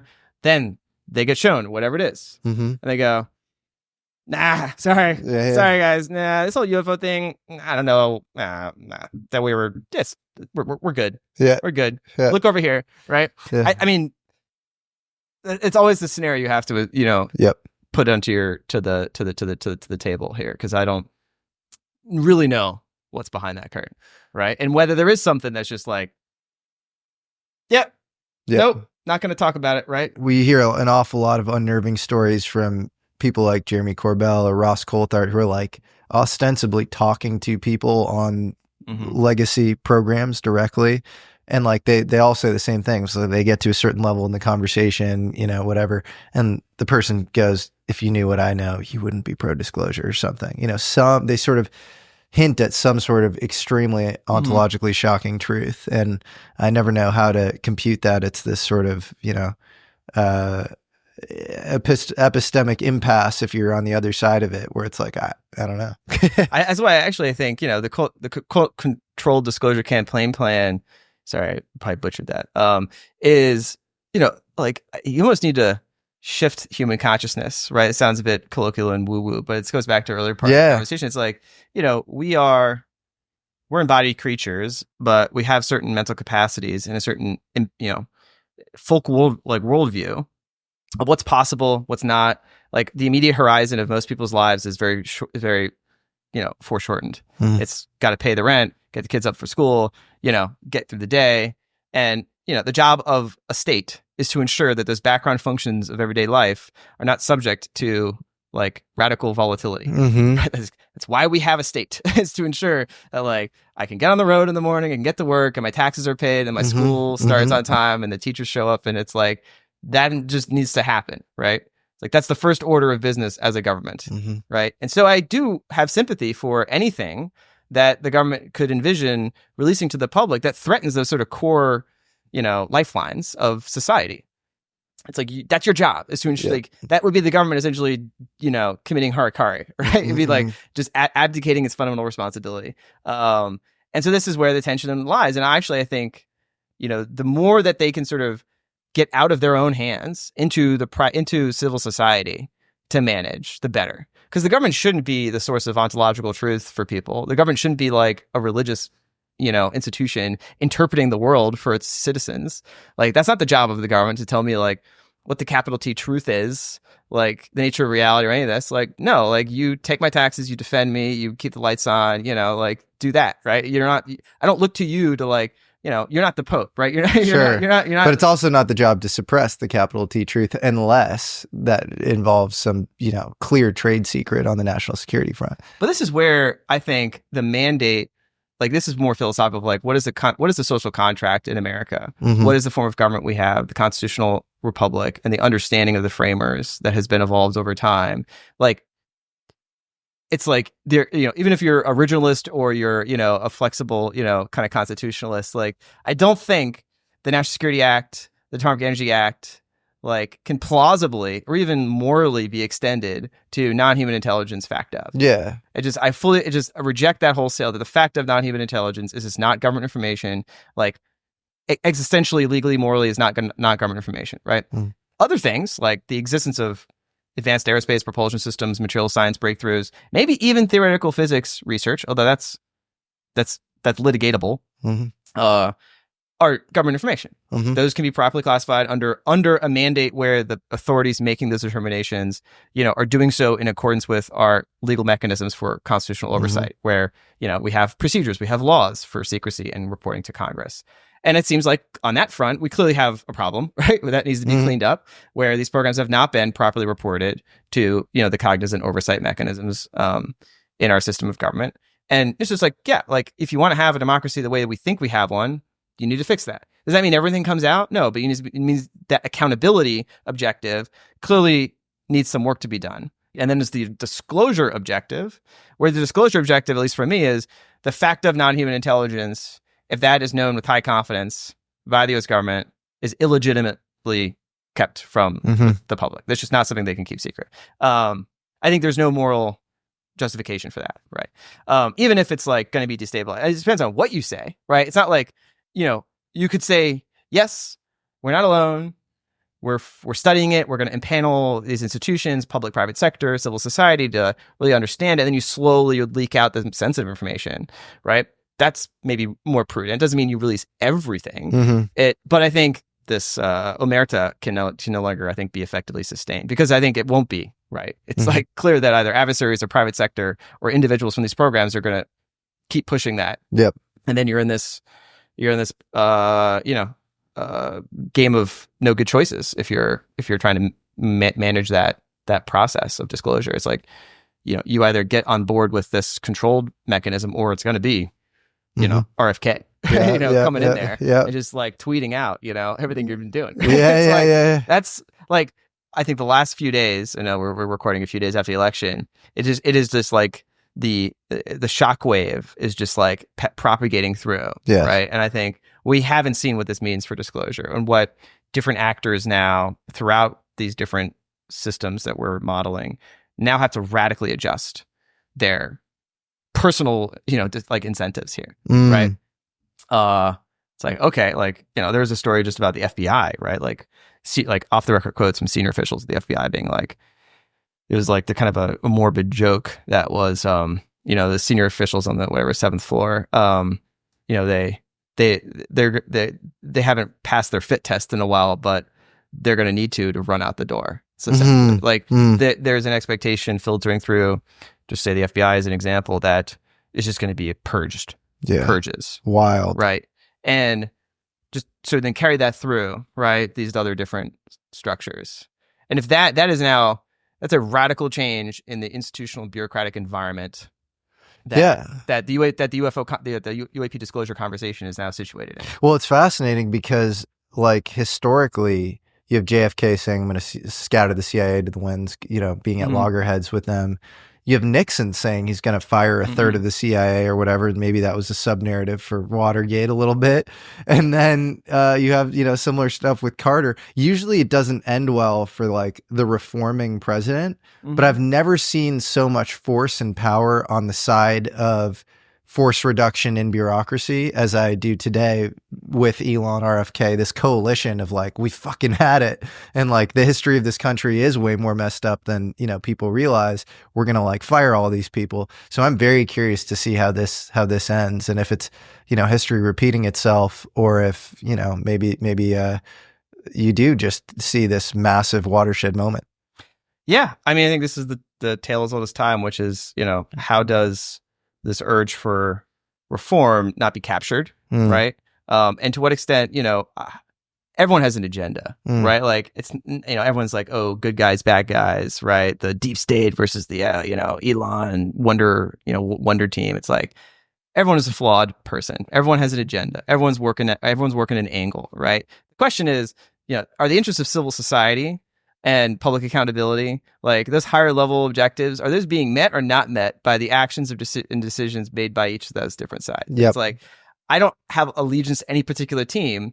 I have allegiance to these higher level sort of social, political, and moral objectives. And so if anyone in particular decides to move in a direction that's aligned with that, I'm supportive. If they move against it, then I'm not supportive, right?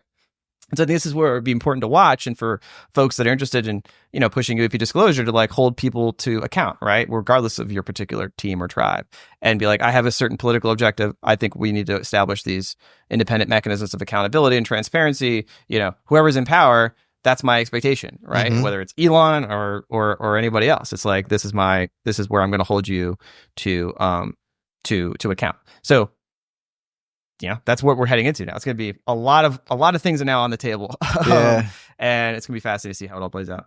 Can't wait. Matthew Pines, this was awesome. We could go on for hours. You mentioned before we started rolling that there might be a Federal Reserve in Bitcoin. We didn't even get to that, which shows just how much we had to discuss on UFO, secret science, all the other fronts. But I hope we can do this again. And this was an absolute blast, man. Yeah, anytime. Cool. All right. Thank you so much to Delete Me for sponsoring this video. If you want to remove your data from the internet, go to the link in the description for 20% off right now.